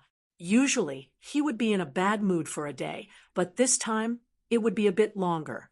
It would probably take 3 to 5 days for his mood to turn from bad to good.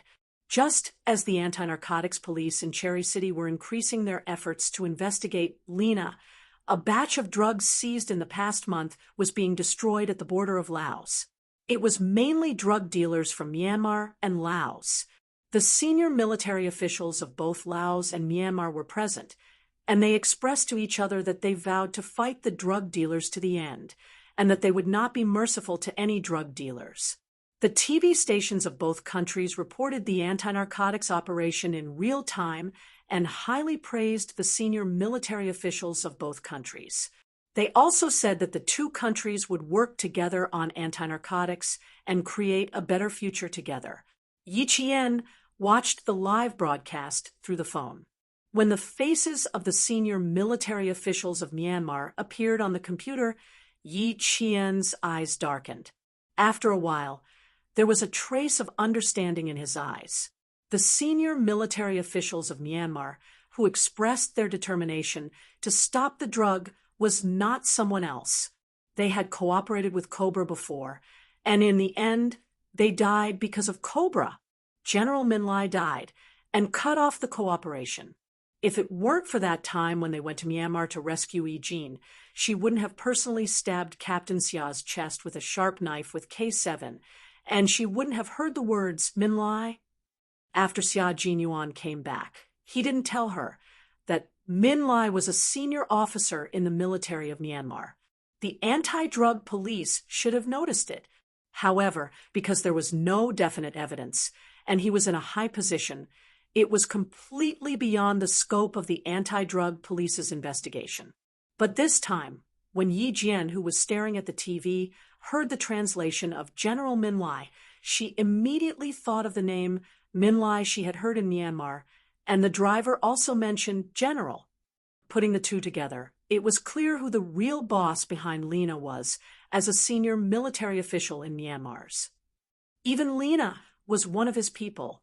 Leaving her in the forest behind the nest and turning her into a small mountain of bones was one of the crimes committed by Min Lai, the boss behind Lena, the general that the driver mentioned. Why could the missing girl smoothly leave the country and go to various foreign countries? Why could drug dealers like Lena smoothly expand their influence in the Golden Triangle? Why could they smoothly transport drugs out of Myanmar and sell them all over the world? Now, there was finally a reasonable explanation. General Min Lai acted as their protection. Chapter 4707. Yi Qian was in a good mood after accidentally discovering Lena's boss. However, Lena's mood was not as good in the room next door, especially when she saw the Laotian military destroy all the drugs they had seized. Lena's face instantly turned pale. The drugs that were destroyed were all money, and money was the general's life. He needed a lot of money to purchase weapons and a lot of money to maintain his power. Now, someone had destroyed his life right in front of him. Then, when she went to see him, she would definitely suffer the general's wrath.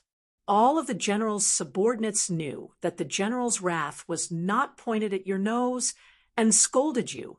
Instead, he would directly take out his gun and kill those he deemed useless. She worked so hard for the general only because she wanted the general to know that she was useful. Killing her would be the biggest loss. Now she was beginning to worry that the general would vent all his anger on her. She was worried that she would not return. Lena did not dare to watch the TV anymore. She was so anxious that she could not even sit still. She had to think of a way. She had to think of a way. What should she think of? That's right. First of all, she had to divert the general's anger away. It would be best if he diverted it to someone else. But who? 5 minutes later, the door to Yi Qian's room was pushed open. Lena, who was supposed to be resting in the room next door, walked in arrogantly. Yi Qian was still watching the TV. He carefully memorized all the guards around General Min Lai, including the bodyguards who had blended into the crowd. She memorized every single face that appeared on screen. Yi Qian did not miss a single one of them, so that he would be able to recognize them at a glance in the future. When Lena entered the room, Yi Qian immediately stood up and greeted her obediently. "Big Sister Lena, yes." Lena responded with a straight face. She walked straight to the single lounge chair in the room and sat down. Even though she was sitting down, her aura was not weak at all. Even her gaze was condescending. In her eyes, Yi Qian was as insignificant as a speck of dust. His life depended on her words and her gaze. "Seeing that you've been obedient for the past few days, I'll take you to a place tonight to meet a big shot." He turned his gaze to the TV and saw a reporter from the West holding a microphone in front of General Min Lai. The reporter asked if Myanmar had made any big moves on drug control recently. He even raised a very sensitive question. "General, may I ask if the Burmese military is acting as a protective umbrella for the local drug dealers? If this is true, does the general know about it?" The only thing missing was asking, "Excuse me, is the general also an umbrella for the local drug dealers?" General Min Lai's face suddenly turned cold. He stopped walking and personally took the microphone from the Western reporter.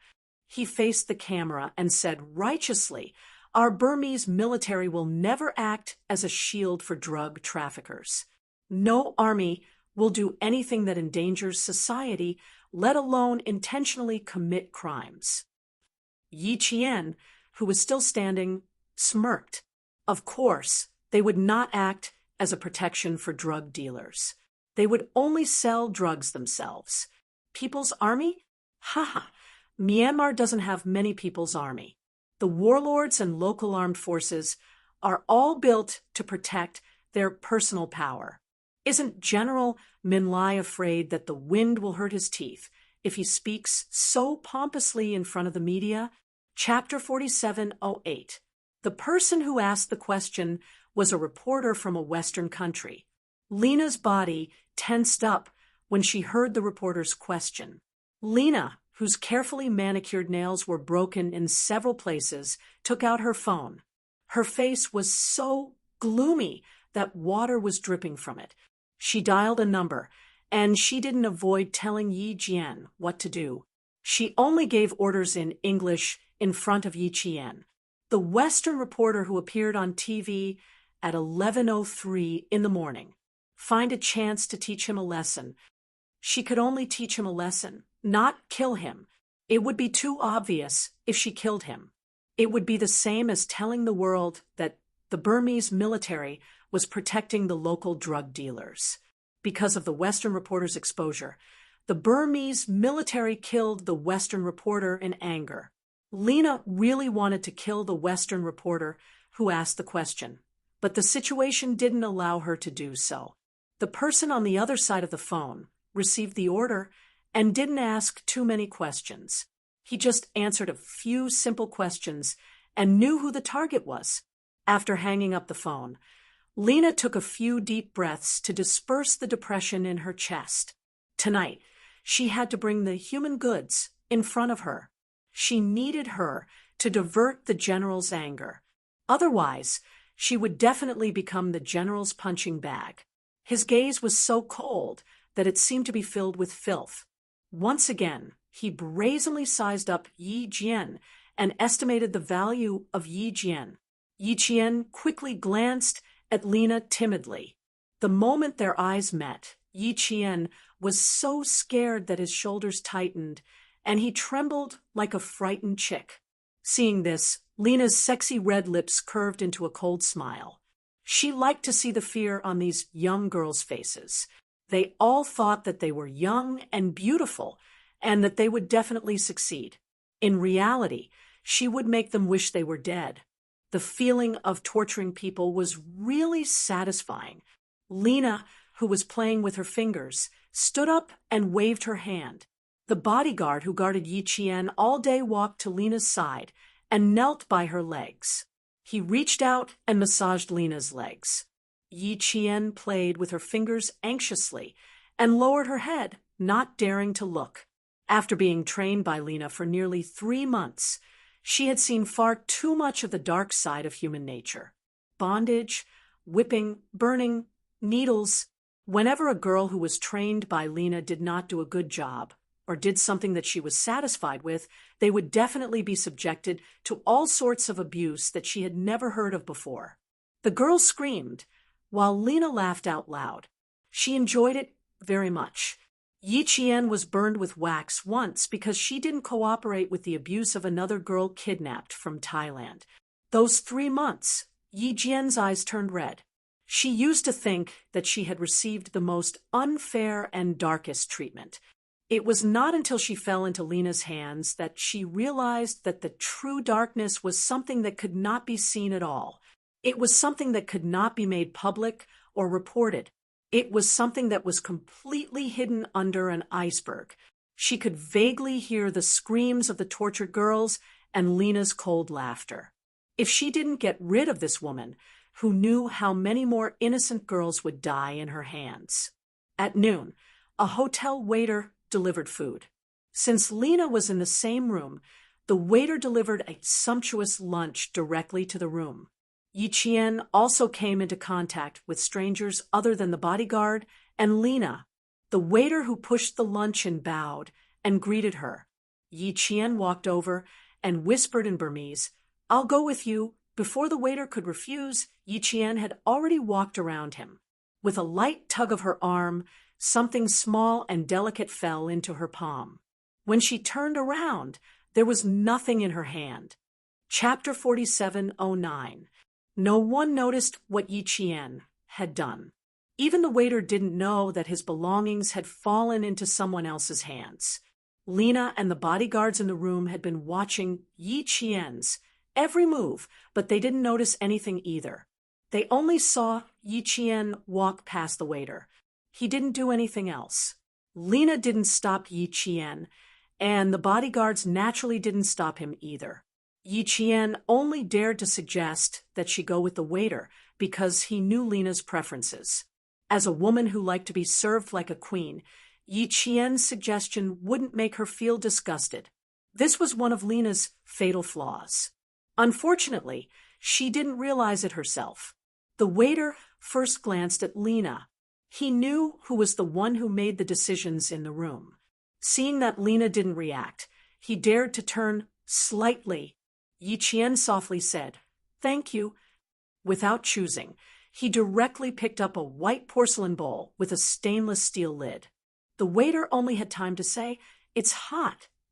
In Burmese, Yi Qian, who was holding the bowl with both hands, paled. However, he didn't shout out loud. He just quickly put the bowl back in the dining car. Pa! The bowl of soup fell from Yi Qian's hands. The boiling soup splashed onto Yi Qian's legs and feet, which immediately turned red. "Sister Lena, I'm sorry. Yi Qian immediately knelt on the ground and admitted his mistake. Even if the ground was covered in soup and the porcelain shards were sharp, he still knelt down straight, all for a chance to go to the bathroom. Lena, who was sitting like a queen, frowned when she saw Yi Qian kneeling on the sharp porcelain shards. The waiter was also frightened. He didn't dare to move. He stood beside the dining car with his head bowed, waiting for Lena's anger. Lena didn't speak immediately. She stared at Yi Qian with interest. Her gaze slowly moved from Yi Qian's face to his knees. The corners of her mouth curled up as she played with her fingers. The fabric of the traditional skirt in Laos was not very thin, but in order to make herself look really scared, Yi Qian chose to kneel down in a straight and forceful manner. Some of the sharp edges of the skirt pierced through the fabric and into Yi Qian's knees. Yi Qian's face turned pale from the blunt pain, but she didn't care about the pain. Instead, she was worried about Lena's anger. Because of her fear, she didn't choose to kneel down immediately. Blood flowed out, staining the cloth. Yi Qian, who looked like he didn't even dare to breathe loudly, finally crawled on the ground. Lena's anger dissipated when she saw his lowly appearance. "Get up." After about 5 minutes, Lena reckoned that it was about time. If she continued to kneel, she was afraid that she wouldn't be able to see the general tonight.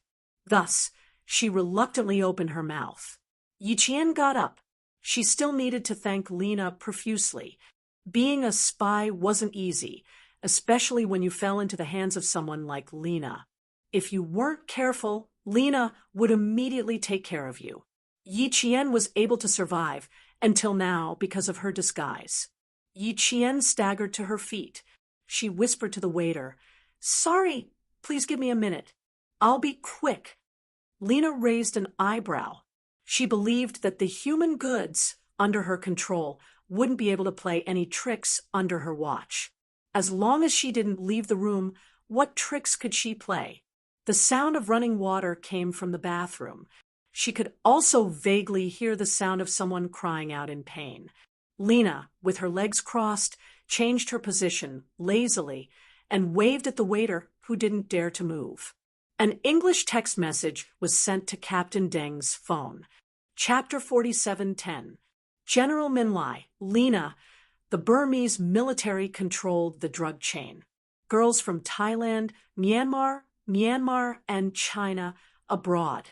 Location: Nasai Village, 327 kilometers north of Kabang. In a 5-star hotel on the border of Laos, Yi Qian, who had just washed up, lowered his head and placed all the dishes on the table. When the waiter bent down again, the phone was still in his pocket, showing a small corner. Of course, there was no trace of the phone. Captain Deng, who was leading the team to check the passing cars, felt a vibration in his pocket. He waved his hand to signal the car to stop and let the anti-narcotics police check it while he went to the side to check his phone. When he saw the content of the message, Captain Deng's suntanned face suddenly lit up with joy, but he quickly calmed down. He was used to big storms and big waves. No matter how big the surprise was, it was just a small ripple, and it wouldn't even show on his face. However, the surprise this time was too big. It came without any preparation, and it came when their investigation was in a deadlock. Captain Deng's suppressed feelings for the past few days all disappeared in an instant. Holding the phone tightly, he rushed back to the bulletproof car and conveyed the news to the person in charge of the case. To be safe, Captain Deng didn't say too much over the phone. He only said that there was a big progress in the mysterious woman's identity. That afternoon, the criminal investigation team, the anti-narcotics team, and the border police force in Sherry City gathered and held another top-secret meeting. All the meetings were dictated. No paper materials were allowed, and no communication devices were allowed. People sat in the meeting room and listened to it and memorized it. When they left the meeting room, they were the only ones who knew the contents of the meeting. They were not allowed to tell anyone else. As the mysterious woman's identity surfaced, so did the protection behind her. It was General Min Lai, the most powerful warlord in Myanmar. This result was not that surprising. It just made all the participants feel a chill in their hearts. The Burmese military was involved in drug trafficking and became the biggest protection for the drug traffickers in the Golden Triangle. It had always been a headache for the Burmese government, but the government didn't have the ability to stop it. If they stopped too much, the warlords would retaliate. According to the information from the front line, girls went missing not only in our country, but also in Thailand, Myanmar, and Myanmar. With Min Lai's intervention, all the missing girls successfully entered Myanmar and were sent to this woman named Lena. After she trained them, they were sent to other countries and used special services to open up their drug markets. Although the information from the front doesn't clearly state what kind of special services provided, we can all imagine how cruel the Golden Triangle drug dealers are. Apart from Thailand, Laos, and Myanmar, the Chinese side has a trafficking route for Lena. They need our criminal investigation unit to completely destroy all the trafficking routes operated by this mature assembly line. The border police will increase the intensity of the inspection. We can't let anyone go. We also need to increase the border patrols, especially the mountain range between the two countries. We need to launch a comprehensive patrol. All over the country, carry out inspections of mobile personnel and passing vehicles. Police with household registration in all villages and towns will enter villages and remote villages to conduct population surveys. Following Yi Qian's message, a large-scale and unprecedentedly strict inspection was carried out throughout the country that afternoon. Bus stations and train stations became the first focus of inspection, and the same was true for vehicles passing by on highways. Chapter 47:11. Night enveloped the land in Laos. The hustle and bustle of the day had completely died down. Even the receptionist in the hotel was a little drowsy. She closed her eyes from time to time, then suddenly woke up with a start. She hurriedly drank a few mouthfuls of strong tea, yawned, and rubbed her eyes to wake up on duty. The mirrored elevator doors opened with a ding. The sound of high heels stepping on the polished tiles first entered the receptionist's ears. It was like the sound of a death bell, instantly waking her up. The three receptionists quickly stood up and listened to the sound of footsteps. When the guests appeared, they stood up with smiles on their faces and greeted them in Laos. The magnificent hotel lobby instantly became a little more noisy because of the group of people coming out in the middle of the night. However, the noisy atmosphere didn't seem right. Everyone was silent, and there was a sense of strangeness that made the receptionist not dare to take a second look. This was especially true for the woman who was walking at the front. She was wearing a baseball cap that covered most of her face. Although every step she took was full of vigor, her body movements were very stiff. It was as if she was going to do something big, or as if she was going to die. The thought flashed through the receptionist's mind. She secretly patted her head and warned herself not to think too much. The revolving doors turned, and the group of people left the hotel in a few breaths. There were 2 cars parked outside. One was a 4-box sedan, and the other was an SUV. The bodyguard, who was 1 step ahead, opened the door of the sedan. Lena got in immediately. Yi Qian naturally walked towards the SUV. Before he reached it, Lena, who was sitting in the car, said coldly, "Come here." The 2 simple words were suffused with a sinister chill. Everyone slightly lowered their heads. They all knew that their sister Lena was in a very bad mood. No one dared to provoke her. The subordinates who had been by Lena's side for many years all knew that as long as Lena was angry, she would definitely vent all her anger on them. As for who would be the unlucky person who would suffer Lena's anger today, they didn't want it to be them. Therefore, these people were very used to protecting themselves. "Hurry up! Don't dawdle!" The bodyguard behind Yi Qian heard this and couldn't help but let out a sigh of relief. He lowered his voice and urged the unlucky person to hurry up. If she delayed, who knew who would become the next unlucky person? Yi Qian, whose knees were pierced by the shards, pursed his lips and obediently turned around and walked towards the black sedan. The car door closed, and the 2 cars left the hotel with a roar. Someone in the dark put down his binoculars and reported in a low voice through the wireless earpiece. "Roger, Roger. The radar in the vehicle has been activated. The vehicle has been successfully located. Please evacuate immediately." Someone on the other side of the wireless headset replied coldly. Soon, at a certain border in China, a series of complicated codes flashed on several computer screens. As the codes kept changing, a small frame with a thin, green edge suddenly popped up on the computer that was connected to the satellite map. A red radar dot kept flashing, and the information outside the small frame representing the region, position, coordinates, latitude, and longitude kept changing as the radar dot flashed. At noon, Yi Qian passed the news to Captain Deng. Before the tripartite meeting in Sherry City, Captain Deng first sent the best scouts in the entire Yun Province Border Narcotics Unit to Laos. With the information provided by Yi Qian, it wasn't difficult to find Lena. General Minlai was in Laos, and Yi Qian and the second female target had appeared in the border city where General Minlai was a few days ago. In addition, the phone used to send the message was the city's number. The 4 scouts went straight to the city. Chapter 47:12. Then, through the phone number, they could find the phone number with the highest call frequency.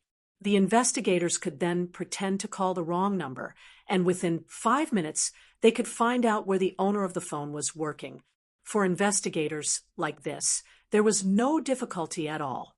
As long as there was a clue, they could follow the vine to the melon.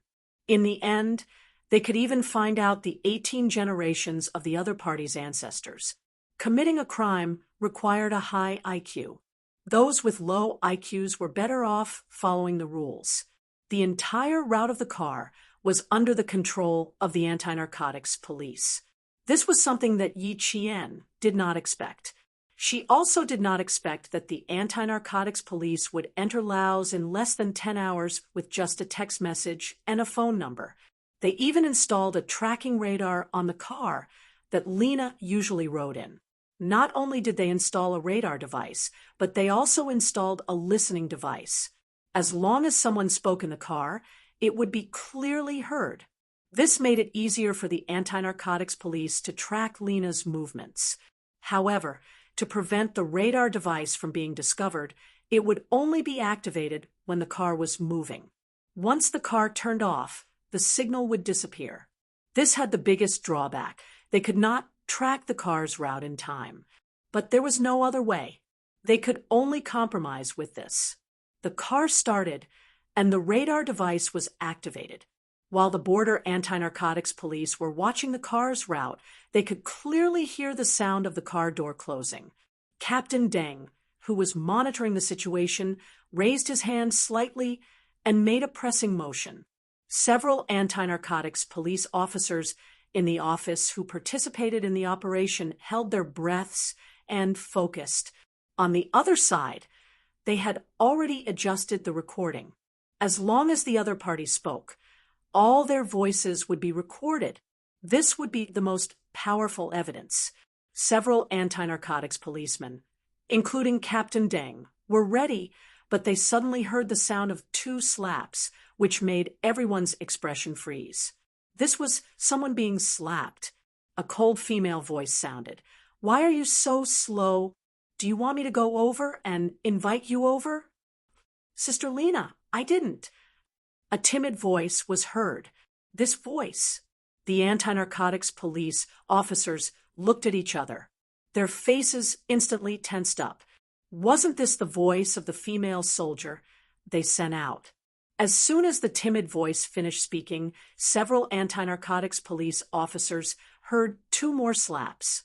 Captain Deng clenched his fists and slammed them on the table. With a cold expression, he gritted his teeth and said, "This is too much." This was not too much. "Boss, we have to get rid of this woman as soon as possible.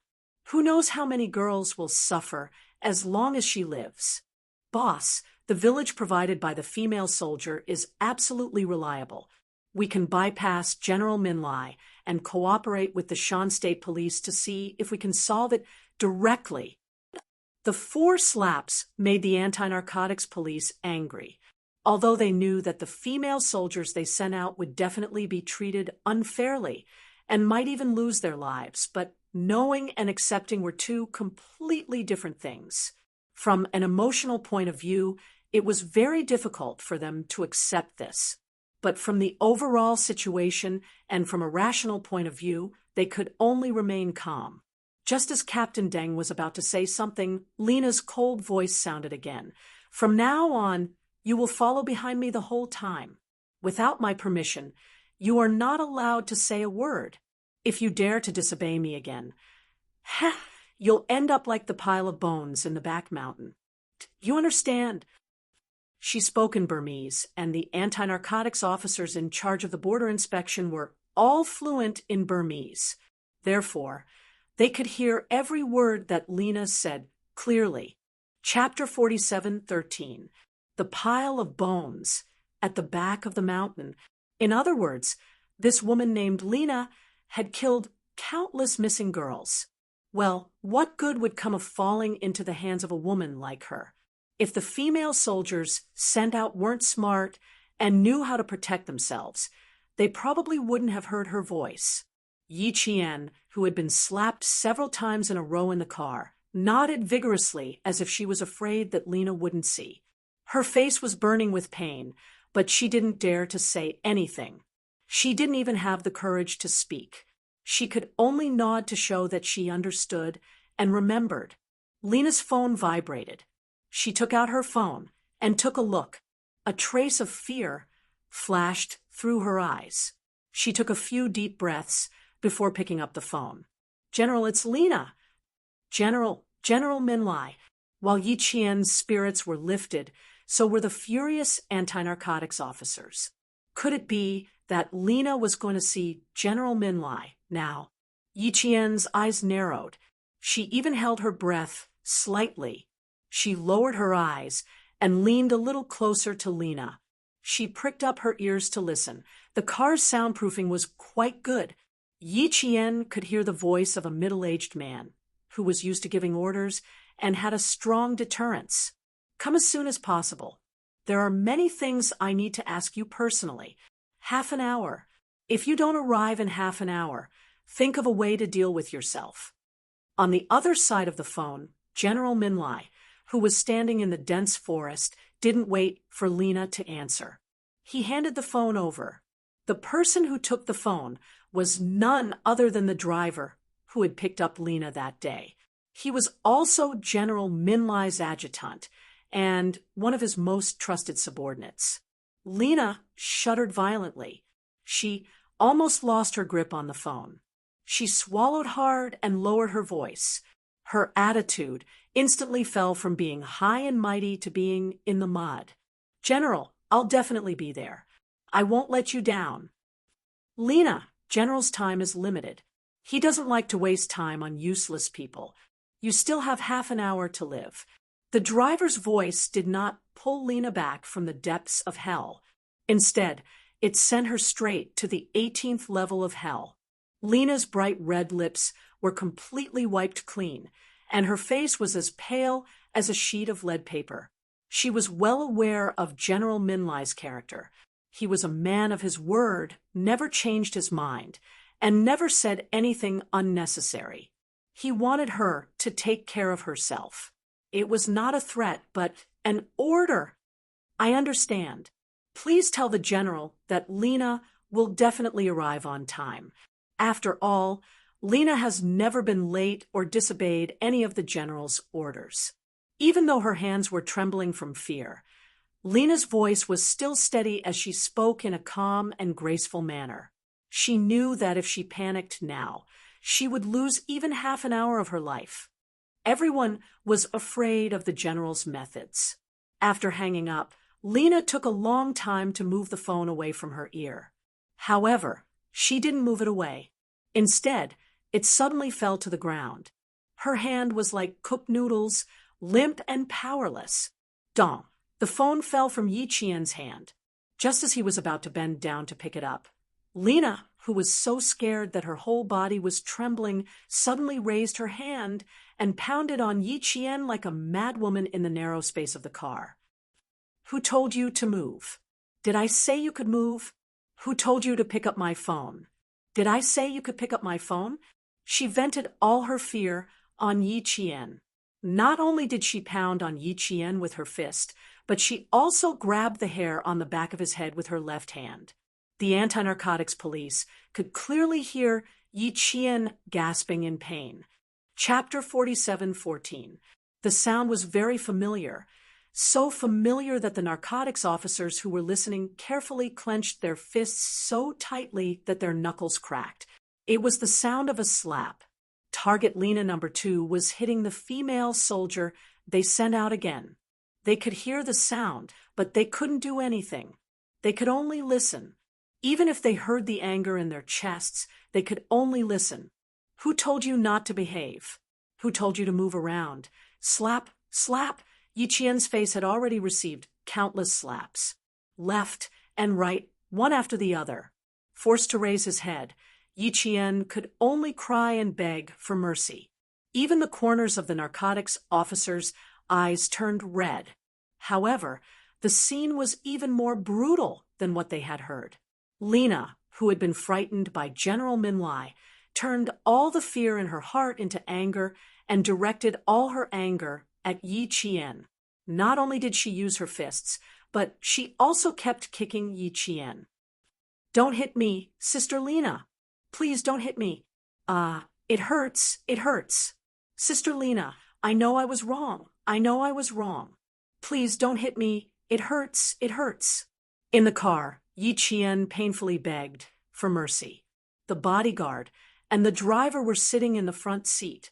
The two of them quietly looked back through the rearview mirror and saw Lena's ferocious face. The two of them were relieved. Fortunately, they weren't the ones being hit. Fortunately, they had brought out a human good. Otherwise, they would have become the punching bags under Sister Lena's feet. Hit her. It would be best if all the anger in her heart disappeared. Only then would they be safer. As for the human good who was being hit, she was unlucky to have fallen into Sister Lena's hands. It was Sister Lena's mercy that she didn't immediately kill her. Taking a few hits to appease Sister Lena's anger was her honor. In the eyes of these people, fighting and killing didn't mean anything. The main thing was that they could do whatever they wanted. To them, humanity was like trash that had long been thrown away. In the narrow space of the car, Yi Qian's screams pierced the hearts of the narcotics officers. Endure, they had to endure. A little impatience would spoil the big plan. On the other hand, it meant that the female soldiers they sent out were very successful. They didn't arouse the slightest bit of suspicion or make the other party feel that something was amiss. At least their lives weren't threatened for the time being. This was the only way he could control the anger in his heart. Lena was finally tired. Her arms and legs were sore. She glared fiercely at the thin figure sitting in the gap between the seats. Her chest was heaving up and down rapidly. She rolled down the window again, letting the mountain wind blow in and blow away the last trace of fear in her heart. The bodyguard in the front row respectfully handed over a bottle of mineral water. "Sister Lena, have some water." As for the figure that was beaten into the narrow gap, the bodyguards didn't even glance at her. People who weren't important would lose their lives sooner or later. They were already used to it and didn't feel that Lena had done anything wrong. Lena took the bottle of mineral water and was just about to drink when the driver happened to pass by a corner. The wheels of the car ran over the car, and the whole car jerked twice. Before the water could be drunk, it spilled onto Lena's clothes. The anger that had been suppressed with great difficulty was ignited again. The driver didn't notice anything strange, but the bodyguard did. He was frightened and quickly apologized. "I'm sorry, Sister Lena. The car will be very bumpy when we go up the mountain. Please bear with it." Only then did the driver realize that he was in big trouble. He quickly apologized. "Sister Lena, I didn't do it on purpose. The general needs you to go over early. I didn't dare to slow down." Chapter 47:15. The chauffeur's explanation made Lena's expression turn slightly better. Although Lena could be cruel to Yi Qian, she was still kind to the people who had gone through life and death with her. Although she was cruel, she knew that when she was in danger, it was always the people around her who helped her escape, so she couldn't go too far. Lena didn't care too much and drank half the bottle of water. She then twisted the plastic bottle until it squeaked. She was already upset to begin with, but she heard soft sobbing in the car. Lena gripped the bottle tightly, and in the end, she poured the rest of the water on Yi Qian's head. The cold water suddenly poured down on Yi Qian's head. The startled Yi Qian screamed, and Lena kicked Yi Qian's shoulder again. Fortunately, Lena had specially worn a sports outfit for the trip to the mountains. She even changed her shoes into sneakers, so even though she kept kicking Yi Qian, she was still able to withstand it. If she had worn her usual stilettos, then Yi Qian would have suffered greatly today. Yi Qian had to lower herself to make Lena think that she was weak and easy to bully. No matter how she hit or scolded her, she wouldn't do anything other than scold her. Just as the narcotics police thought, Yi Qian's disguise was very successful. Lena didn't suspect anything, and neither did the bodyguards guarding her. No matter how much she beat Yi Qian, her life wasn't in danger. After hitting and splashing water on Yi Qian, Lena felt that she still had some anger in her heart. She wanted to teach Yi Qian a lesson, but then she remembered that she would have to push Yi Qian out to face the general's anger later. She was afraid that if she beat Yi Qian to death, she would lose a punching bag. Even though her expression was very ugly, she endured it. She endured her punches, but her mouth didn't. She shouted angrily, "You disheartened thing, shut up! If you cry again, I'll push you under the car and run you over. Shut up! No more crying!" Crying, crying, crying. She didn't do anything for her, but she still had the face to cry. Yi Qian shut her mouth, but she did not get up from her seat. Without Lena's orders, she could not get up, otherwise she would be beaten again. Although beating Lena was beneficial in relaxing her vigilance, it wasn't her intention to be beaten so often. Some beatings were unavoidable, and some beatings should be avoided as much as possible. Lena did not allow Yi Qian to sit up. To her, these girls that were sent to her were worse than dogs. If she was in a good mood, she would still tease dogs. As for these lowly human goods, they could only be squashed to death by her. The road conditions in Laos were the same. The mountain roads leading to the various villages were all dirt roads. There was not a single asphalt road. General Minlai was located in a small village on the border of Laos. It was very close to the place where he destroyed the drugs today. It was so close that he could see the place where he destroyed the drugs during the day. Today, he had personally destroyed all the drugs he had sent to various countries. How many tens of thousands of US dollars were there? There were tens of millions of US dollars. Tens of millions of US dollars were gone, just like that. They were all destroyed in one go. He didn't even have time to prepare for rescue. If it weren't for the incompetence of his subordinates, he wouldn't have had to pay such a huge price and suffer such a huge loss. Money, money, it was all money. Tens of millions of US dollars could buy him so much equipment. In the end, it was all destroyed right under his nose. General Minlai's face was so pale that it was suffused with a bone-chilling aura. The adjutant walked over, lowered his head, and said softly, "General, Lena is waiting for your orders outside. Tell her to get her ass over here alone." The more he thought about it, the more his heart ached. The anger in General Minlai's heart was on the verge of exploding. Lena was so unlucky to run into it. Chapter 47:16. Lena, who had already arrived, led the group into the forest. They would reach General Minlai's location soon. "Is the general still angry?" Lena asked in a low voice when she saw the adjutant. She didn't dare to show her anxiety, in case the adjutant told the general that she couldn't handle things properly. "The general requests your presence." The adjutant didn't say anything unnecessary. Although he had some friendship with Lena, it wasn't enough for him to bear the general's anger. It was impossible for him to find out everything about the general from him. Lena knew that the adjutant was a tough character who was hard to deal with.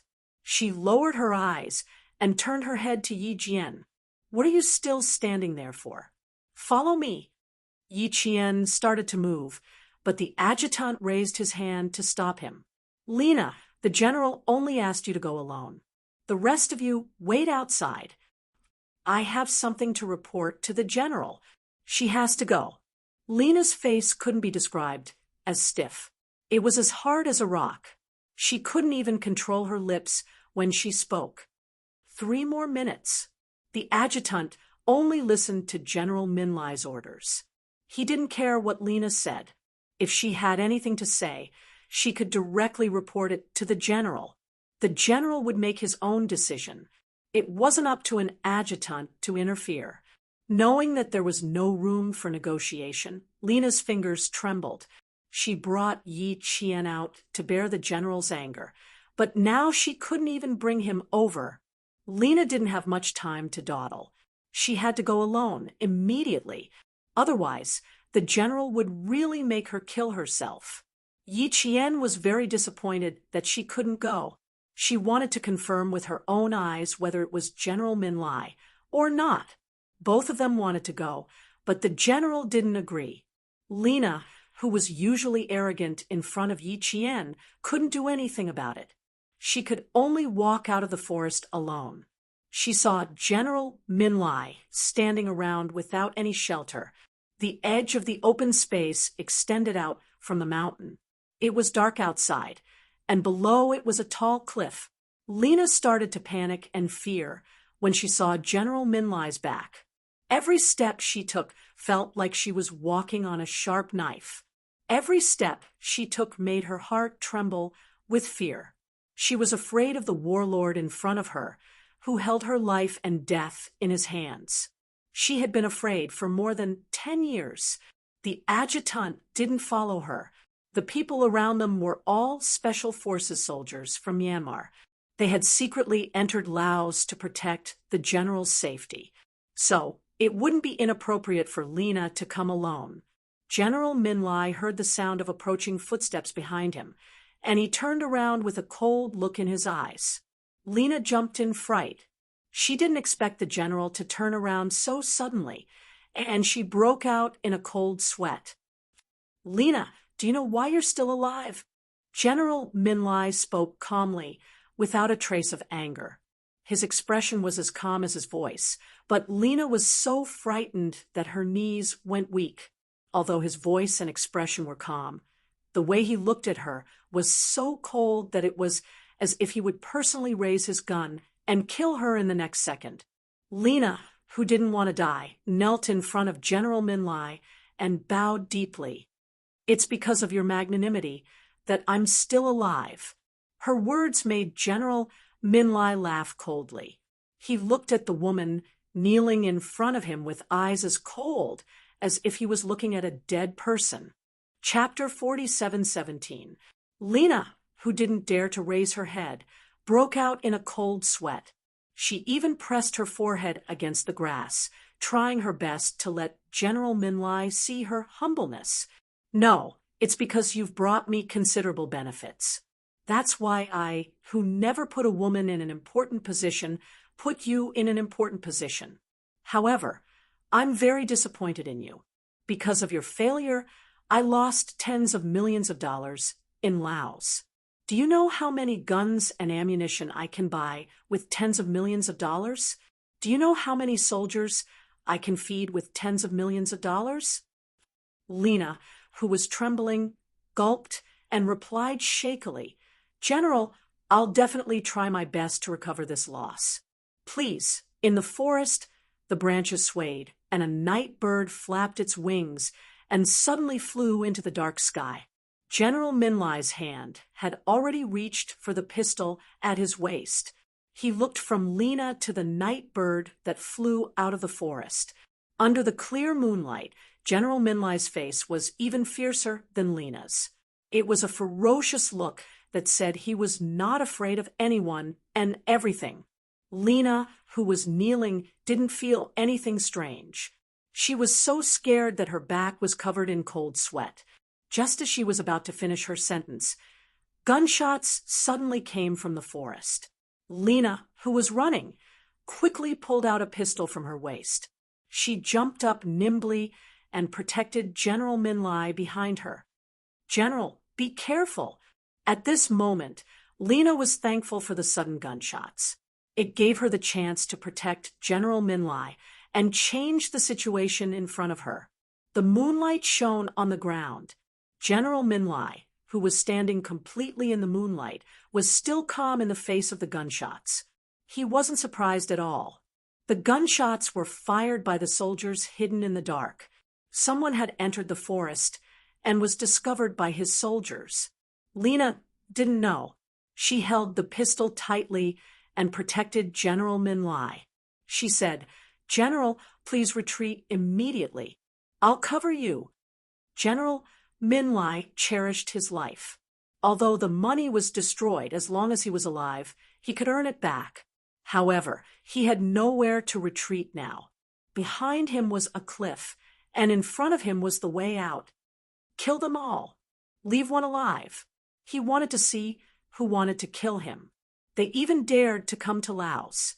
The Burmese special forces that were hiding in the dark had already come out, and the gunshots became more intense. The adjutant who was standing outside ran over and said, "General, we need to evacuate immediately." "Ah, ah, ah." Screams came from the forest. It was Yi Qian's voice. Then his voice was muffled, and he was dragged to the side by the bodyguards to hide. "Shout again, and I'll shoot you first." The bodyguard pulled out his gun and glared at Yi Qian fiercely. He almost got shot when she screamed, just now. Yi Qian was trembling all over. The muzzle of the gun was pressed hard against her temple. It was so close to her temple that it hurt. She was really worried that the gun would go off by accident. She nodded desperately, indicating that she would definitely not scream again. Bullets whizzed past overhead, hitting tree trunks and knocking down leaves. The air was filled with the scent of grass. Yi Qian crouched down tightly, hoping that these guys who suddenly appeared to shoot at General Minlai and his men would kill them all.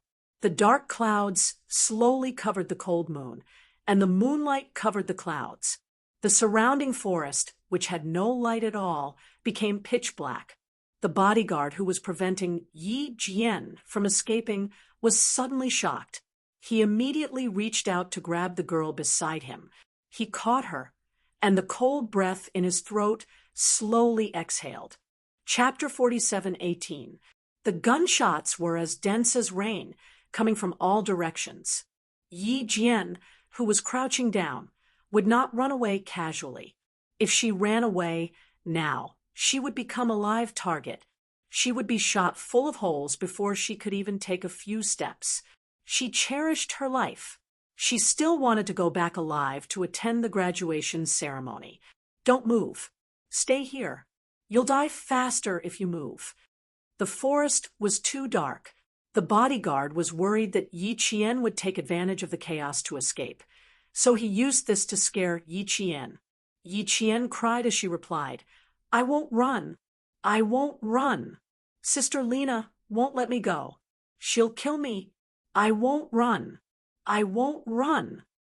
The bodyguard was relieved. Sister Lena was very capable. No human goods had ever escaped from her hands. Not a single one. Those who didn't behave had been found out by Sister Lena long time ago. The bodyguard who threatened Yi Qian didn't know that he had almost stepped into hell. When the gunshots rang out, Yi Qian wanted to kill the bodyguard, who had been watching her all day. She still wanted to kill him even when the bodyguard warned her. The bodyguard said, "You'll die faster if you move." Only then did Yi Qian's killing intent dissipate. If the bodyguard died, and she was still alive, with Lena's paranoia, she would definitely become suspicious. Once she became suspicious, and with her personality of willing to kill 1,000 by mistake, no amount of explanation would work, and Lena would directly take care of her. She still didn't know if the narcotics police would take action. She still needed to stay by Lena's side and find more clues to send back to China. Therefore, she really couldn't move. Yi Qian became even more obedient after her killing intent dissipated. She didn't move at all. In order to let the bodyguard focus on their surroundings, she even grabbed the corner of the bodyguard's shirt tightly. She was telling the bodyguard that she was still there and didn't dare to run away. Yi Qian's cooperation allowed the bodyguard to focus more on their surroundings. The gunshots were too chaotic, so he didn't dare to show himself. He could only hide well. It was impossible for the general to enter Laos alone. He would definitely bring his troops in secretly. With the soldiers around the general, there was no need for them to jump out and risk their lives. The bodyguard guarding Yi Jian was cautious and didn't come out, but the two bodyguards who had been following Lena didn't. They reacted quickly and hid first. Then, they worked together to shoot in Lena's direction. The complex terrain of the forest provided excellent shelter for everyone. The soldiers General Minlai had brought with him had already scouted out the forest during the day, and the assassins who tried to sneak in during the night were all killed by the soldiers one by one. General Minlai, who was surrounded by 4 soldiers, stared fiercely at the forest where gunshots were coming from. His lips, which had turned purple from years of smoking, curled into a sneer. 2 of them pried open their mouths. "Yes, sir," the soldier replied, and informed the soldiers in the forest. At this moment, Lena let out a long sigh of relief. She was very lucky tonight. Bang, bang, bang. Bang, bang. The bullets hit the hard rock and sparks flew. Yi Qian heard the sound of something breaking behind him. It was the sound of feet stepping on fallen leaves. But the bodyguard beside her didn't notice it. He only focused on staring ahead. If this continued, they would definitely be discovered. "When can we leave? I'm scared." Yi Qian opened his mouth. He was still crying. His voice didn't cause much of a stir in the gunshots, but it was loud enough for the people behind him to hear. The footsteps stopped, and the sound of something breaking disappeared. The bodyguard covered Yi Qian's mouth tightly again. He wished he could just choke Yi Qian to death. Shut up. Chapter 47:19. Yi Qian, whose nose was covered, flailed his hands and feet due to the lack of oxygen, causing even more commotion. This reminded the assassins that there were people here and chose to take a detour. Even if the assassins didn't take a detour and chose to shoot, they wouldn't be shot immediately from where they were hiding. There was still enough time for them to escape. The soldiers that General Min Lai brought back weren't pushovers. Each and every one of them was brave and good at fighting.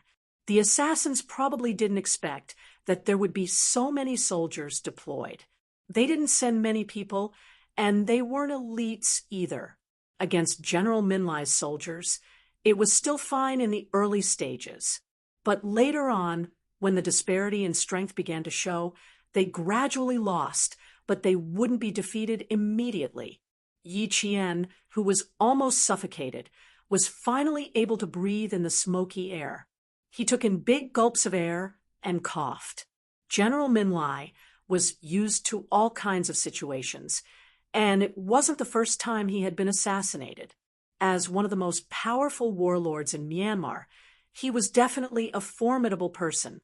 Assassinations like this didn't catch his attention until a red light suddenly flashed.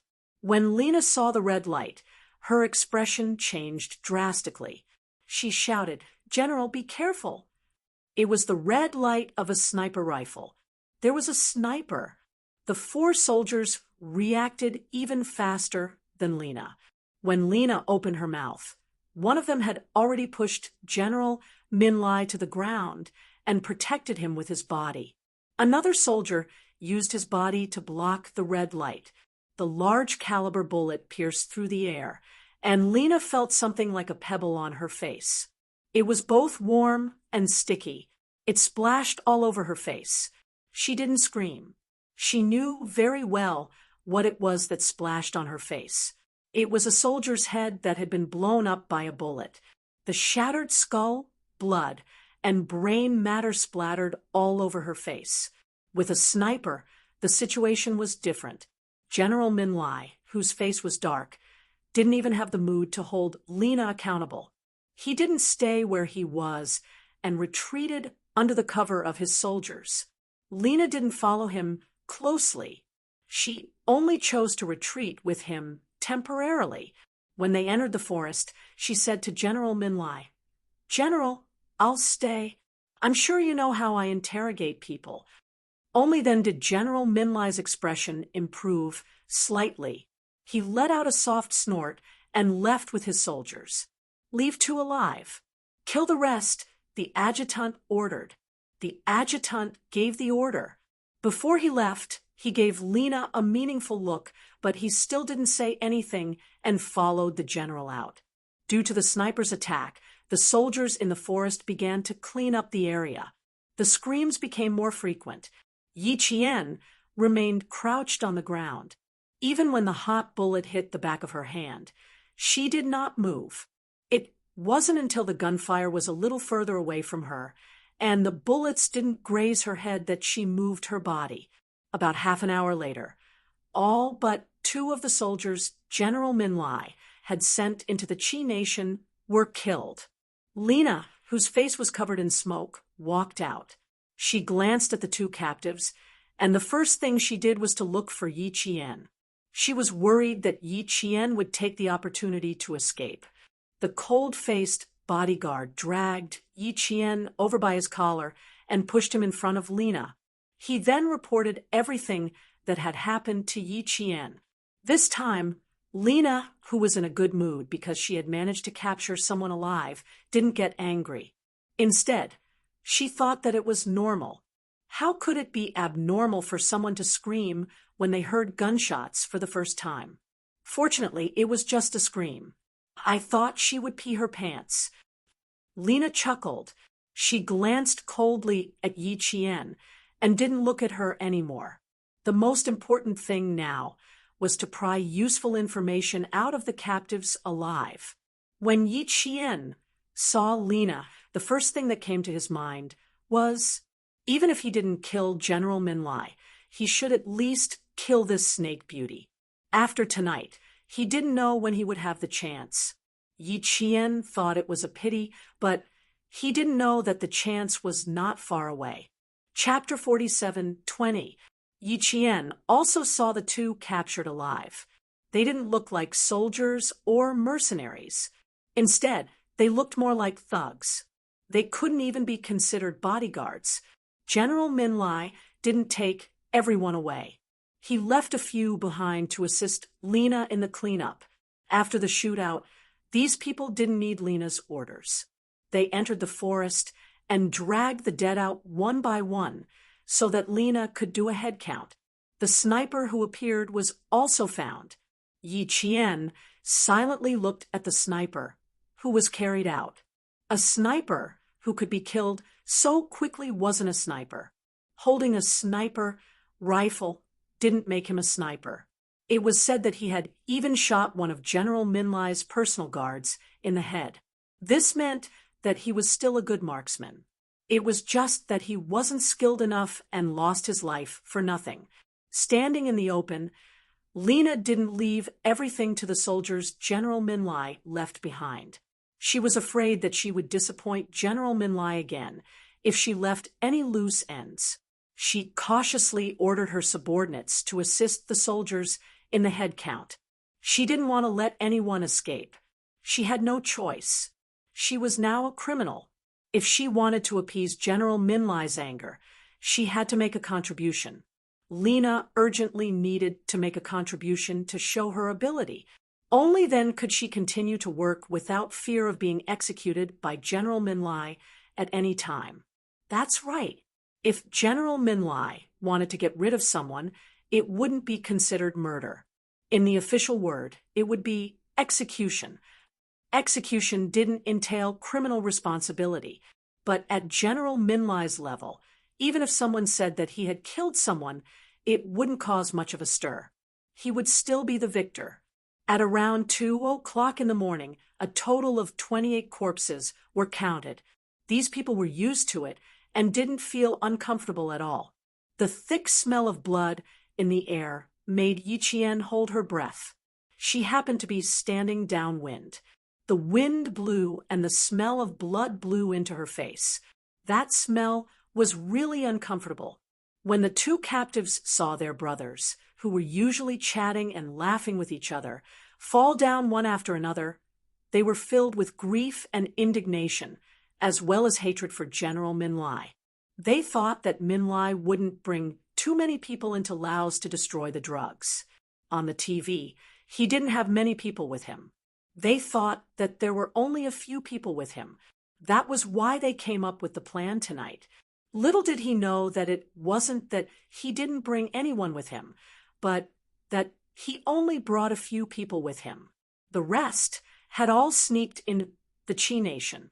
Lina hadn't even interrogated them yet, but she had already been killed by their gazes over and over again. If it wasn't for her good mood tonight, the two of them would have been tormented by Lina several times before they even left the mountain. She didn't have any tools to grind people. Lina was able to obtain materials from the ground. Sharp stones, broken branches, everything would become Lina's torture material. She had her own set of tricks that would make people crazy, but not immediately kill them.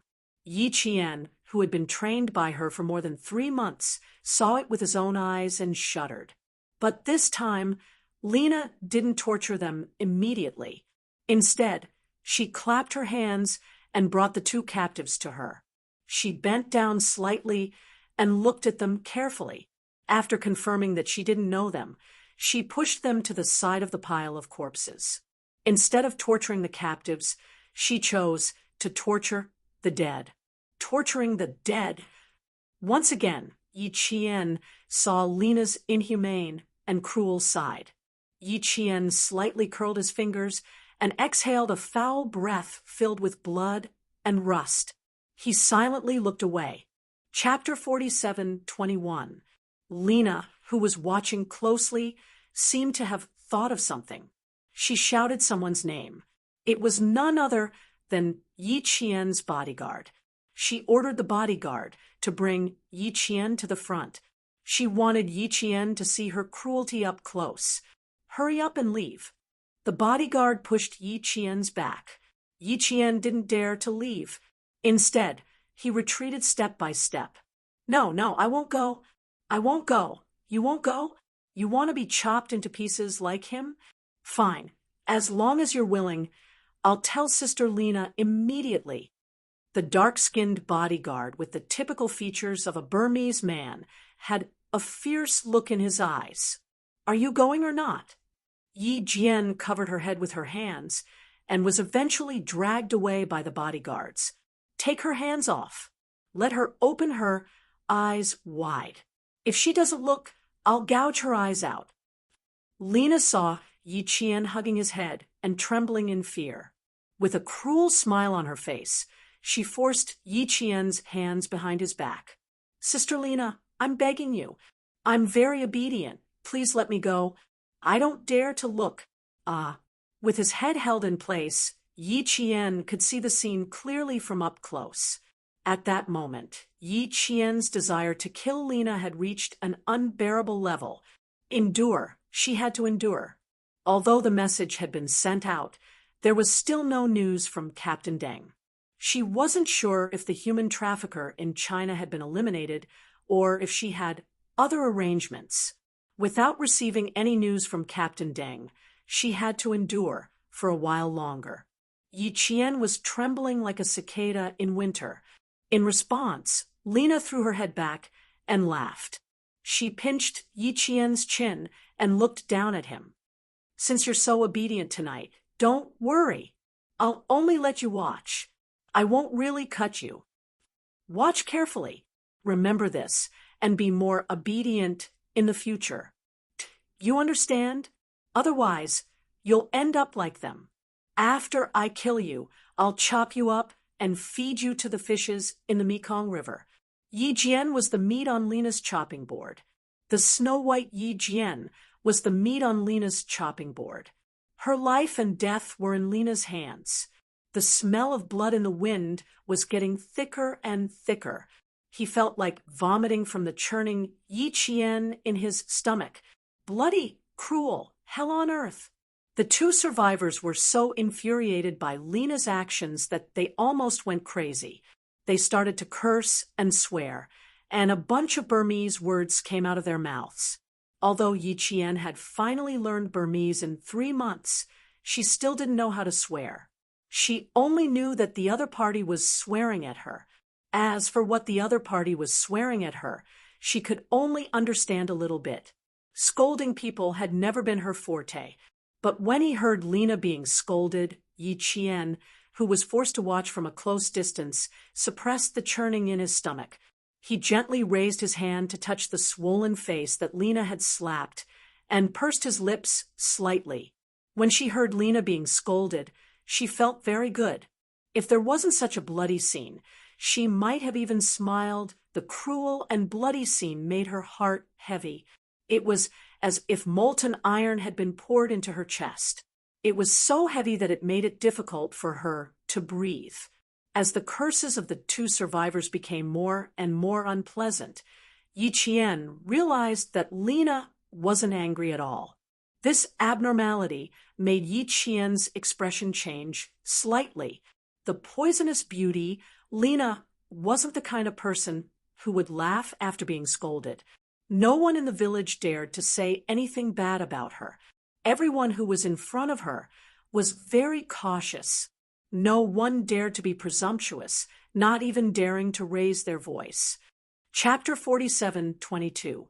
Now that she was being scolded like this, she could still laugh. She must be up to something. The mastermind was picking her fingernails. The snake Beauty giggled and said casually, "Go ahead and scold me. It's not just the two of you who are scolding me. Go ahead and scold me. I'm listening." In the face of a bloody scene that was no different from a massacre, Lena could still laugh loudly. The more she laughed, the angrier the men who were watching their brothers chop them to pieces roared like trapped beasts. Yi Qian, who had been paying attention, slowly lowered her eyes. She understood why Lena was doing this. There were thousands of ways to torture people, and the method Lena was using was one of them. She used the cruelest method that went against conscience and touched the bottom line of others to pry out useful information from the mouths of the men alive. Until one of the men said, "Brother Kuan won't let you go, you bitch." Yi Qian knew that Lena had won again. Brother Kuan, Han name Wu Jinkuan, was one of the drug lords of the Golden Triangle and was once a warlord of the Shan state. His father was a fisherman and built up a family business. In his middle age, he became the richest man in the Shan state of Myanmar through drug trafficking. From then on, he recruited soldiers and spent 10 years to become a warlord of the Shan state. Wu Jinkuan also became a warlord of the Shan state. But later, in Yi Qian's mind, Wu Jinkuan wanted to control the whole of Myanmar. His ambition was too big, and he was besieged. The former warlord fled back to the Golden Triangle and suddenly became one of the biggest drug lords in the area 5 years later. It was rumored that Wu Jinkuan and General Minlai had a personal grudge. It was also said that Wu Jinkuan and General Minlai were as close as brothers. Later, they became enemies for their own interests. This information was not written in the information. After all, it had not been verified. However, the anti-narcotics police who accompanied her at the time took it as a topic to disturb her memory, so she remembered it. Now that the men suddenly mentioned Wu Jinkuan, Yi Qian felt that the rumors might not be just rumors. There must be some inside story to spread the words of discord and enemies. If that's the case, Yi Qian, who was looking down, raised his eyes slightly. He quietly and quickly glanced at the two survivors before quickly retracting his gaze. Hundreds of thoughts ran through his mind. He could no longer suppress the churning in his stomach as more and more severed limbs appeared in front of him. Even the cold moonlight was dyed with the color of blood. Yi Jian held onto the tree trunk and vomited. The bodyguard watching over her sneered. He had no intention of dragging Yi Qian away. He continued to watch her closely and let her have a good look. "So it's Brother Kuan." Lena raised her eyebrows as she managed to glean useful information without much effort. She let out a long sigh of relief. "Finally, I can give the general a satisfactory answer." The remaining soldiers looked at the blood on the ground, then at Lena. One of them walked away and took out his phone to call General Minlai's adjutant. Lena, who was secretly paying attention to the movements of the soldiers, smiled even wider. She said in a sweet voice, "There's an ancient Chinese saying, 'The winner is the king and the loser is the bandit.' Now that you've lost, why are you still trying to show off in front of me? Did Big Brother Kuan send you out to scold me like a woman? Ha ha ha, Brother Kuan, of all the people you could have sent, why did you have to send such trash? No wonder the general has always looked down on you. I really don't blame the general. Even a stinky woman like me looks down on you. Golden Triangle drug lord. Brother Kuan, what kind of drug lord are you with these men of yours? No matter how much a fisherman acts as a boss, he's still a fisherman." Chapter 47:23. A mere fisherman actually wants to compete with a general. How laughable! Ha ha ha! Laughable, laughable! Ha ha ha! The bloody wind was filled with Lena's arrogant laughter, and she kept saying insulting words to others. Chop them up again, and deliver them to Brother Kuan's stronghold personally. Yi Qian vomited so much that his eyes burned with pain. Now that they had obtained useful information, it was time for Lena to take care of them. Lena, who had never been scolded like this before, stopped laughing. Her mood had long been ruined. She pointed at the two men with a ferocious expression and shouted angrily, "Break all their teeth! All of them!" What was the point of keeping them alive? She had endured for so long. There was no need to endure anymore. Someone raised a rock and smashed it into the two men's mouths. Their screams of pain could be heard from a radius of 10 miles. The rocks smashed into the teeth of the men. Their lips were smashed, their jaws were smashed, and their teeth were broken.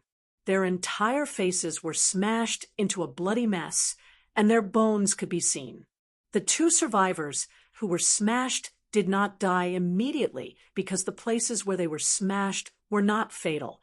One of them was even smashed to the point where his eyeballs popped out, but he did not die immediately. Gasping sounds could be heard from his throat. Yi Qian had never seen or heard of such a cruel sight before. He vomited until blood rushed to his head, and his vision turned black. Yi Qian, who had entered the tiger's den as a spy for the first time, saw the darkness and cruelty of human nature. It was the first time he understood that the evil of human nature had no bottom line.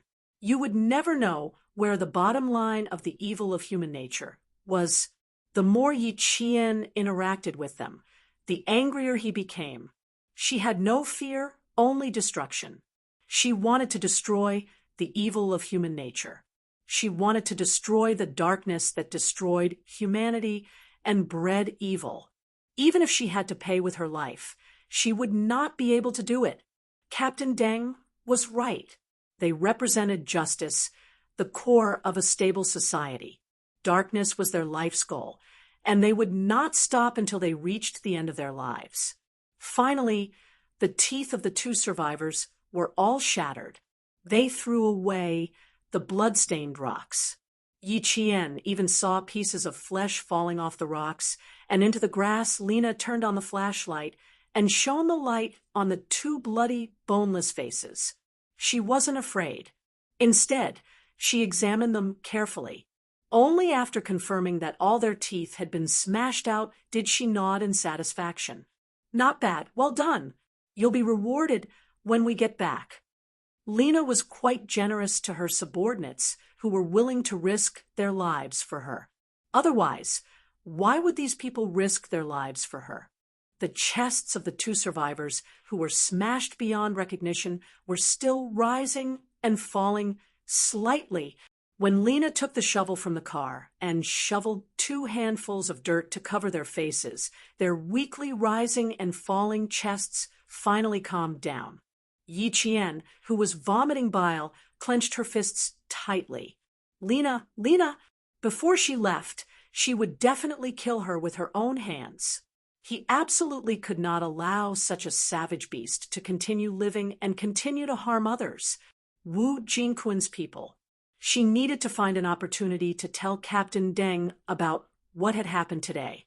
She needed to see if she could lure Wu Jingquan's people into the village and destroy Lena's nest. That way, the anti-drug police wouldn't have to risk their lives to sneak into Myanmar. They could use Wu Jingquan to destroy Lena. The car started again. This time, Yi Qian didn't get in the same car as Lena. He dragged her dirty body to the MPV and left the hell on earth behind them. Chapter 47-24. The anti-narcotics police in Sherry City stayed up all night.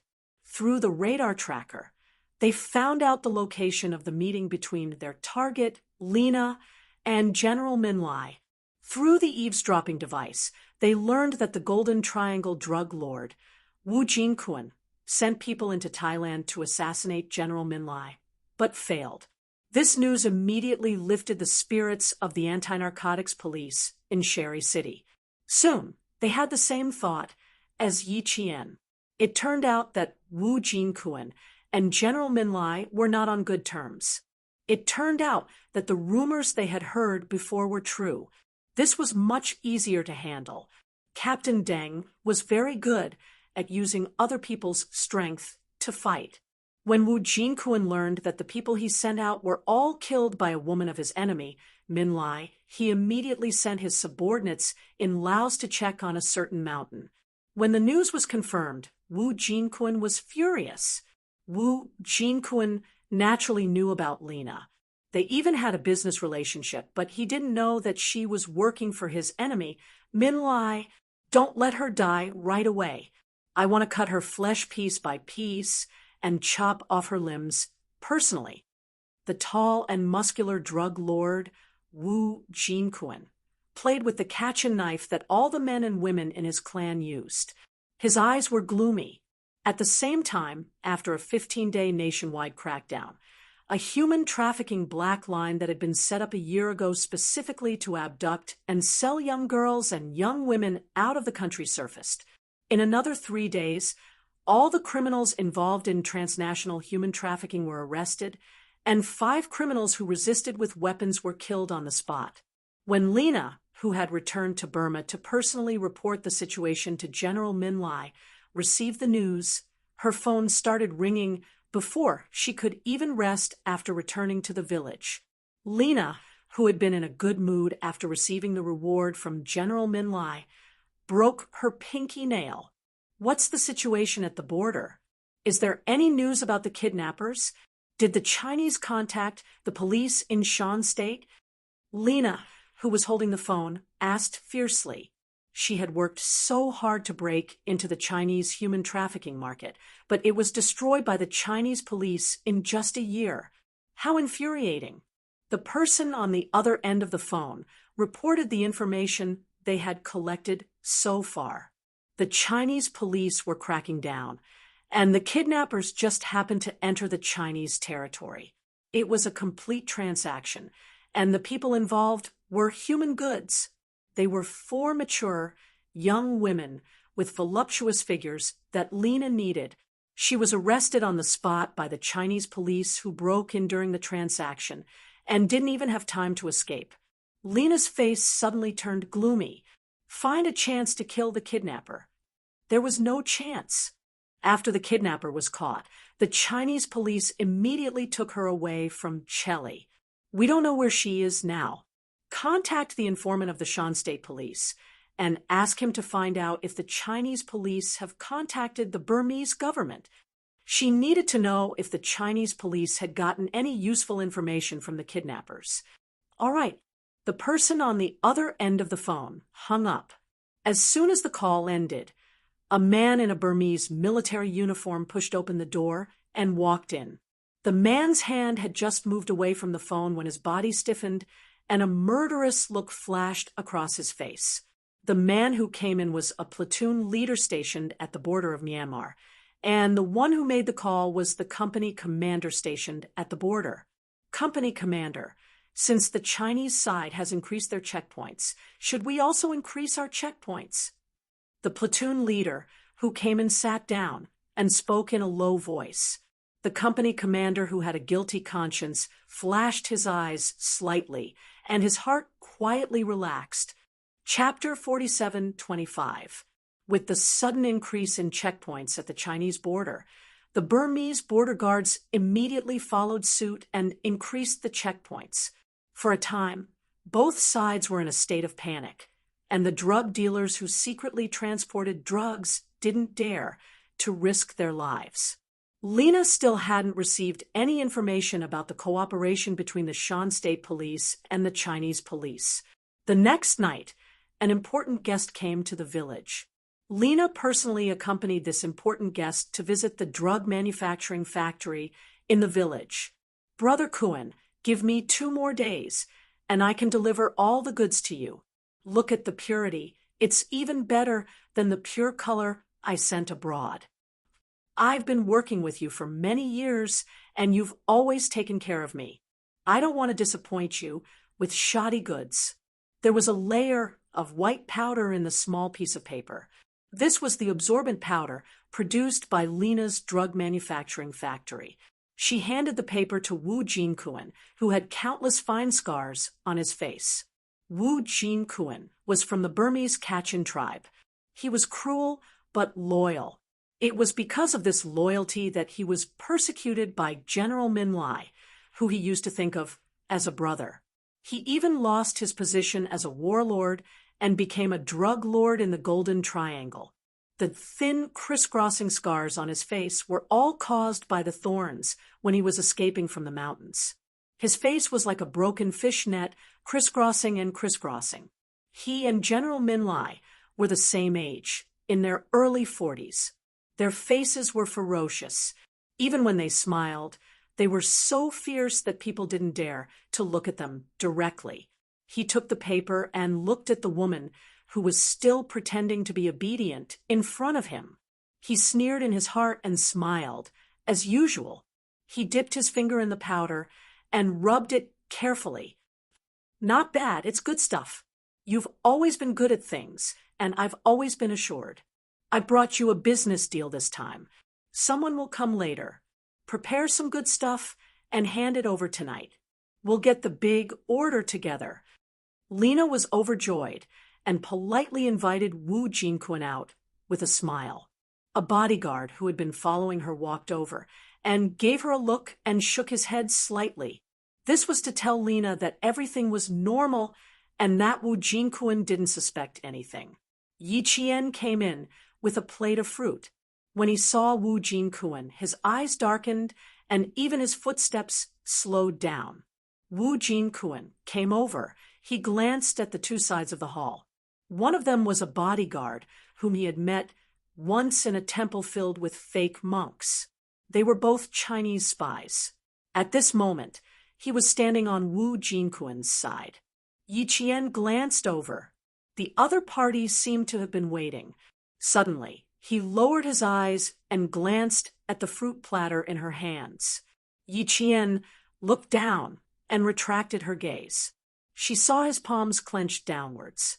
Lowering his eyes, Yi Qian's footsteps became lighter and slower, so much so that even his footsteps bent. As she walked, the petite girl who had been targeting Yi Qian fiercely bumped into her. Caught off guard, Yi Qian was hit by her, and the fruit plate in his hand flew out. With a bang, the plate shattered, and the fruits scattered everywhere. "How could you be so careless?" The skinny girl who did this on purpose didn't wait for Lena to reprimand her. Instead, she took the initiative to kneel down and complain. Lena's expression had already turned very ugly. She glanced at the scattered fruit platter and glared at Yi Qian with a dark gaze. "You can't even do such a small thing. What's the use of keeping your hands?" The skinny girl who had knelt down and admitted her mistake pressed her body even tighter. She lowered her head and smiled coldly. "Let's see how she's going to deal with this. It would be best if she chopped off her hands and became a cripple." Lena wouldn't put a cripple in an important position,